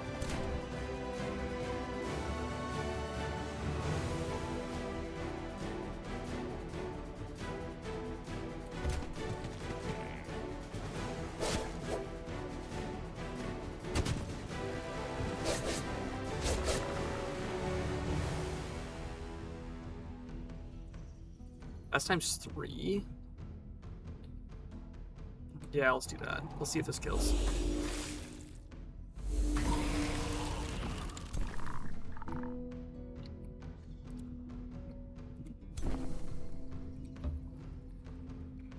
Please kill this guy. Missed!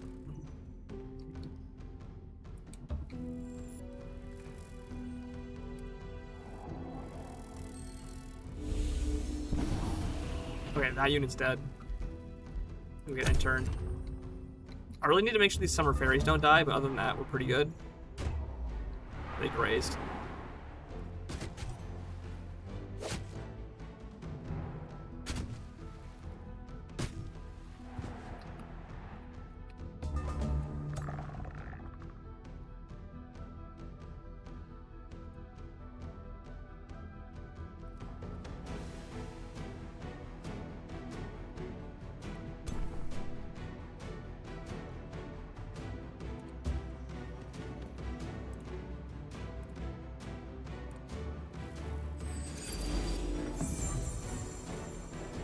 Can you distract these guys? Because they can't take attacks of opportunity. Oh, I thought... Okay, never mind, I was wrong.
See if we can actually get the kill on these water elementals here. No. Okay, in that case then I think it's better to come over here and heal ourselves.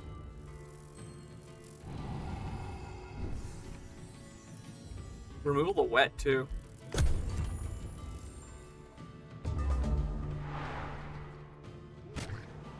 They attack our commander, that's fine.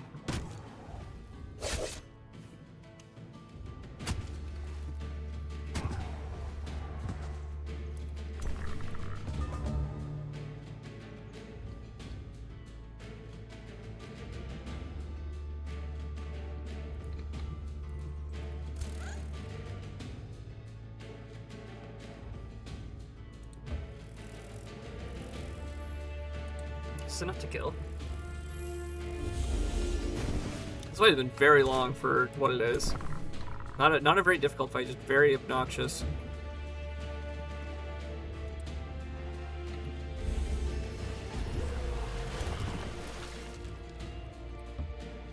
I did a fair bit of damage actually.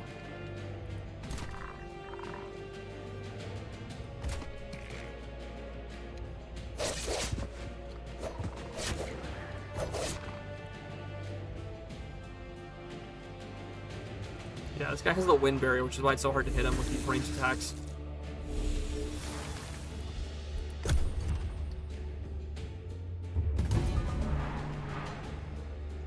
They just ran away. Yes, we'll claim victory.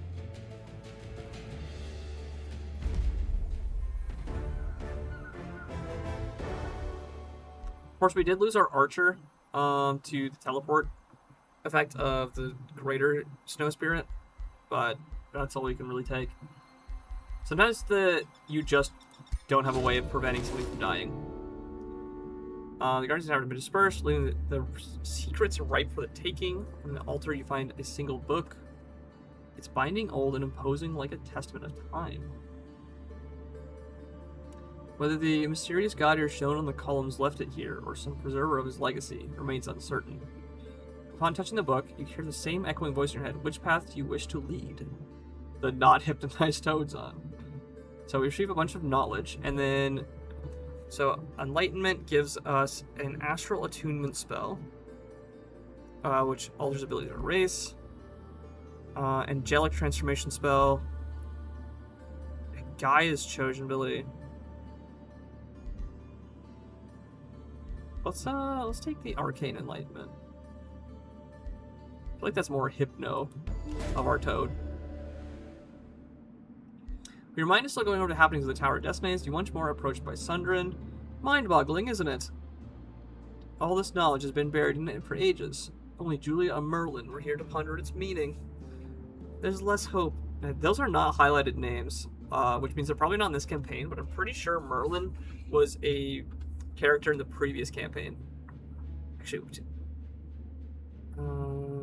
Sundren? Actually, wait, isn't she old? I think Sundren is actually from the previous game. Age of Wonders 3. Takes out Monster Slayer. There's a bow. You're ready to strike. I'll lend you a battalion of my warriors. What fits your strategy? Archers, healers, or pikemen. I'm going to take archers. We got 2 elven archers, which do in fact have the dormant awakened ability. Exactly what I want to see. Poisoned arrows. This affects skirmisher and we'll come back to that. Astral Attunement links the target race to the astral sea, granting the ethereal type. Whenever a scale is passed, you gain a random positive. Did you get this for free?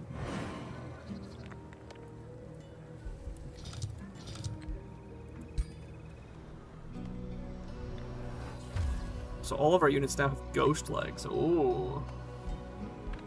We're ghosty. Look out. So it looks like if I had known how this campaign works, I should have gone to the Tower of Destinies first, because that fight was very easy, and then fought Ygritte, who would come for us. But that's just how it goes. We will take the Hex Pact. Because not having the Hex Pact in that second fight was kind of a pain in the ass. Warding, Phantasmal Warrior. So this is our second book. Basically, one of the tier 1 books that we didn't already do, we get to go back and do some for it. Evocation and Warding. Invulnerable for 1 turn. Static Shield.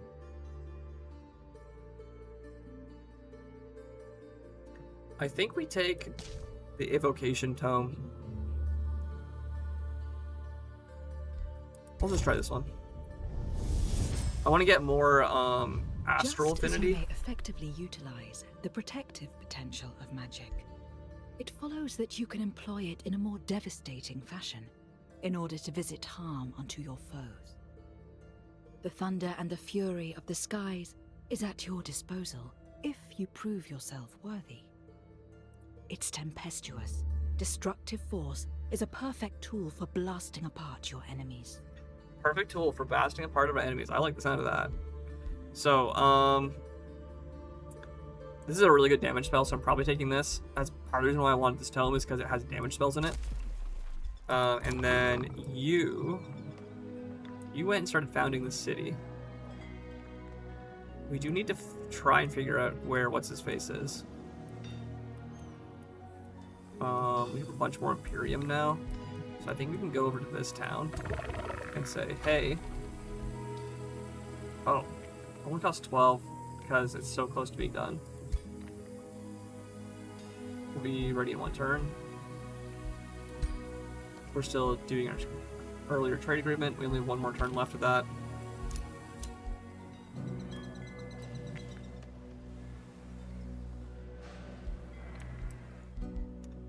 Else worth exploring over here? I don't think so. Silver tongue fruit. We'll get you to come up over this way.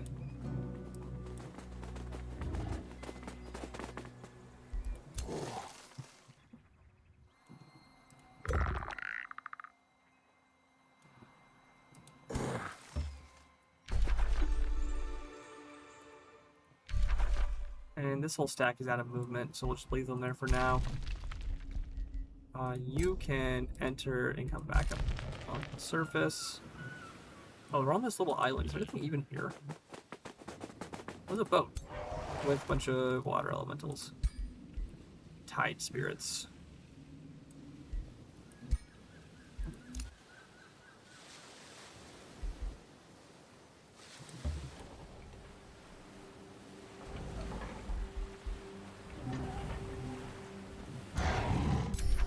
That's Archon blood, okay. Archon blood is another one of the 9 magical ores or materials. Resources. You're all good here.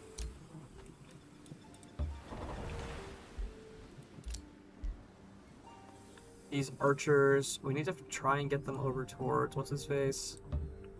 Get them to come this way. We're finally positive on mana.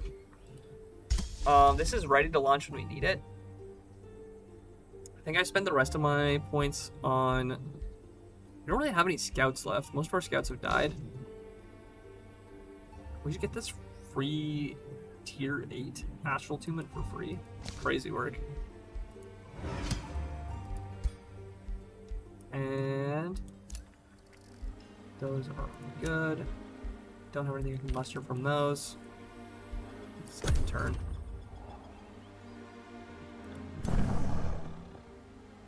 Mystic Projection. Okay, that's a scout unit. The newly forged pact with seals the reunification of the toads. We were fools to fear the magic you were wielding. A spell can harm or kill, but it can also protect. We need your powers to survive this dangerous world, and we'll proudly call you our emperor. It offers all that it has to give, so let's work stand together.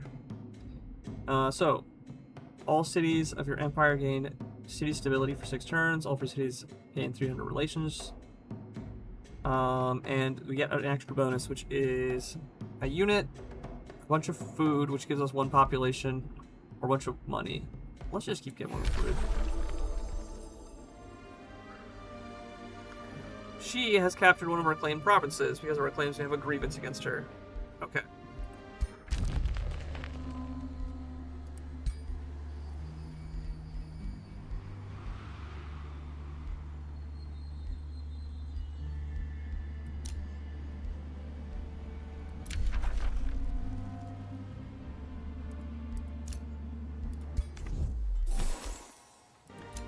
That produced a shrine.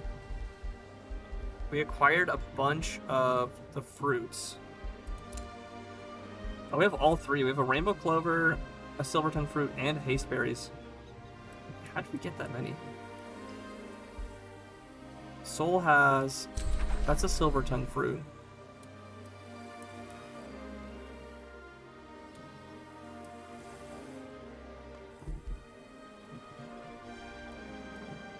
Does this have the other 2?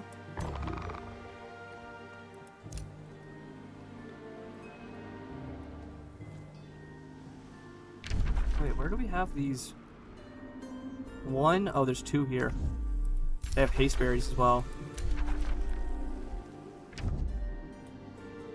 1, 2, and there's a 3rd one over here. Yeah, it is. Okay, so we have all 3 of the fruits. Which means we have this bonus effect of plus 15% Imperium income because we have all 3 of the plants. Which I think this is probably the best of the 3 buffs. Province improvements. Mana nodes grant 5 knowledge and mana.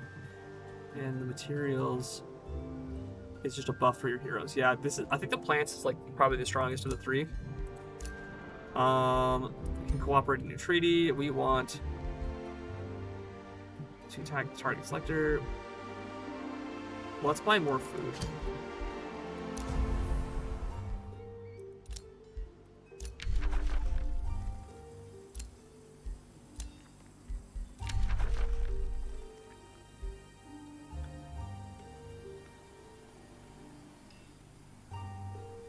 Okay, yep. She cares about our having good relations with these things. Comments you on your actions improves your relationship with 50. Yeah, she's basically saying, we like you for not being evil anymore. The Summon Entwined Thrall is ready again. The hell is this?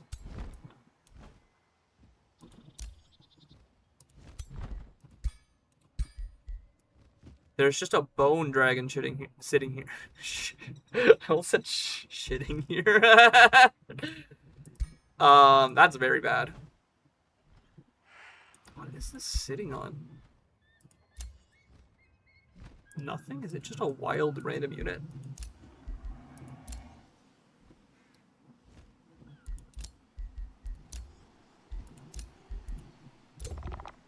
Hero has leveled up. Oh, this is our other hero. Fire evocation, which applies burning, and lightning evocation, which applies stunning. Melee attacks grant prepared spell for 2 turns. Magic attacks grant prepared strike. Magic attacks 2 more damage. Melee attacks 2 more damage. Okay, so Spellblade wants to like flip-flop between different spell types. I'll use that upgrade point when I get a chance. I'm gonna keep this one equipped. Speaking of which, what is his... Oh, you've already gotten some of that. Cool.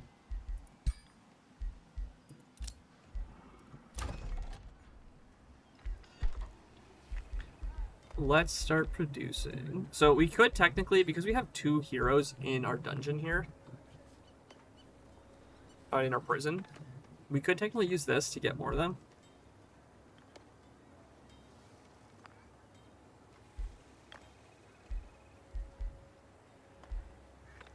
Fender's Gold. Mana Obelisk is 15 mana. Requires 2 cores to boost it. You also just get the knowledge. Bathhouse. We're going to be happy for a while.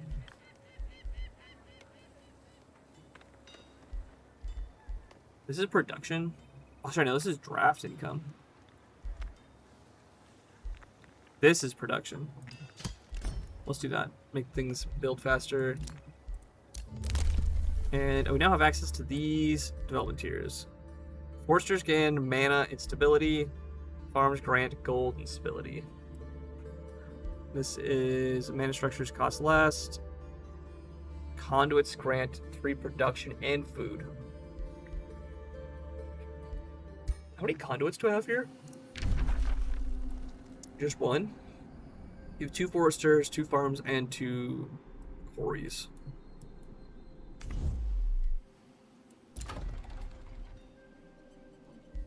But we can annex another province. I don't think we can reach this one yet, though. The Fortress of Woe.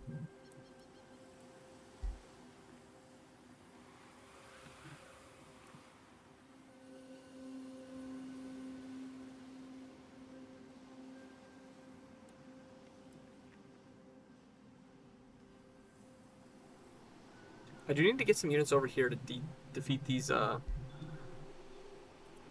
random sea units.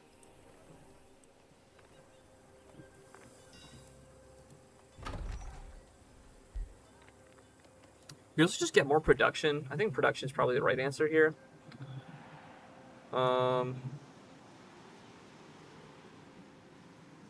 the only quarry we can build is on the water.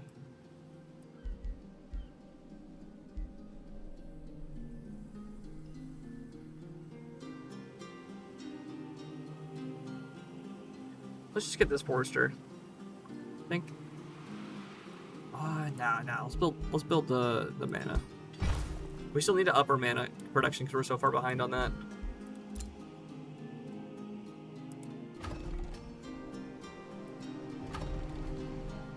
Oh my god, wait, we look so much crazier here. Oh, now what was that notice that we got about heroes?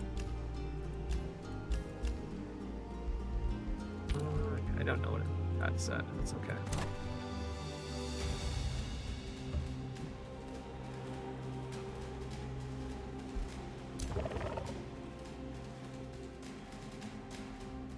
This hero is mostly on a scouting mission.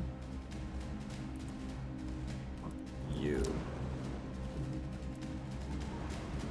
can't get there. Okay. Molten treasure.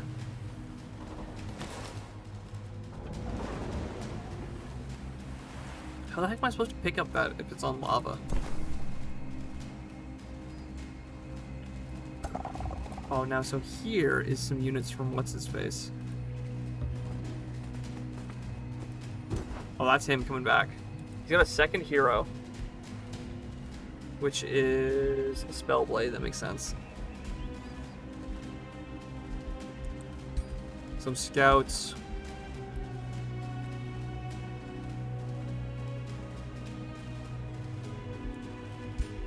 He's got a bunch of cat units. Does he not have human units? Is that like his whole thing?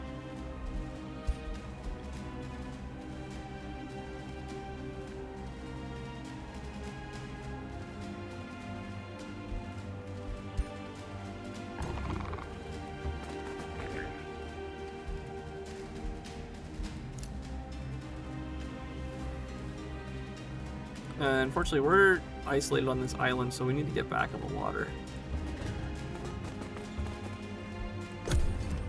Oh, and I did not mean to end turn there. They're gonna attack us. I'm just gonna auto-combat this. And I will not let them use spells.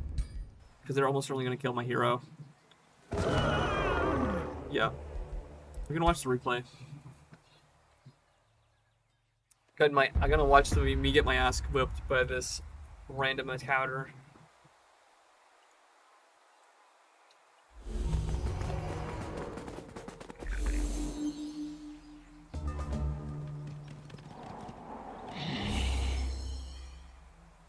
Wait, why did they send that guy forward like that? That was a terrible decision.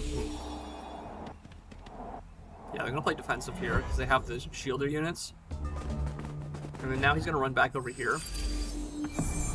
Awaken those guys, and then run back into melee? Oh, it does AoE, that's why.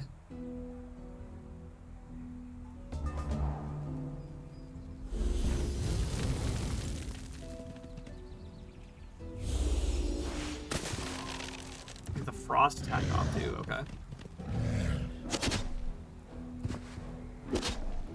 And have a polearm fight, okay.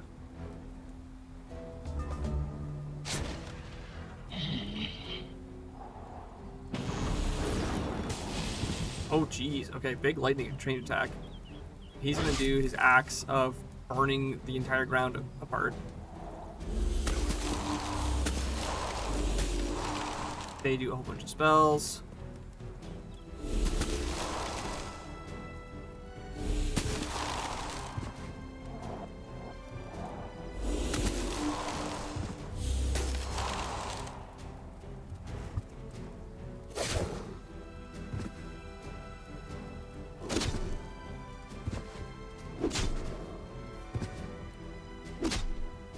The polearms fight each other. Yeah, not looking good.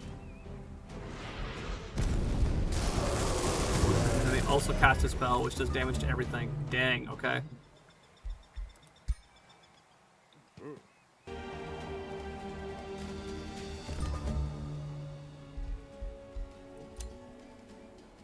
Okay, we finally have access to some rallies. Okay.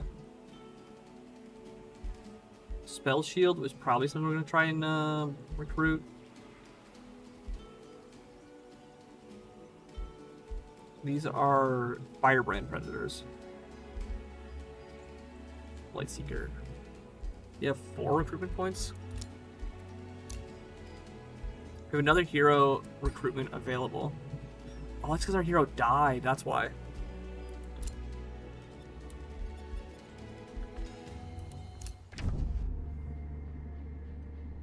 So they caught our hero.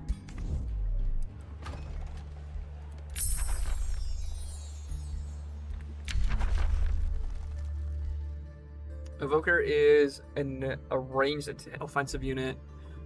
Dormant Enchantment is if we want to have multiple types of units. And Vine Prison? Let's try Vine Prison. I want to know what this does.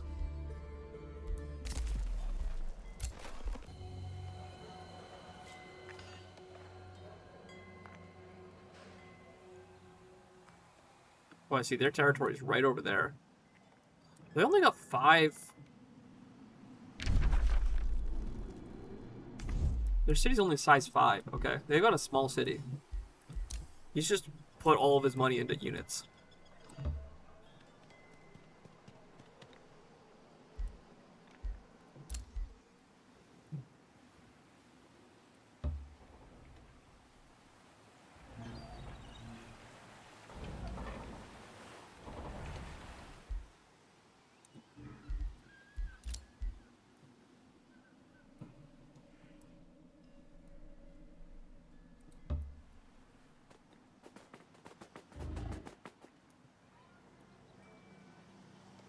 So yeah, we just need to go defeat the town, the what's it called?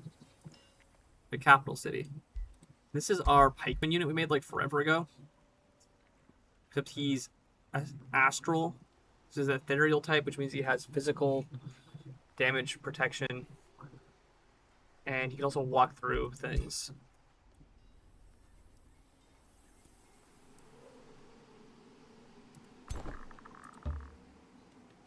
I can't believe that guy was just waiting for our hero to show up in that corner. That was really annoying.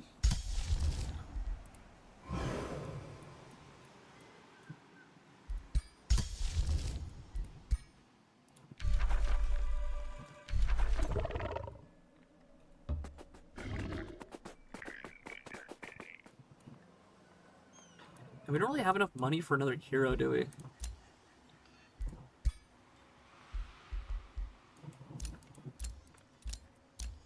I guess we have these ones, which are cheaper. The Puzzler is an Elementalist. Arcane. Yeah, let's take this. And Lawbringer. Clear an Infestation. Sure.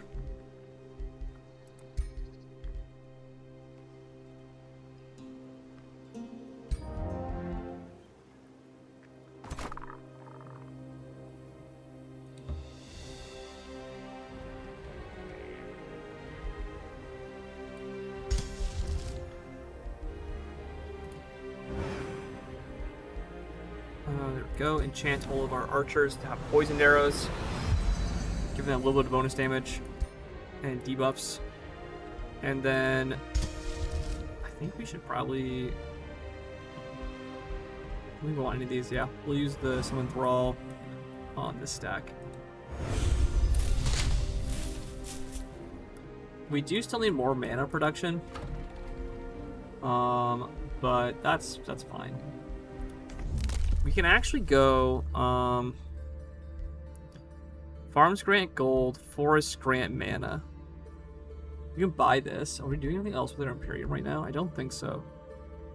Although, do we need the cities? I don't know how much we need the city stability, because it might be better to get. We can do both actually. Conduits grant 3. We have 2 conduits that are thing. Let's do this. Because I don't think we really care about the cost reduction. We just want the food growth. And then we'll get this for extra mana also.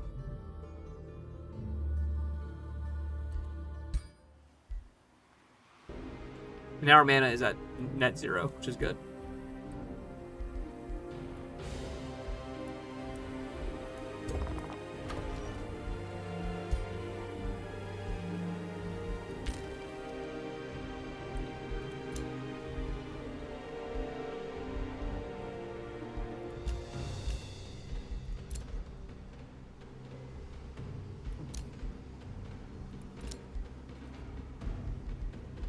And I think we're good. Let's end turn there. We might be able to actually finish this this mission relatively quickly. Oh my god, dude, he's sending all of his guys after one dude. He really did not like that scout.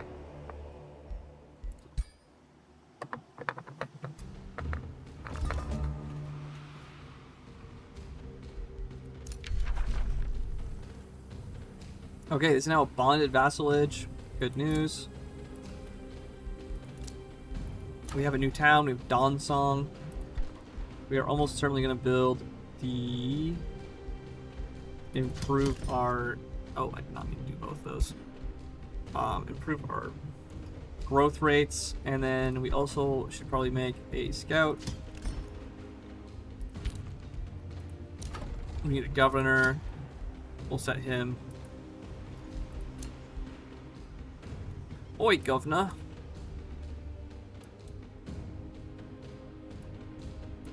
You can finally come out of the water. I am with how aggressive this AI has been with just killing random units that are like scouting around. Granted, these two territories are getting very close to each other, so it makes sense that they're like starting to border on each other. Which one has a better road? This road's fine.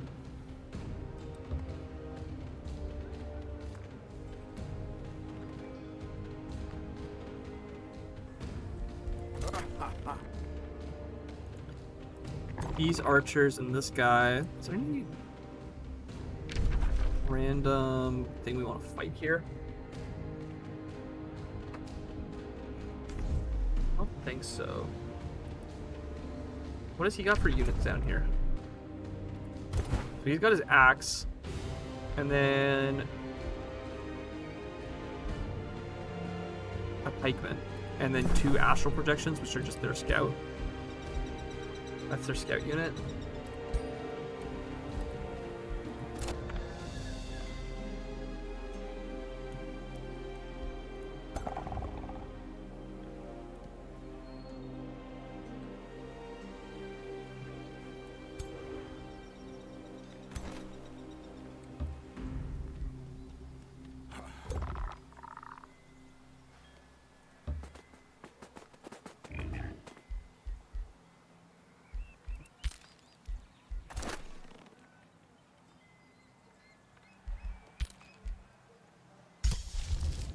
And we'll keep getting these summoned thralls ready. We are getting pretty low on mana and gold, though. Oh, you're still not making any units. I do need to get more money somehow. So I have to go start doing some gold mine fights.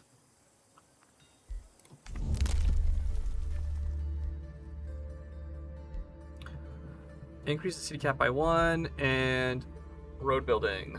Don't need those right now. We can also build 300 relations with a city. Destroying infestation grants stacking 20. Don't need either of those. We'll just end turn there.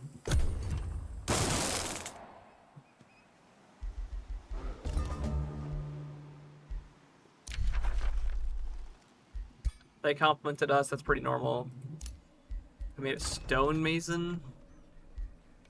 And we need production here. So we actually need more money.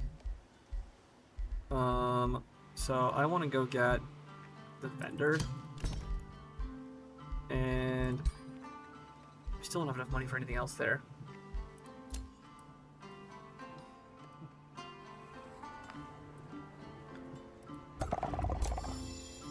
There's a mana node.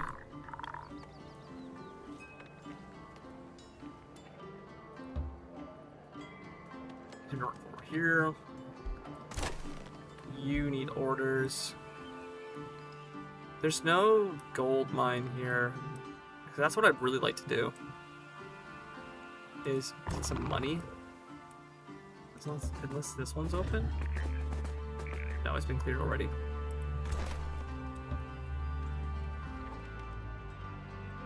I could just go pillage this guy's stuff, but also I don't really want to do that because my alignment has been pretty evil before, and that might cause us to get some more penalties on that regard. Is he have another town up here?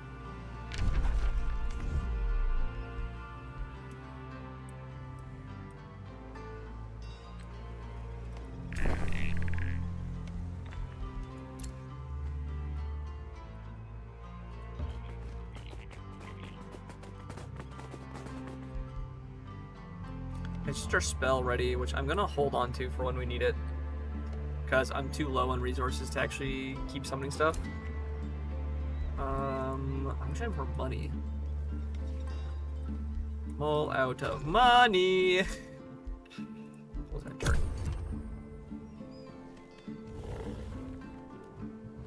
He's gonna attack me again? He's considered in range for that? Okay, he doesn't have a Phoenix anymore, and most of his units are scout units, plus we have our new buffs on our ranged units. Okay, we have to win this fight. If he kills us here, I'm gonna be so mad.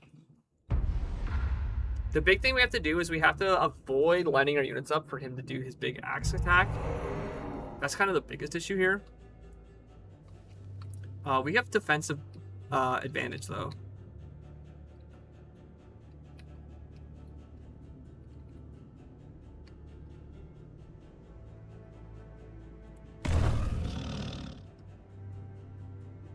Arcane Guard, you guys have fiery weapons? Searing Blades, he has a spell enchantment on them. They're inspired, getting morale faster. Okay.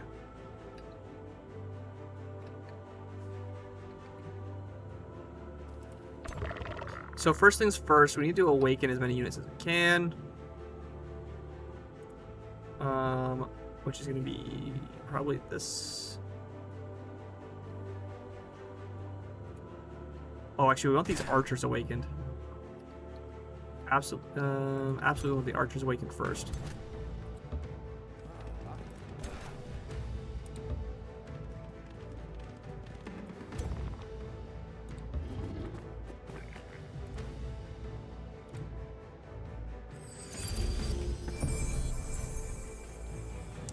And then I also want to hex.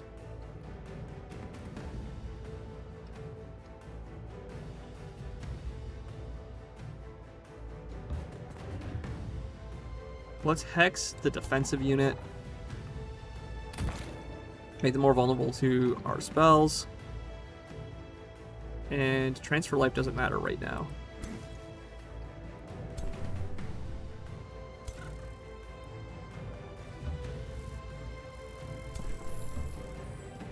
I want you to awaken these two units.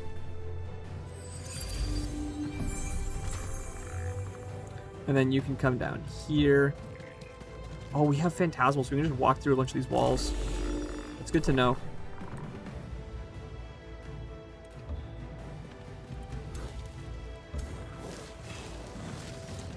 There we go. That should be pretty much good for us. We are kind of clumped, which I'm not the biggest fan of, but that's fine. We only really need to worry about this guy for that clumping issue. Now, this is a hero. What does this one have? Lightning Invocation. It jumps to 2 other units within 3 hexes and does a fair bit of damage. Tracker's Mark. What does Mark do? 10. Okay, it makes them harder to dodge and less damage, less defense. Totally normal. Chance to poison.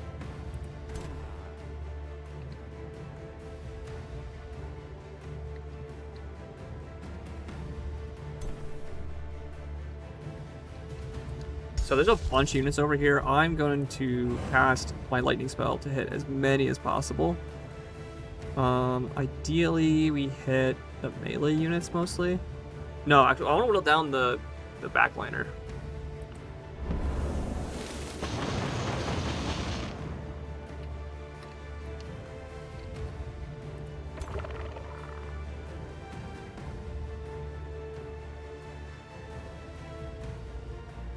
We're going to use our second move also.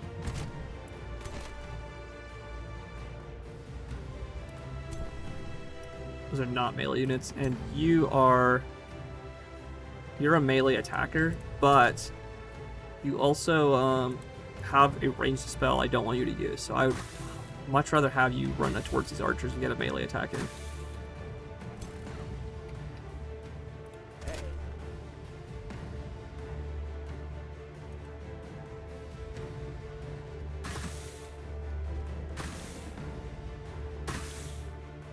We didn't get any poisons off, did we? No. He resisted all the poisons.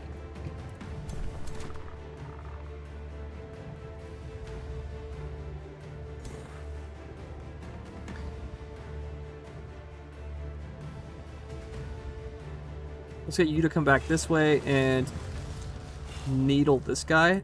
And then if that forces him to not run forward, that's also fine. And then you have the fire attack.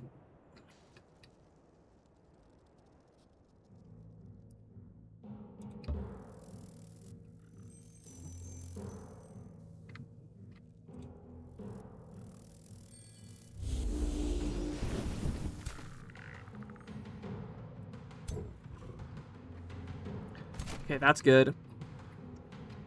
I do want these guys to run up here and hit him, but I am worried that it's going to cripple them pretty badly. I think I get...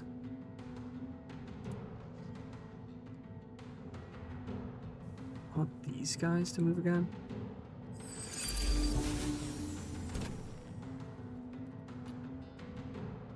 We'll just keep damaging the hero. It is better to actually put damage on... Oh, we finally got the poison off. Okay, sweet. We got 2 poisons.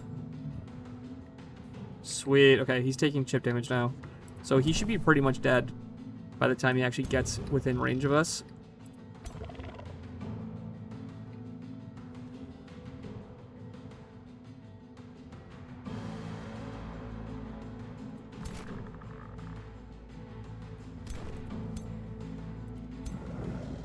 Oh, none of those units can actually reach. Because he will be blocked. Yeah, perfect. Now he has a charge attack which cancels defense mode. But I think it's still better for me to just walk up and go into shield mode.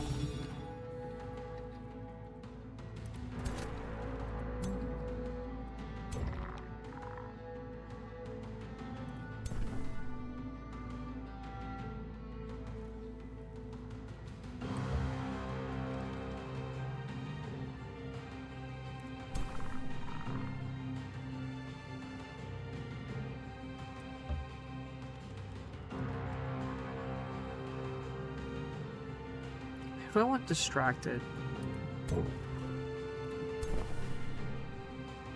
probably this guy.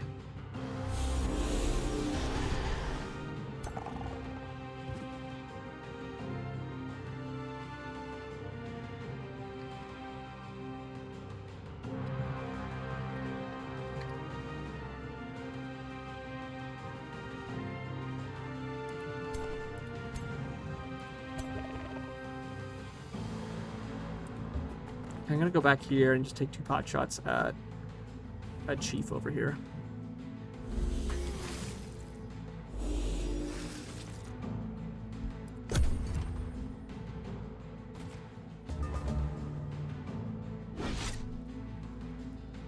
Yeah, he canceled the retaliation, that's fine. That guy is gonna go use his lightning attack, which applies dissonance, which is not ideal. They do a little bit of damage. That's actually a lot of damage. Oh, it's because he sundered my resistance. That's why. Are you not also going to attack in? Okay, critical. Then he casts a big spell for 42.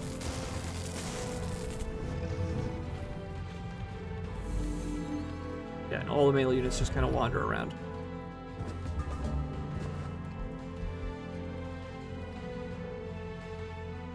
That Cosmic Elevation, I think, is like a late tier attack, which is why it's so strong. Actually, you know what? I might want the Summer Fairy to be our healer. This guy's got 9 HP.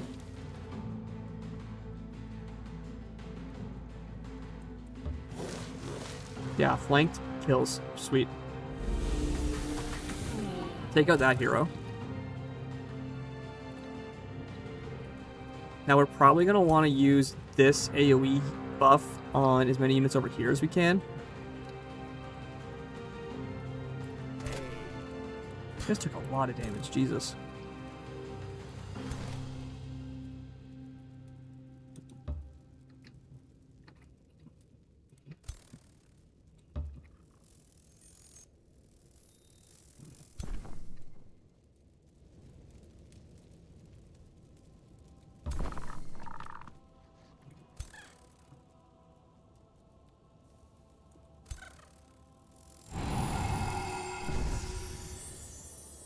There we go. Remove all of that burning debuff and also apply regeneration. You are still hexing this guy. We want to not cancel. Transfer life to this guy to heal him and strengthen him. And also, we want to awaken ourselves, I think.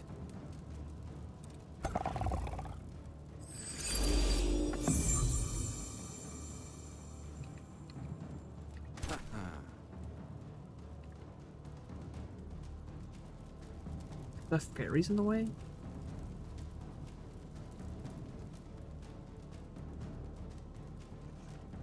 Whatever, I'm still gonna go for it.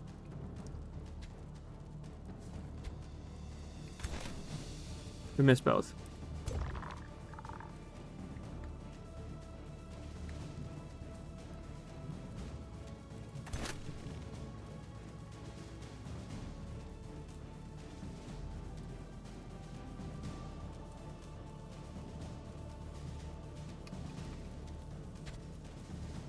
We cannot hit any of these 50s. Okay, we got the poison off.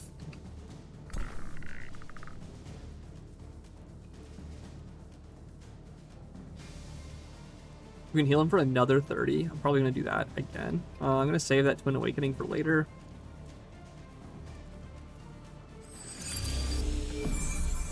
Keep healing our frontliner.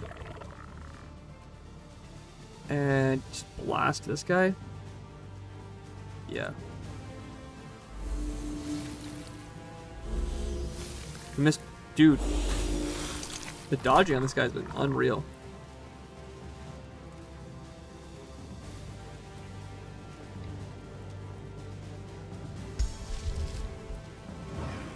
We're gonna lightning zap these guys again.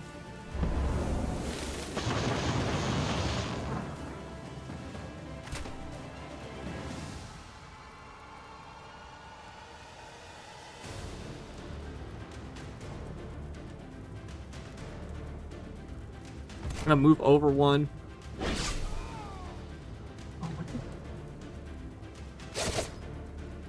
Oh, you hit the ground there, that's why.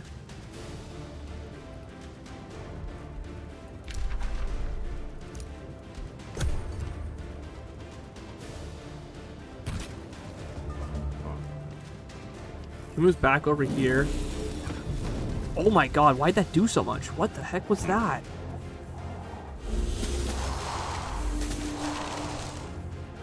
Ascended Wildfire.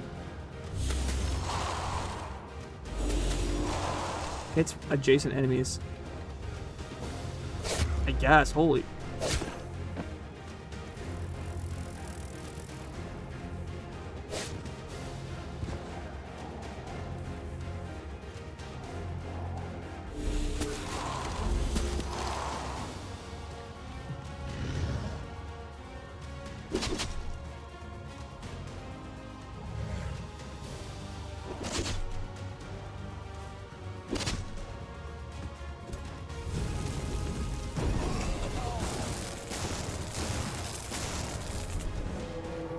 What the heck just happened? Immolate. Fire damage in 1 hex radius. I guess I stacked my units too close together?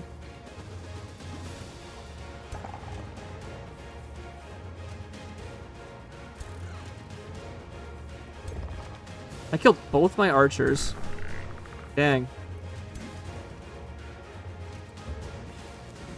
What the heck was that spell?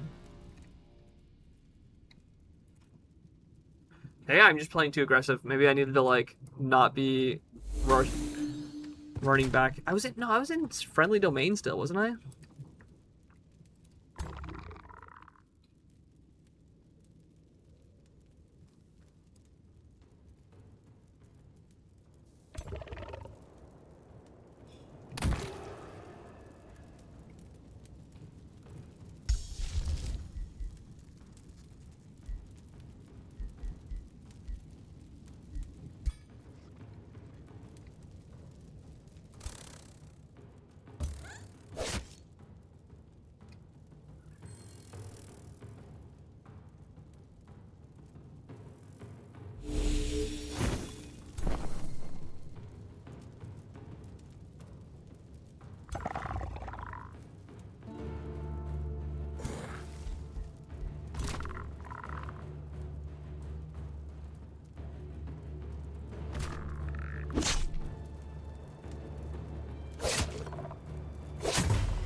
We got a crit. Okay.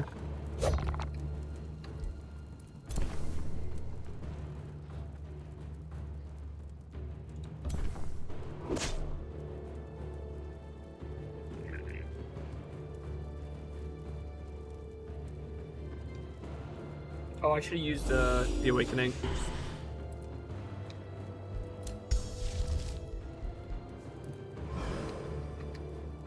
Yeah, it's not even worth using the spell because they're just going to not die. This can kill though. Let's kill this guy if we can.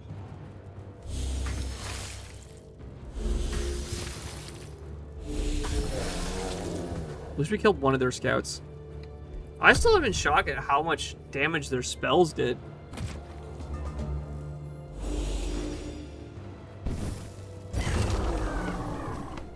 I guess his AoE spell effects were just so strong.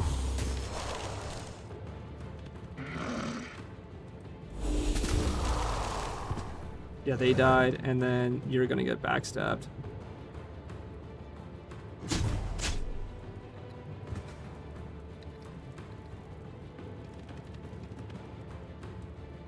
Does it mean that their hero doesn't go back to my dungeon if I didn't actually kill him?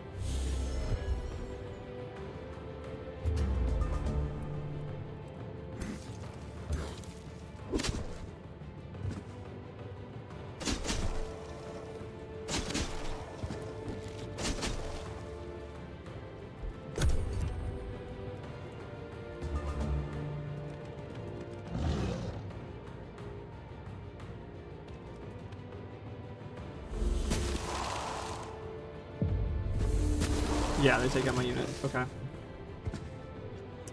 That's fine. It's not fine. We only killed 2 of their units, and we lost our entire hero stack. I didn't think they would come that far out to attack.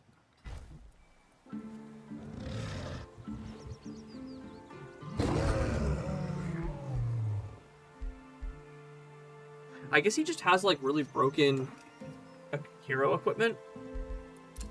So I'm now in the void, which means I have to wait like 3+ turns for my hero to come back. And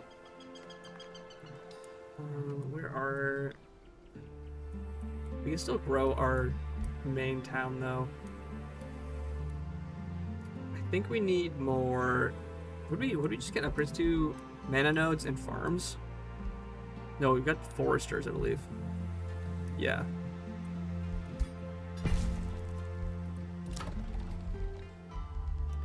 So we can make the... Oh, no, we can't.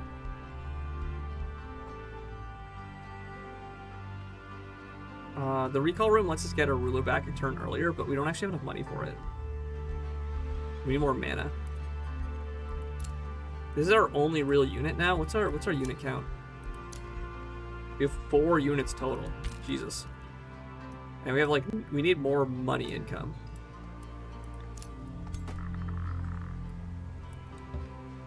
So we're going to send you here and just wait. Our production here, we need to make... Do we need money? Wizard's Tower. Library. We need money and mana.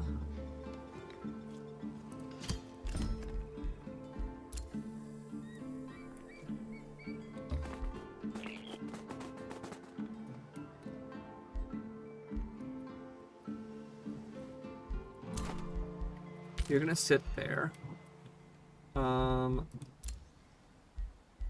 We don't actually have enough money to recruit most of these. 80. Oh, you only cost 45.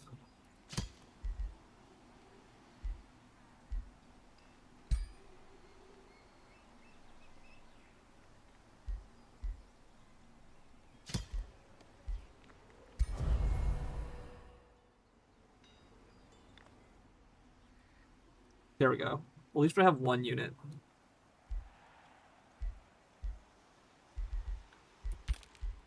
And I guess we just have to sit pretty and build up an actual army to fight this guy because he just has nasty AoE spells and is being extremely aggressive.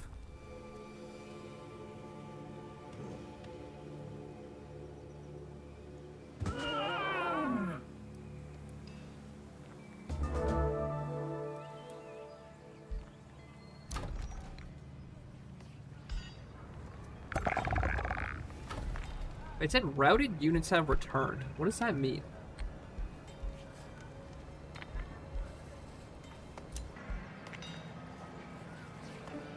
Oh, this guy leveled up. He's an elementalist, which is a range damage dealer mostly.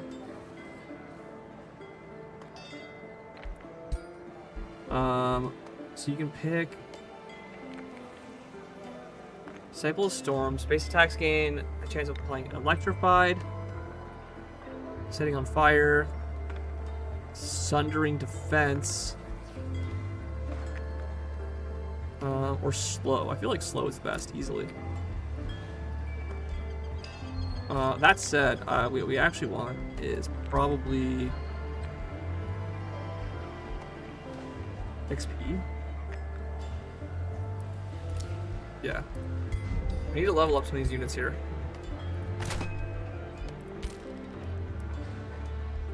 Oh, actually, also, we need to give you some equipment. Oh, did he lose all the equipment on the other guy? Oh, he did. Shoot. Okay. That sucks. Oh, he's just gonna run straight in.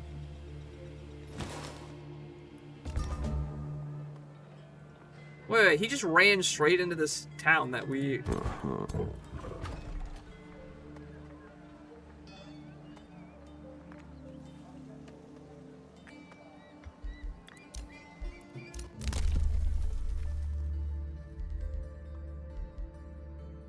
Gain a Whispering Stone. Each city loses everything. We get a bunch of units. This cares about animal units. Whispering Stone. This costs 125. How much does... It costs 150.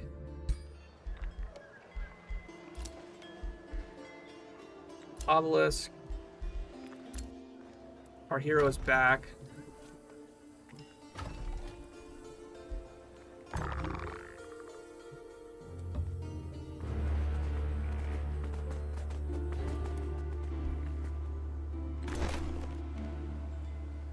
Oh. Wait, how did these units come back? You said routed units returned.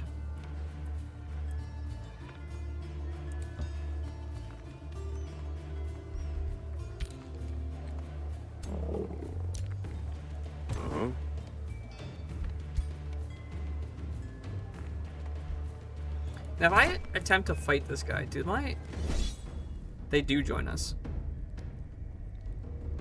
I'm gonna auto-combat this, because I want to see how the AI fights this guy's stuff with the replay feature.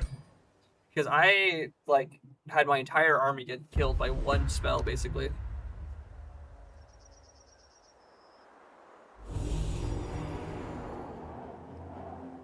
So there's gonna be something that I'm, like, not cluing it. Like, I guess... you have to be very careful about setting units next to each other.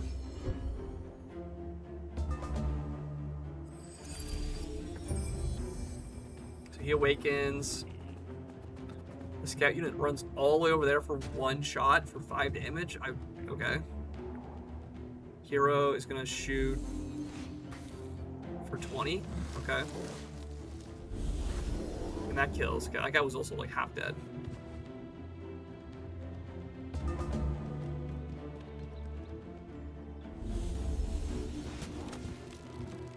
They shoot a frost attack.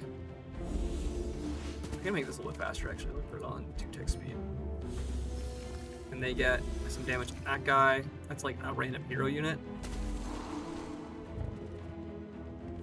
And then the defensive units move forward.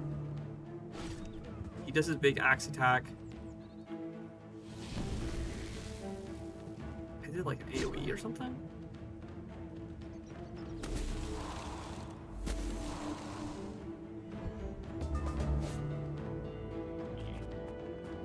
That unit just ran away, okay. He missed his poison glob.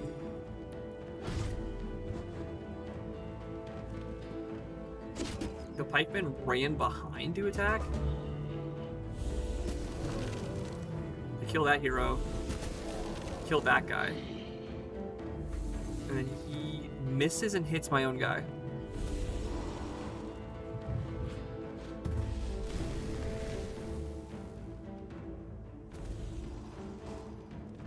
Where did those guys come from? So he runs away to hit those guys, which almost kills. What do you mean that did 62? Oh, did he just not have any spell points this turn? Because he hasn't used any spells. Or maybe it's bugged, because I said don't use spells for my end, but that doesn't mean that he has to not use spells. They take out the leader. That guy dies. Okay, we take those.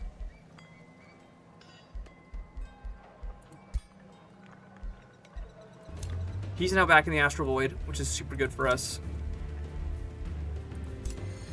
Yeah, I guess the reinforcement mechanics are a little bit different than I'm used to, because normally you have to have stacks literally adjacent to each other to have them reinforce each other. That's not how it works in this anymore. Cancel. You've made a storehouse finally. We can build some cheaper... Let's get some draft income. No, not this. Oh.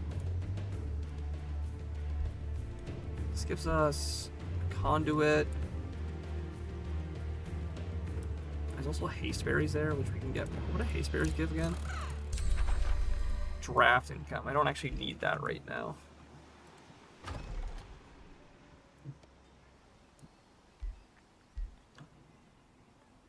We're actually getting a lot of mana now, so I can start casting more spells. I think we need a forester first.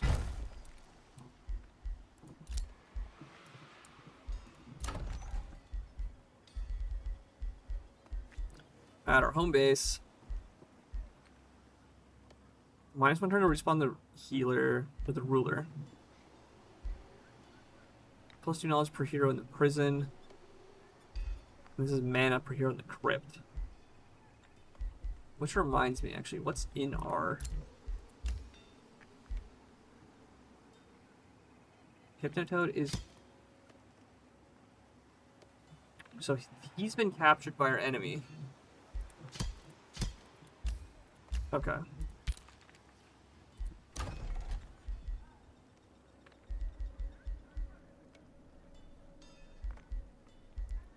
I think we need gold production for the most part now. And I kind of need another sun priest. Which means we're basically out of gold. What are we doing at this town? We don't have room for another unit. That's fine. Although alternatively, instead of making, if we go back here, we can cancel this. And instead make 2 light seekers. Nope. Did not want to double queue that. Just so we have 2 units being produced. Like that. We have a bunch of Imperium we haven't actually spent on anything, so probably a good time to start using that. +1 Whispering Stone or gold structures. Don't have any gold structures, so we'll use this. Non-racial units get +5 hit points. When fighting to ban, your units regenerate 10 and gain +2 experience. Let's do that. And we still have 200 some. Road building, Whispering Stone. These are one-time uses. Raise the city cap, don't need to do that. That's all we can do for right now. Oh, we can still get one of these ones. Made a relationship with Free City. Let's just buy this. I don't think we need that to build any cities for the time being. And we can now give this town a Whispering Stone.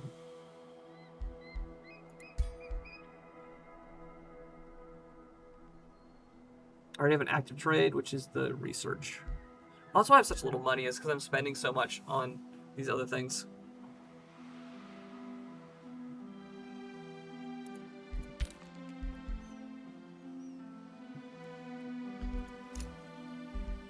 What's our units like? Yeah, like nothing.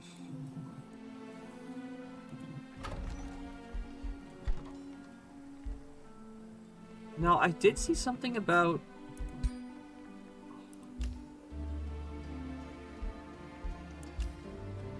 That's what we don't have, okay. We actually gone through that menu before. I did see something about having units return after being defeated or something. I don't know how exactly that worked. So this may I do need to do some more looking into.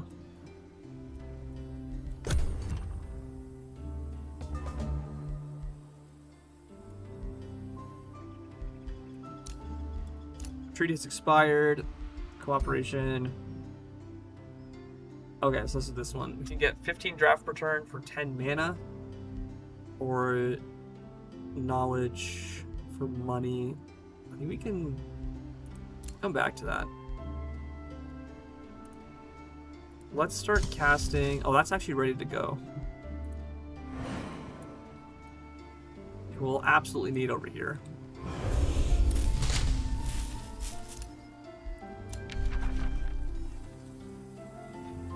So we can now choose to spend money to integrate this. That we're at the almost max rank of vassalage. And we just need to defeat him permanently. Should we discuss another? Okay, diplomacy. Negotiate. Defensive pact, sure. It's a deal.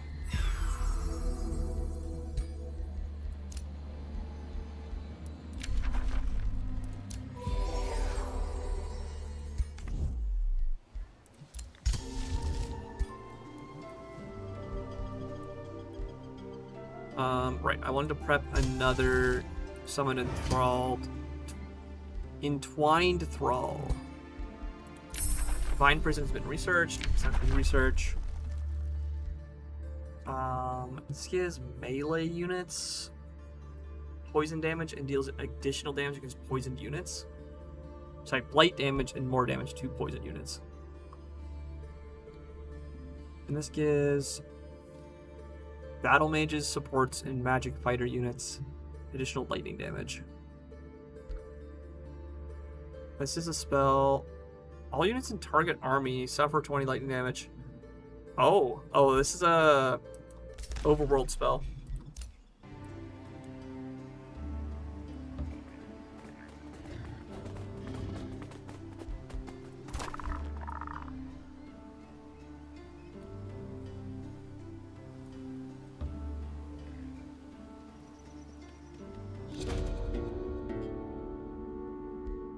A calm settles on the battlefield near Orichalca, or it seems, for Yaga does not tolerate silence. Any victory you could achieve today will be meaningless. Athla is but a pawn in my game of power. We came to punish the infidels, reward our loyal servants. In the meantime, the plans of the Shadrai are coming to fruition, beyond your reach or comprehension. I am immortal. If I fall, I return. Your life, however, it ends. Sundrin delves into those lies. Fighting for the ones you love is never in vain. We got the anime quote type like, my friends never die.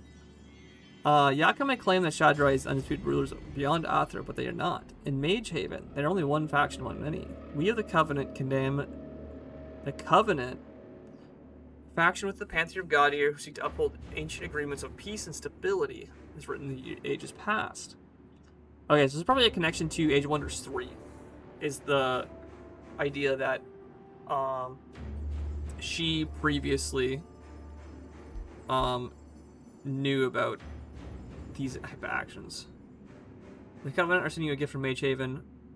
From Mage Haven, it's a world in the Astral Sea. You will bring down and end his onslaught. Your trust in my abilities will not be misplaced. And she gave us a ton of mana for that, which means our summon spells are now a lot more reasonable to keep using.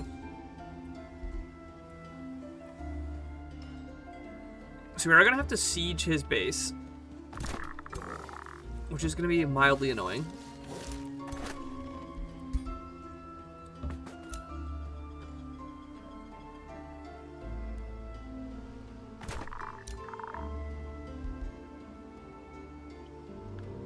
So if I pillage it, it's going to be evil, so I don't actually want to do that.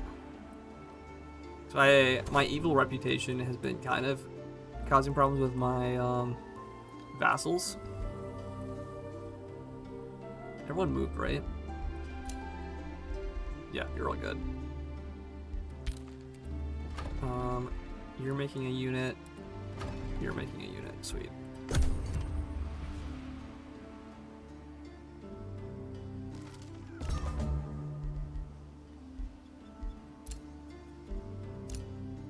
Tranquility pool acquired. Where the heck is that? Is it? Oh, it's in this town. Oh, they expanded here. Okay. There's another Twang Thrall. We're just gonna keep summoning these guys.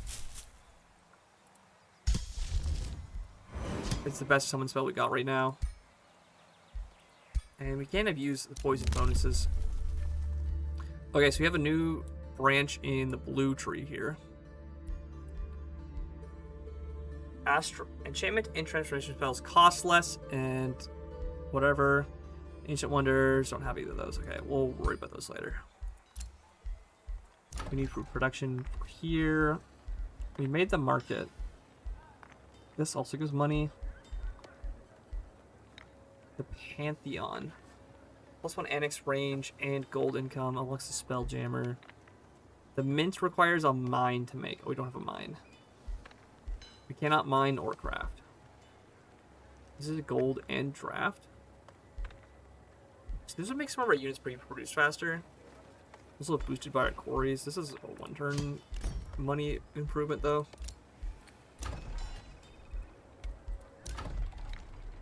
You can annex another province. We want this one. The Fortress of Woe.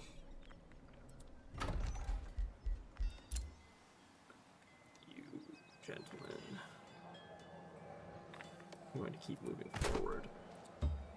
Now, I'm not entirely sure how this campaign works. If I get more rewards or like long-term bonuses for beating more units or not. Or clearing more dungeons, rather.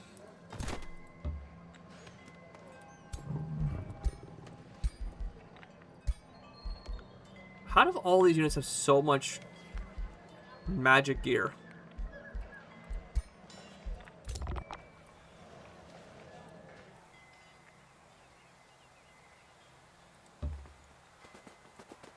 It's really just a classic example of the AI is basically cheating. Basically cheating. Rally of the Lieges. I would very much like to buy one of you.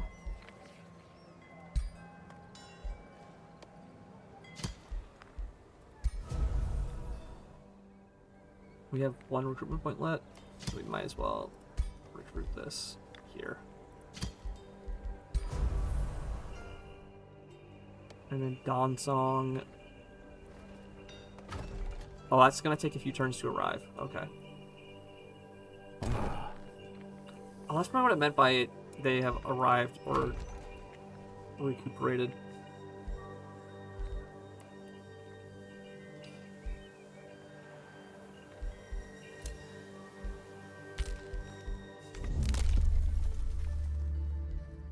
Did any tell me in combat?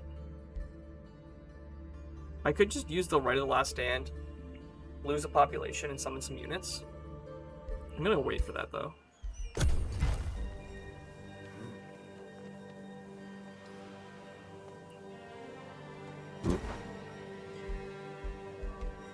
How do you have more units? Are they coming from like... Is there another... There's another big town up there, I guess. Leader leveled up.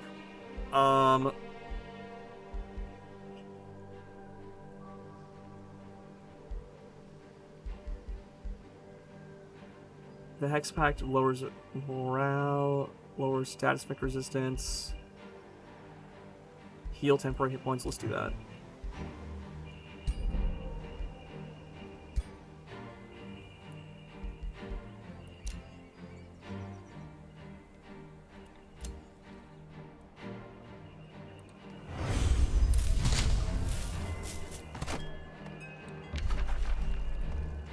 This is a 3-turn siege. So they have ballistas, walls, ballistas, and battlements.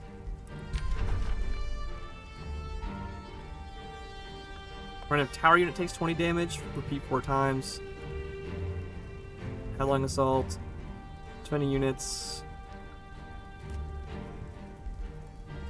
All walls are destroyed. Battlements. Ballista towers. So we want to destroy the towers. Battlements. Wall. Tower. This one. That costs mana, so that's fine. Battlement position has a chance of being on fire. I could also make siege wedge. I want to see what this is, actually. Let's start that siege. I'm gonna hold you back. How much range do you have?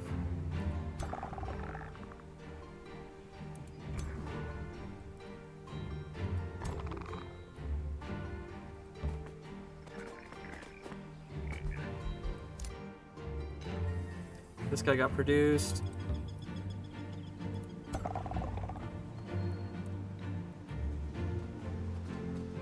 This guy can run over here.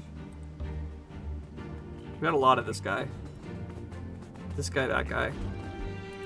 Made a shipyard. We have like no money left. Maybe I should go back and cancel the siege project stuff. There we go. Maybe it was too money. I guess I can, if I make them later, does that work?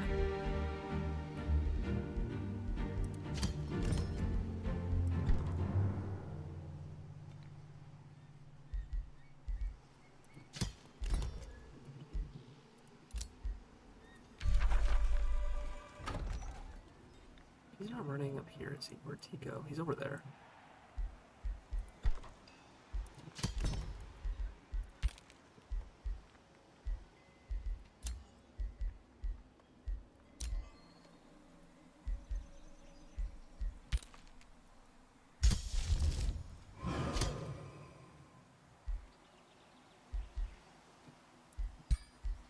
There we go.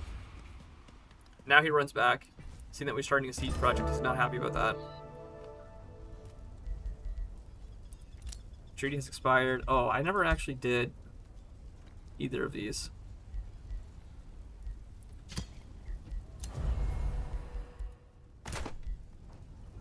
This guy, that guy, those guys.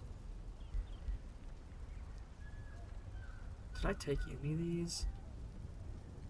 Discipline of Frost. Focus Evocation. Oh, okay. These are these lob spells. Cloudburst Evocation deals damage to enemies in 1 hex radius. Does damage to target unit and bounces to 2 others. Damage in 1 hex radius. Deals damage to target thing and has a chance to freeze them. This is a 1 hex radius. Yeah, we'll confirm that.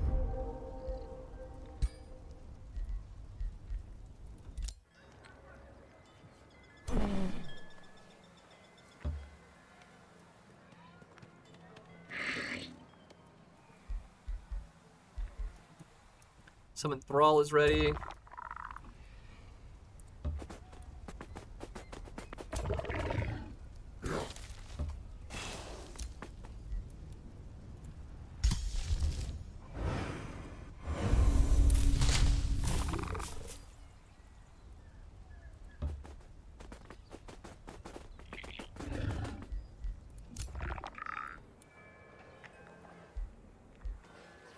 This guy ran down this way. I don't know why it went that way around.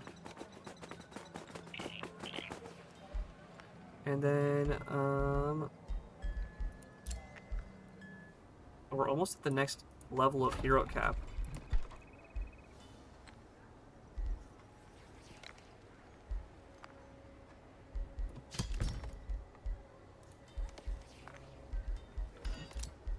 That's done. Red Planet.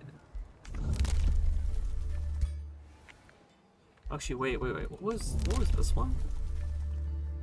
Cities gain +2 vision range. Don't need that right now.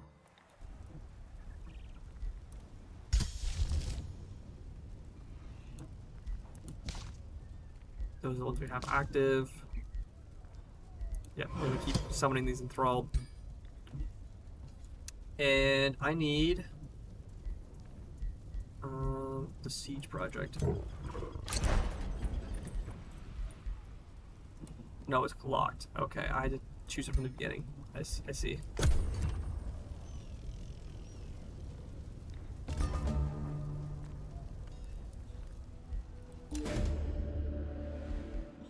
You're approached by your hero, Groot. His expression betrays dejection and vexation. After you size my whole life, I've always thought myself as a lawbringer.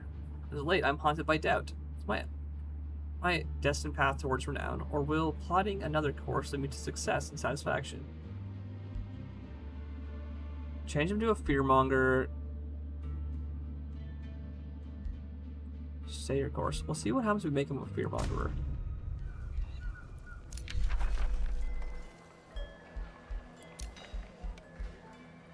Oh, I actually need a... Let's do this. There we go. Summon another enthralled. We have a light forge.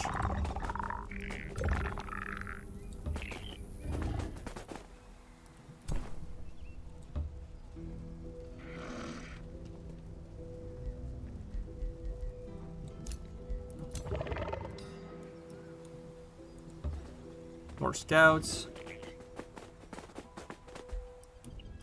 So if I go like this, no, they're still in the siege. They're still protected.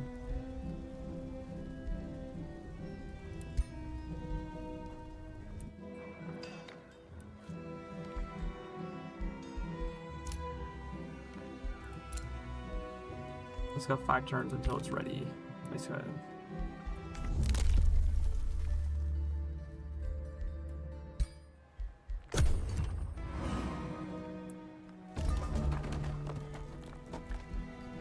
The breach has been made.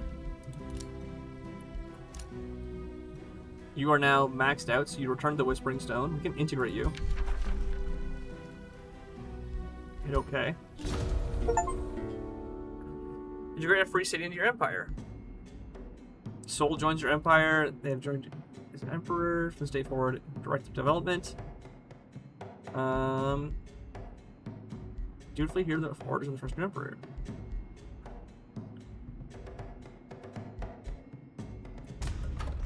And they're now...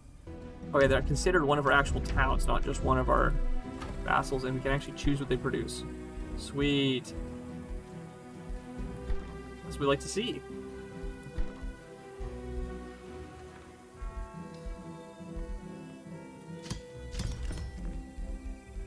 I do not need that.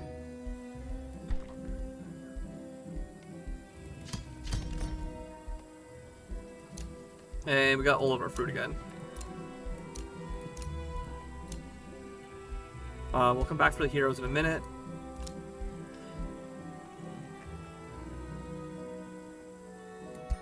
Oh, we can recruit for our new town the hero who was in charge of it.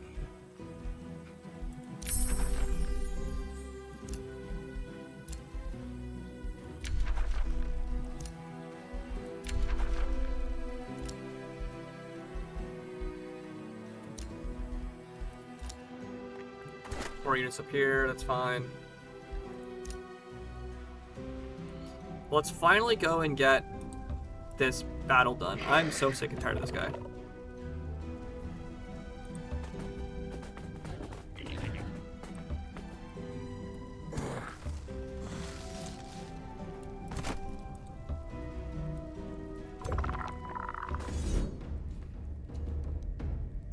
So this is saying that we are not expected to win, even though we have like an extra stack and a half more units than them.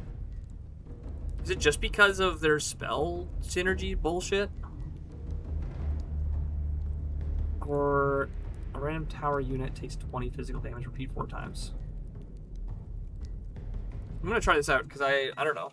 I don't know how they gauge the combat power sometimes. Because sometimes it's based solely on their hero is like level 8, which means it's worth that much more. And sometimes it's based on like actual, this is a prediction of what might happen in the fight.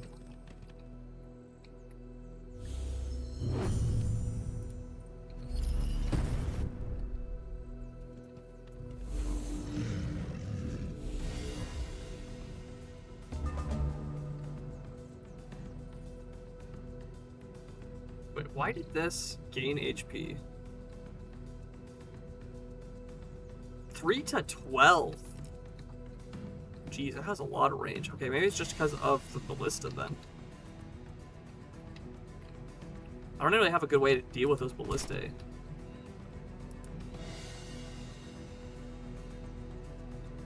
Can't use for one turn. Can't use in the first turn of combat. So we want to move as far away from this one as possible. And same with this one.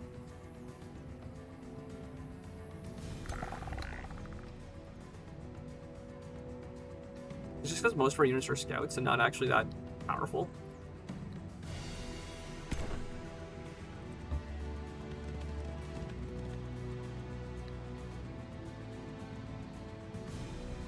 I don't actually have that many awaken effects either.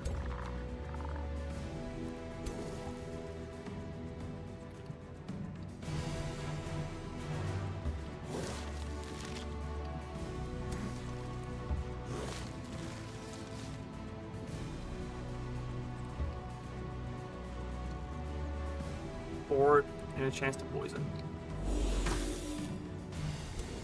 But do these guys not have the... No, they do. Okay, it just did so little that it didn't trigger the poison damage.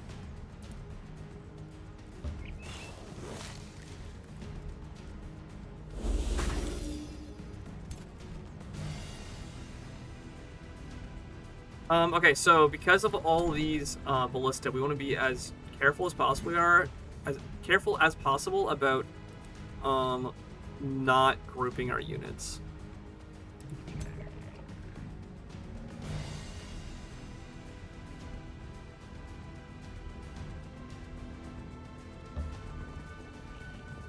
Do 6 damage to the ballista. It does like no damage, okay.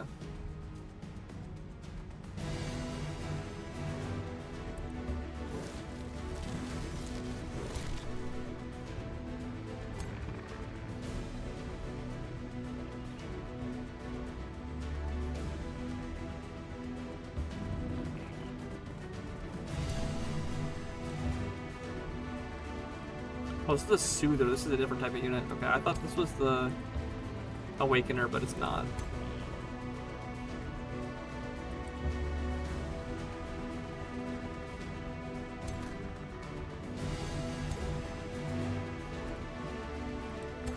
So that awakens both of us. These are upgraded bonus abilities. And then we also want to come forward and X.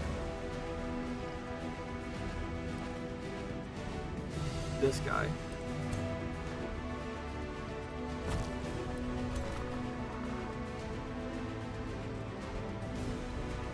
This archer has +1 range, so we can target this ballista.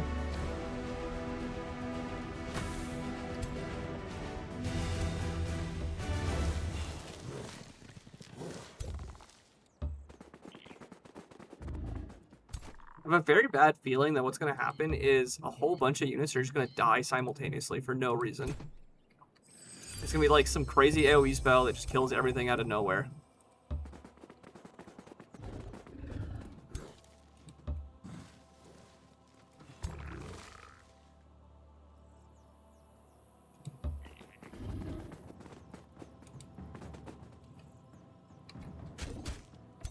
Why does this guy have so much defense? 11 defense? What the heck is this guy smoking?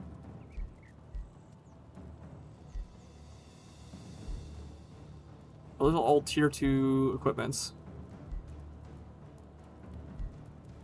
Why?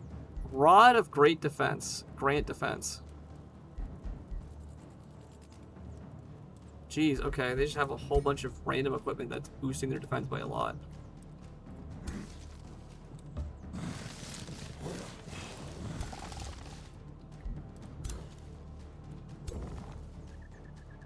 And then this is my hero.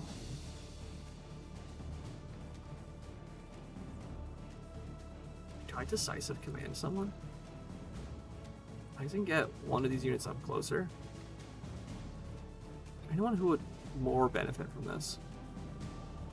No, let's just give it to one of these guys.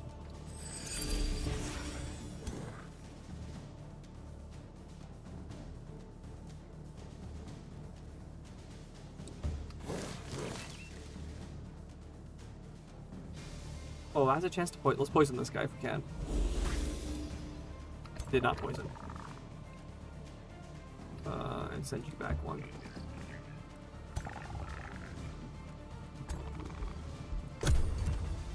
We'll see what this does. Okay, so that's him. He just super fireballs. Okay, that did so much damage.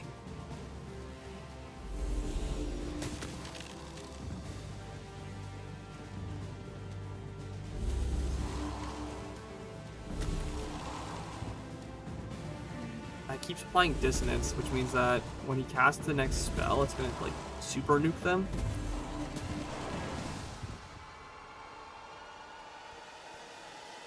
I hear so much movement.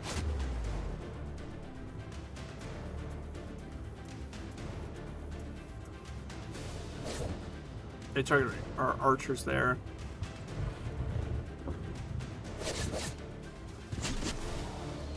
That guy's poisoned at least. Fireball, which then dissonances all of these units.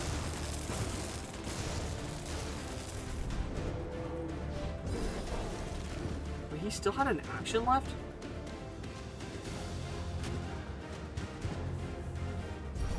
The ballistas that I'm shooting.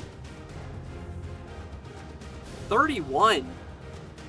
Dude, I didn't realize how much damage these ballistas would do. What the heck do you mean 31 from a ballista shot?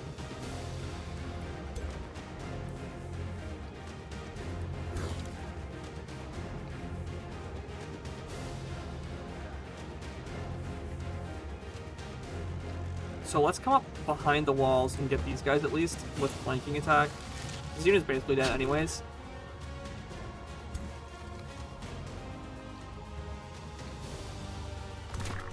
This is our hero. This is a one-time attack. Takes 60 frost damage and has a chance to be slowed.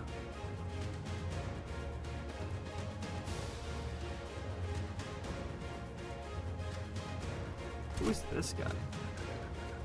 Is that our hero?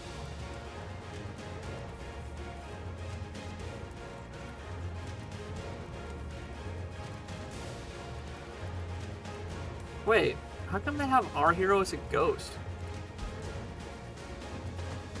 Wait, what? How did they get our hero?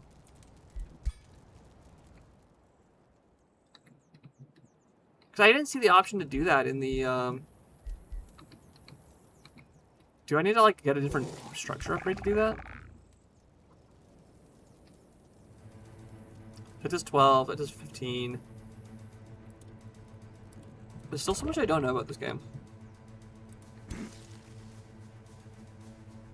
How do I take distance on their counterattack?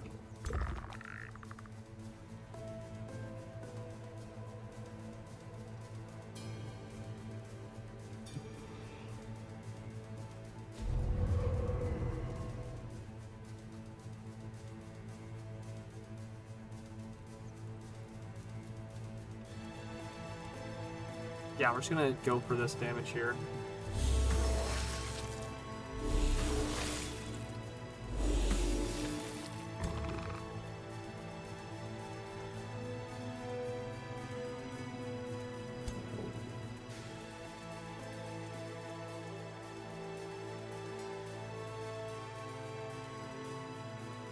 Fearless. Hyper awareness, immune to flanking. Wait, what's making it? Is it in defense mode? I did it on all those targets.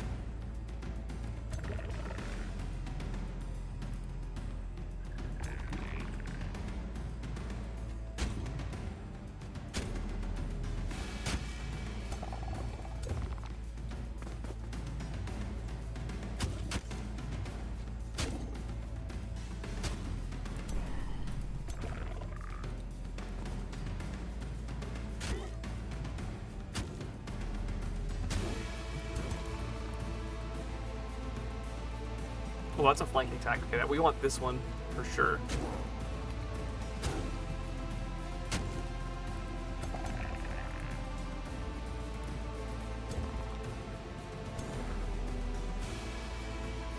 Times 2, 8. Sorry, no, this is 2 times 5. Whereas this is 8 with poison damage.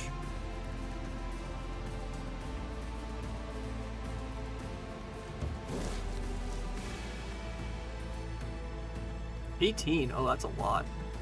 Let's do that. Where's just the poison, unfortunately.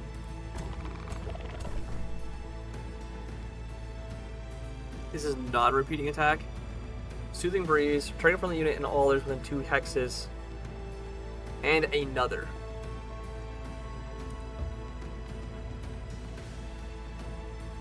That applies dissonance. So you are at 5, which means when you... Okay, so with dissonance, that means actually you die when you cast a spell.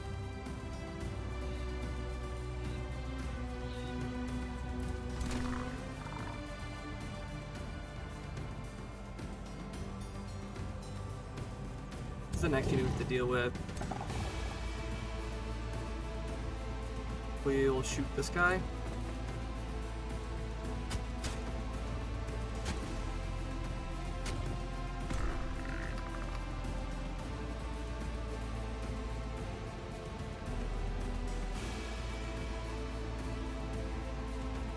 I think it's most important to protect our mage, so I'm going to go attack this guy.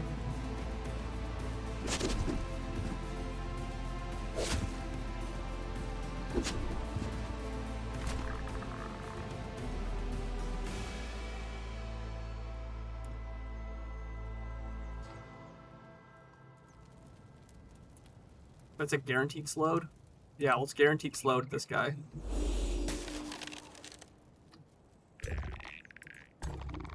You've already moved. We're gonna melee strike this guy.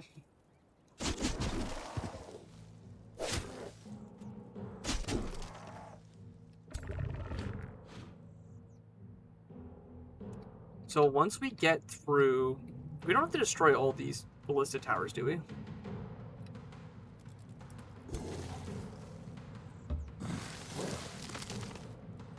Oh, big flanking damage, okay.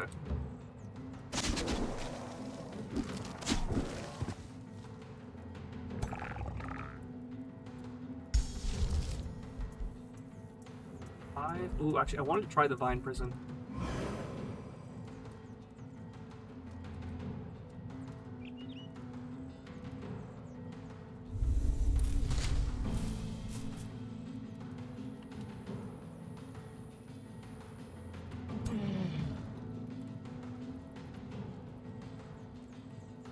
Wait, did I not apply dissonance? Did I get dissonance applied to me when I attacked?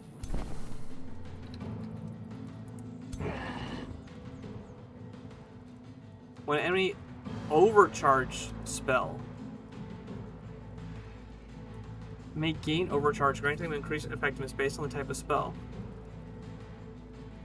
Wait, how do... Oh, okay, that's a class-specific thing that requires overcharge.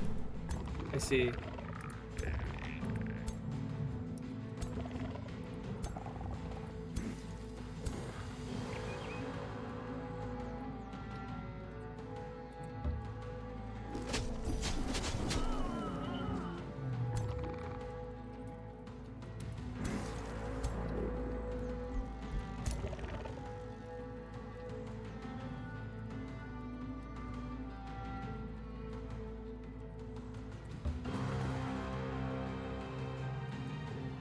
This is a flank. Does this kill? Grazed. He's at 5 HP. I wish the little health bars were more precise, because I feel like so often I see the damage numbers and it's not like that helpful. Like I see the health bar and it's not actually that helpful. That guy's dead.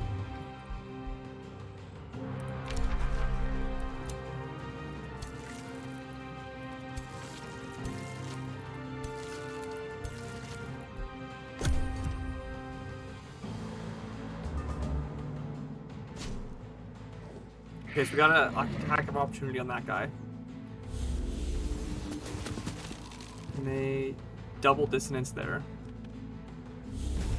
They get the kill there.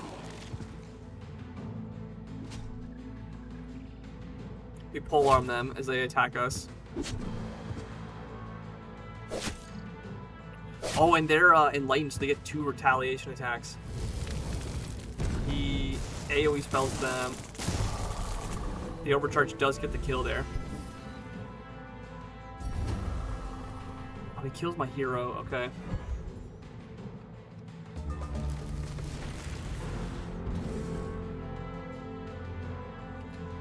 But the vines do get the entangle off.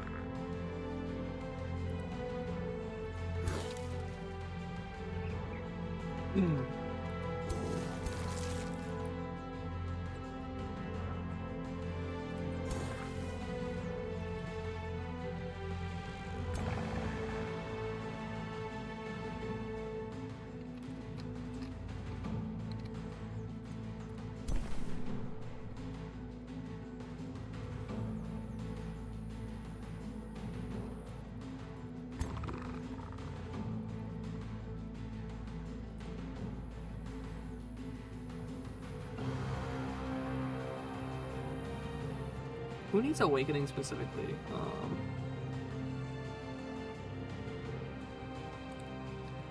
Let's awaken this guy. Well, that actually hit him. Sweet.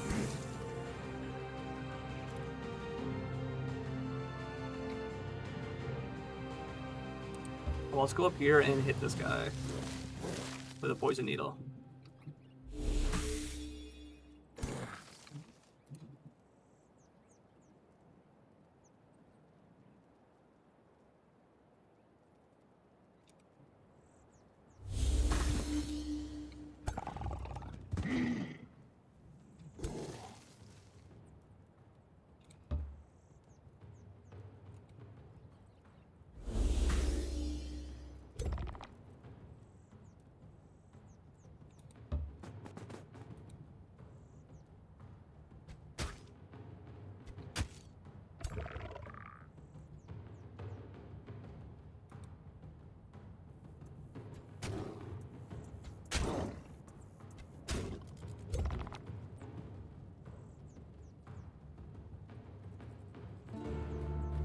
So this, now we just gotta kind of move all of our ranged units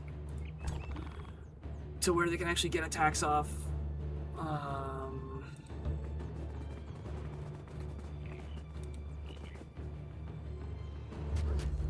Big 8 damage off 1 attack there.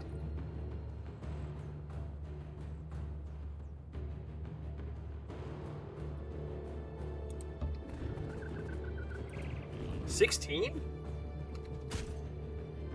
Oh, it's because it hit twice. Yeah, it's a twice. Okay. We're still getting these flanking attacks off, which is good. Except when we miss.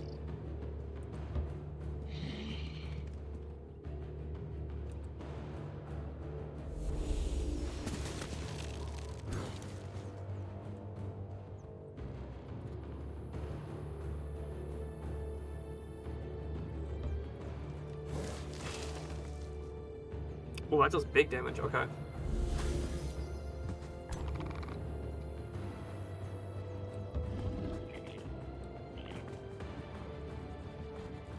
Missed. And we got the hit. Okay, sweet.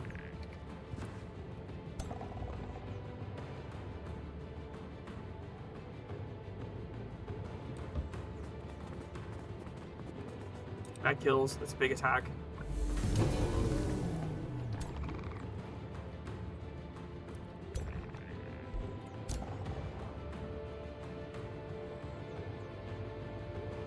We got 2 more units down.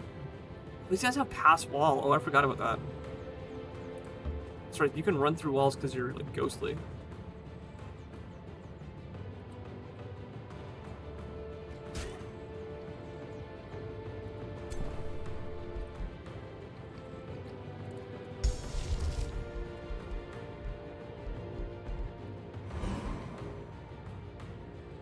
We're gonna hit the enemy there. We can buff. Let's just buff our healer, our hero, so you don't end up dying to them.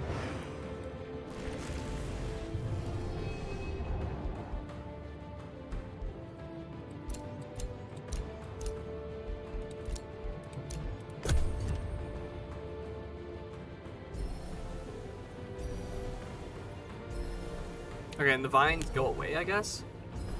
The vines were not particularly useful.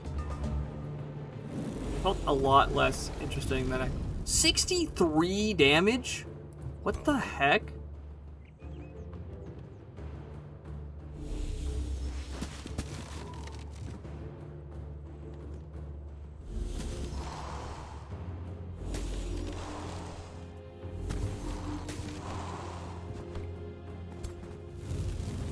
And then cast a spell which kills like 3 guys because... Yeah, another ballistic shoot. Oh, he passed through the walls too because he still has that ability as well.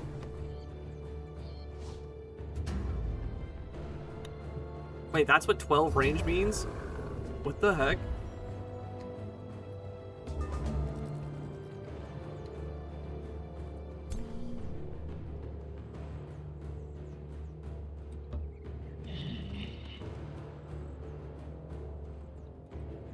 .20% fumble chance is crazy work.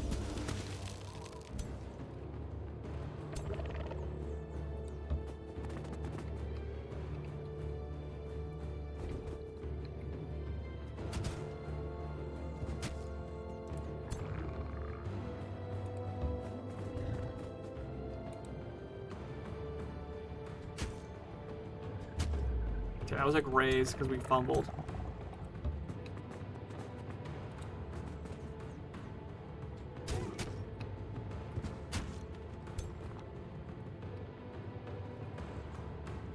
Okay, so we have 2 magic heal units over here that we need to finish off. Our hero is not particularly happy. We do have decisive command back. I can transfer life myself.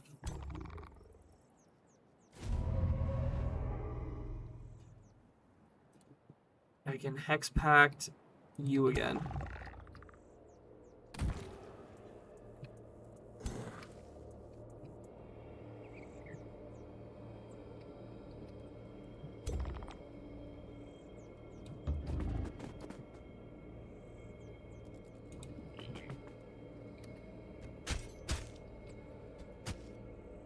So I do need to eventually kill him.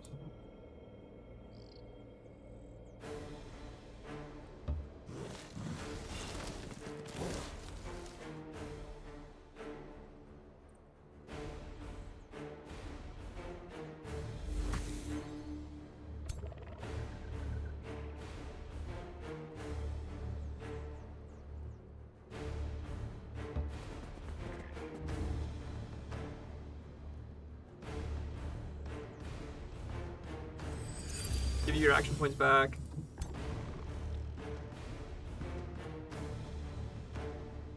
Just go for more damage on him.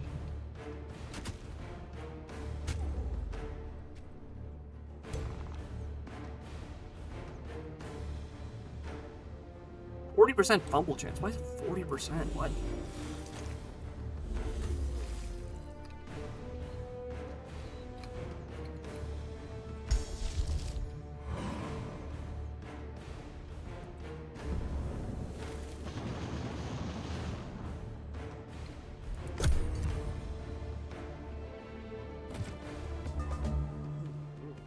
He's gonna run back here, and oh, that's a lineup for... That was a crit?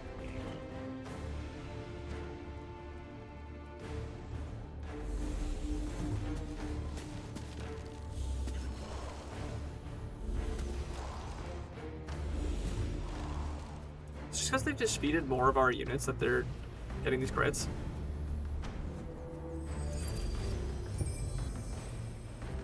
He awakened the ballista. Interesting.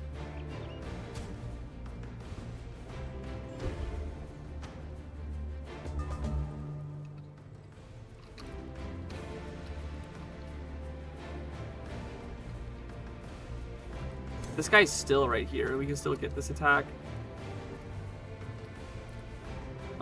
We need to defeat these units ASAP.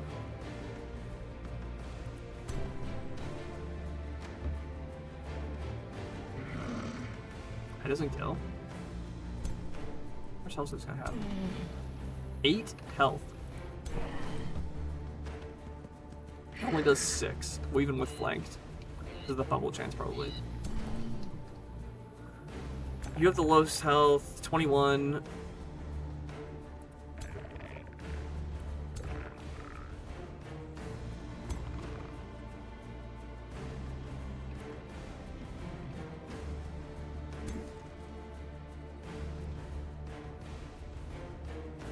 Get him to come back here and shoot this guy in the back. Yeah, let's do that.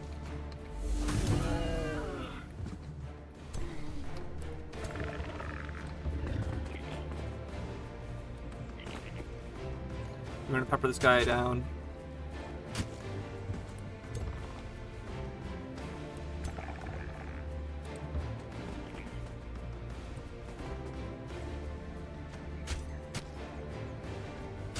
Unfortunately, we're not getting the fumbles off. Missing the fumble chances is really important here. He's dead. Sweet.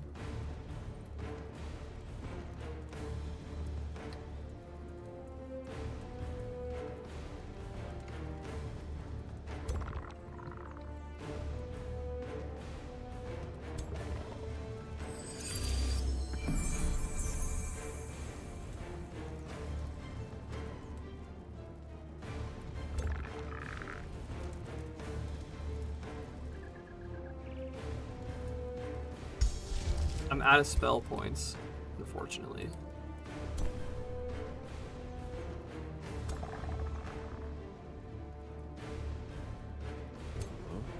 So he's gonna run at my hero and axe them next turn. So I need that to not happen. I could just run away, but then the ballistas are gonna snipe me down. I don't know if I can beat 2 heroes with these remaining units, especially with the ballista. Maybe I just need to run away. Because I'm at...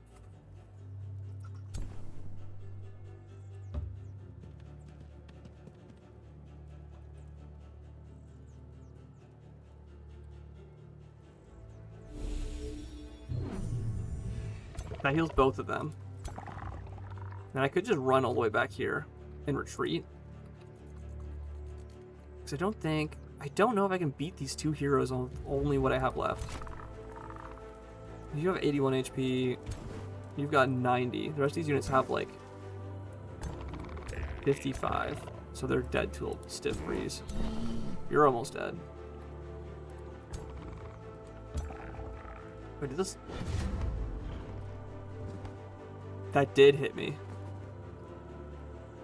Oh, that's annoying. Okay, I should have moved out of the way first.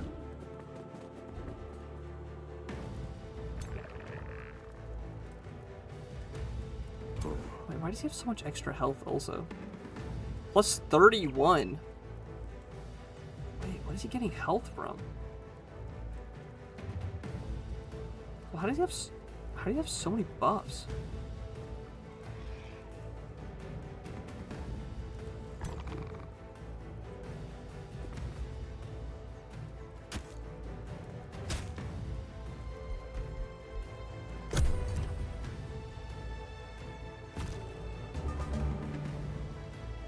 Okay, he went up over that guy.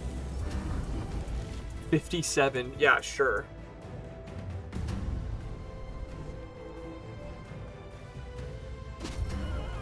That gets that kill, and this is gonna get ballisted.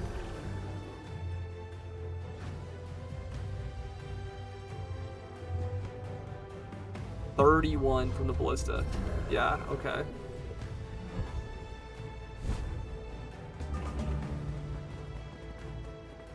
Wait, why'd they run away?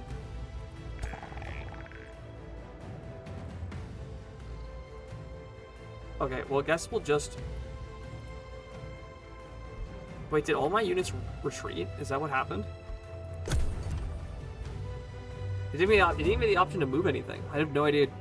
Is that just like an auto retreat was enacted without my input?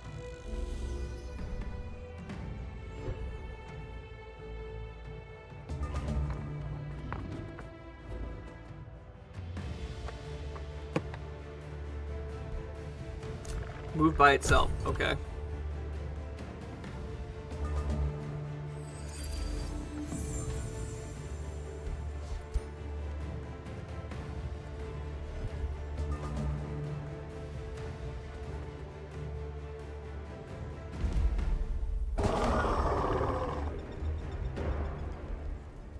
So we lost. The 512 was just because of the one hero.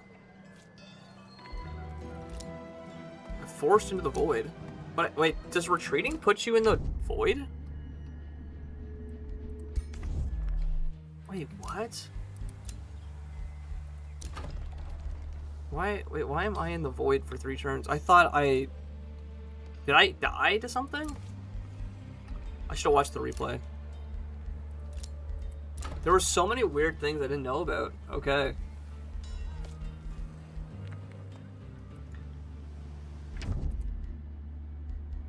I was thoroughly confused about a lot of why he was doing so much damage.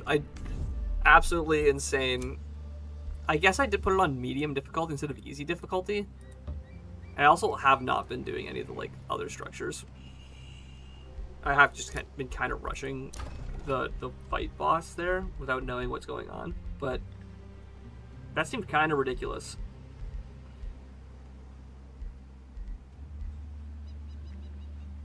Heroes in the prison can be converted. Let's try that, because it says I have heroes, and I have no idea how he was using my own hero against me. We'll get some higher tier units.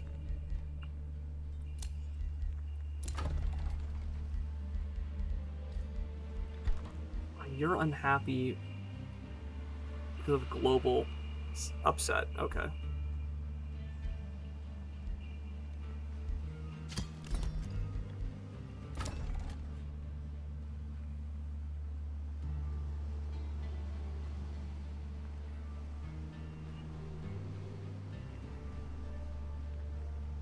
I kind of want to just make...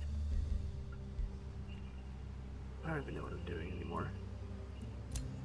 I'm just so confused about that. The AI champion, their boss guy, because he seems just so much more powerful than anything I have access to. Which I guess is part of the quote-unquote story of oh, he's the fire god, he's so strong, he's gonna come burn all of you to the ground if you're not careful. And it's okay, sure, but we want to get a hero. Yeah, we lost another hero. I don't have any money for these guys. Oh, you cost 0? Oh, because you're from, because you were from the town that we traded with, we vassaled. That's why you were free. Okay.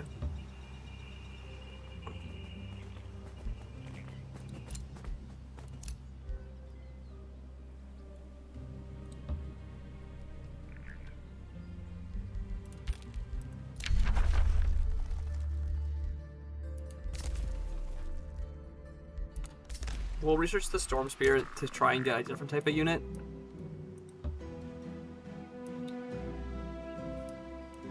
I don't know why he had so much HP. There were so many buffs that I'm it's because I'm new to this game also. There's so many buffs I'm so confused by. It's so different than what I've seen in previous instances of the Age of Wonders franchise. You have both production. You need some production here.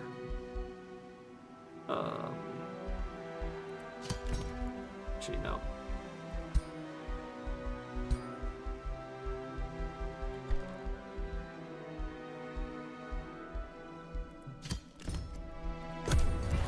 We'll just go like this. He has 4 units already? Where'd he get 2 more units? One of those is a tier 2 also.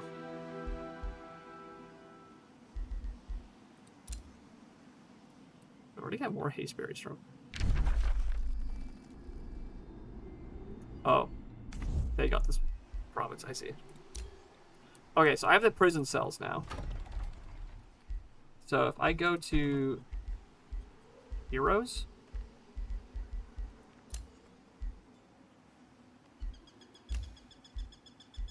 can I recruit, convert?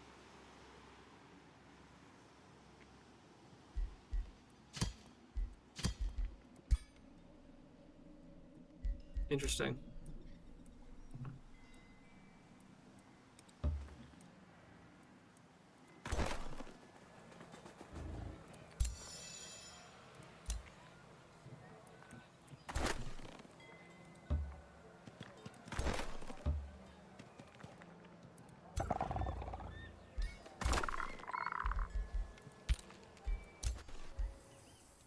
This guy's just gonna, like, suicide into my guys again.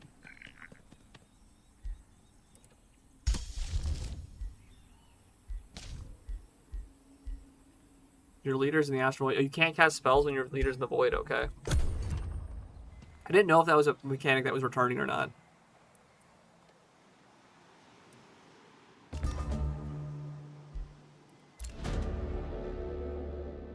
Holding your family heirloom, your hero approached you with formal greeting, and the heir of the proud bloodline. My ancestors were the conqueror, an elitist. They were now an at the time. Continue your path, whatever. I'm not gonna mess with that. Okay, this is continuing to be. It says you already attacked the selected target and resets the timer. Active attack against Diaka. Cool. We'll come back to this in a minute. Pick our heroes back so we can cast spells again. So I thought I retreated, but maybe I died to camping call. Oh, okay. I might have to end stream soon. Forgot I had other things going on this evening.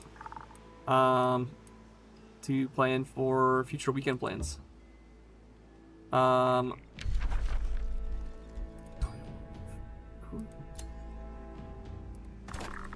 Move there.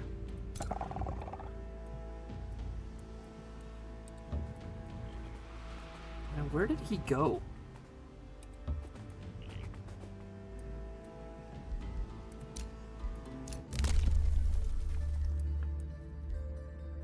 Gain 30 casting points, combat casting points. Let's do this one.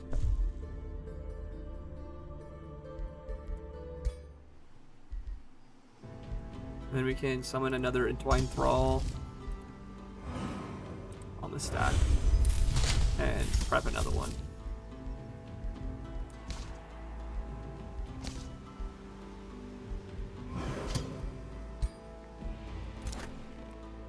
These guys can come join here. Okay, let me finish this turn and then I have to end stream because I have some other plans I forgot about. Nothing too serious, just friend stuff, so.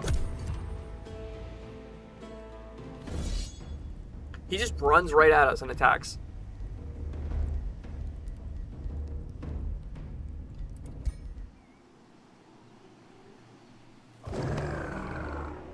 Okay, now I'm retrying that. That's not getting any kills is ridiculous there.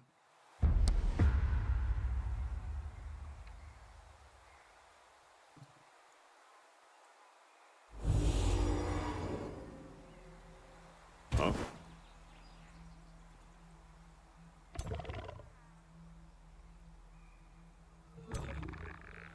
I'm losing my marbles with this. I can't even lie. What kind of units does he have? He has one of our heroes and two... This is a pikeman unit, and this is a soother.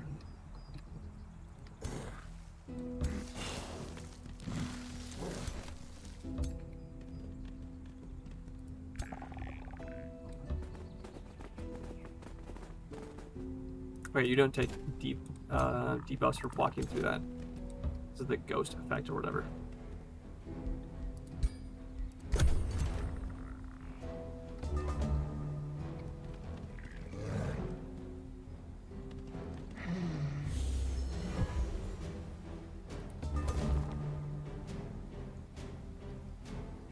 So you've got a crossbow, scatter shot. Oh, okay, scatter shot's actually really useful here. Poison darts.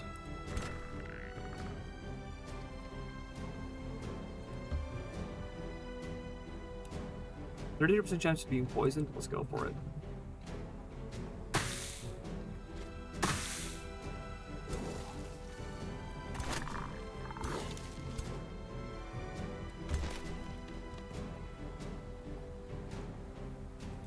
Dude, I can't believe I'm getting owned by my own guy having the buff that makes him immune to poison. That's actually so tilting.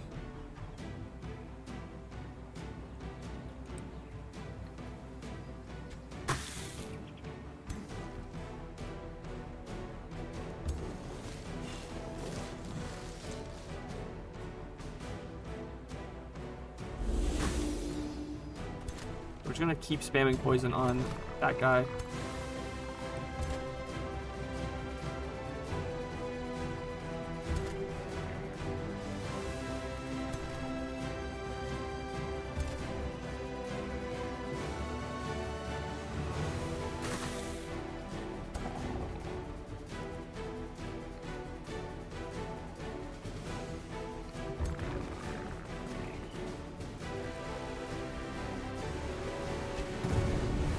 Oh, we got a crit. Okay, okay, okay. Wait. This just became doable.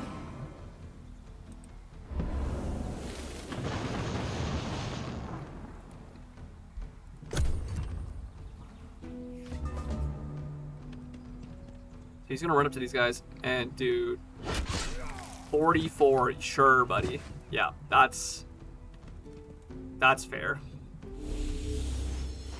Oh, they missed. Okay, okay, we take those.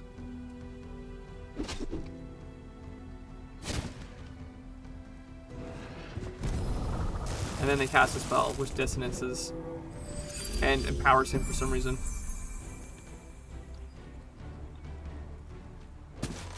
$33? What do you mean 33?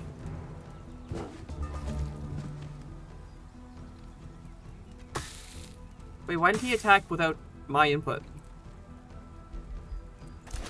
Why'd you move by yourself?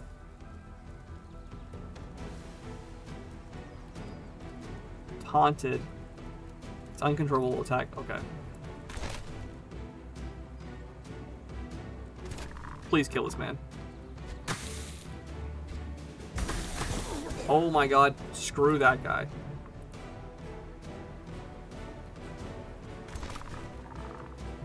We've already moved. We will melee strike this guy.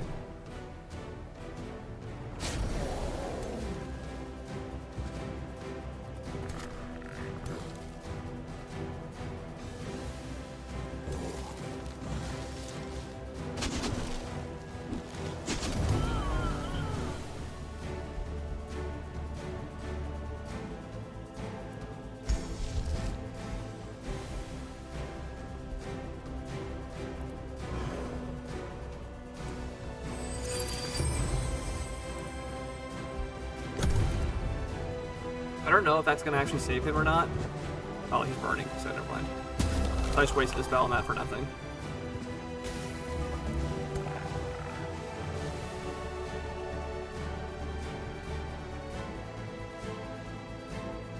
Immune to poison.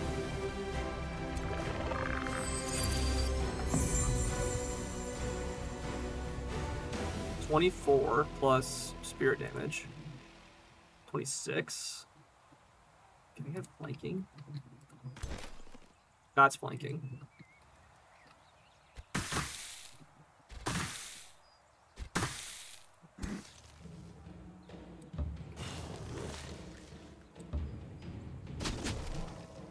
Well, they killed 2 of our units, but I think we came out ahead. We can get the melee strike.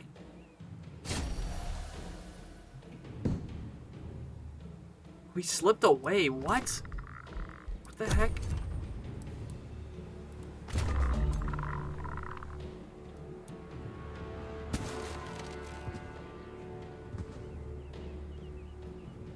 What the heck kind of equipment did they give my guy? Like, why is the enemy's unit stronger than when I had him?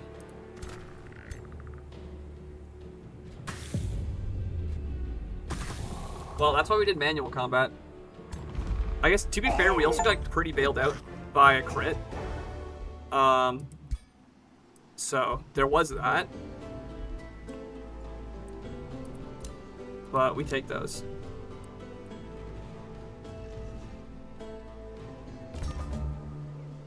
Yeah. Crown of Accuracy, take reward. Okay, let me save this. I've been malding so much, but I've been really enjoying this. This is campaign stream 1.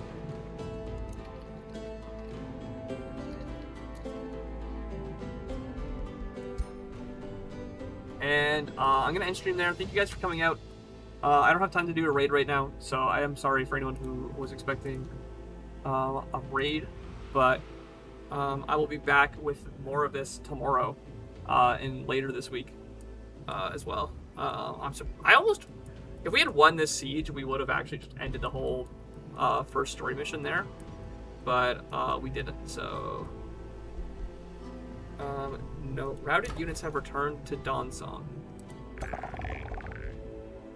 So how come these guys, they don't even have the I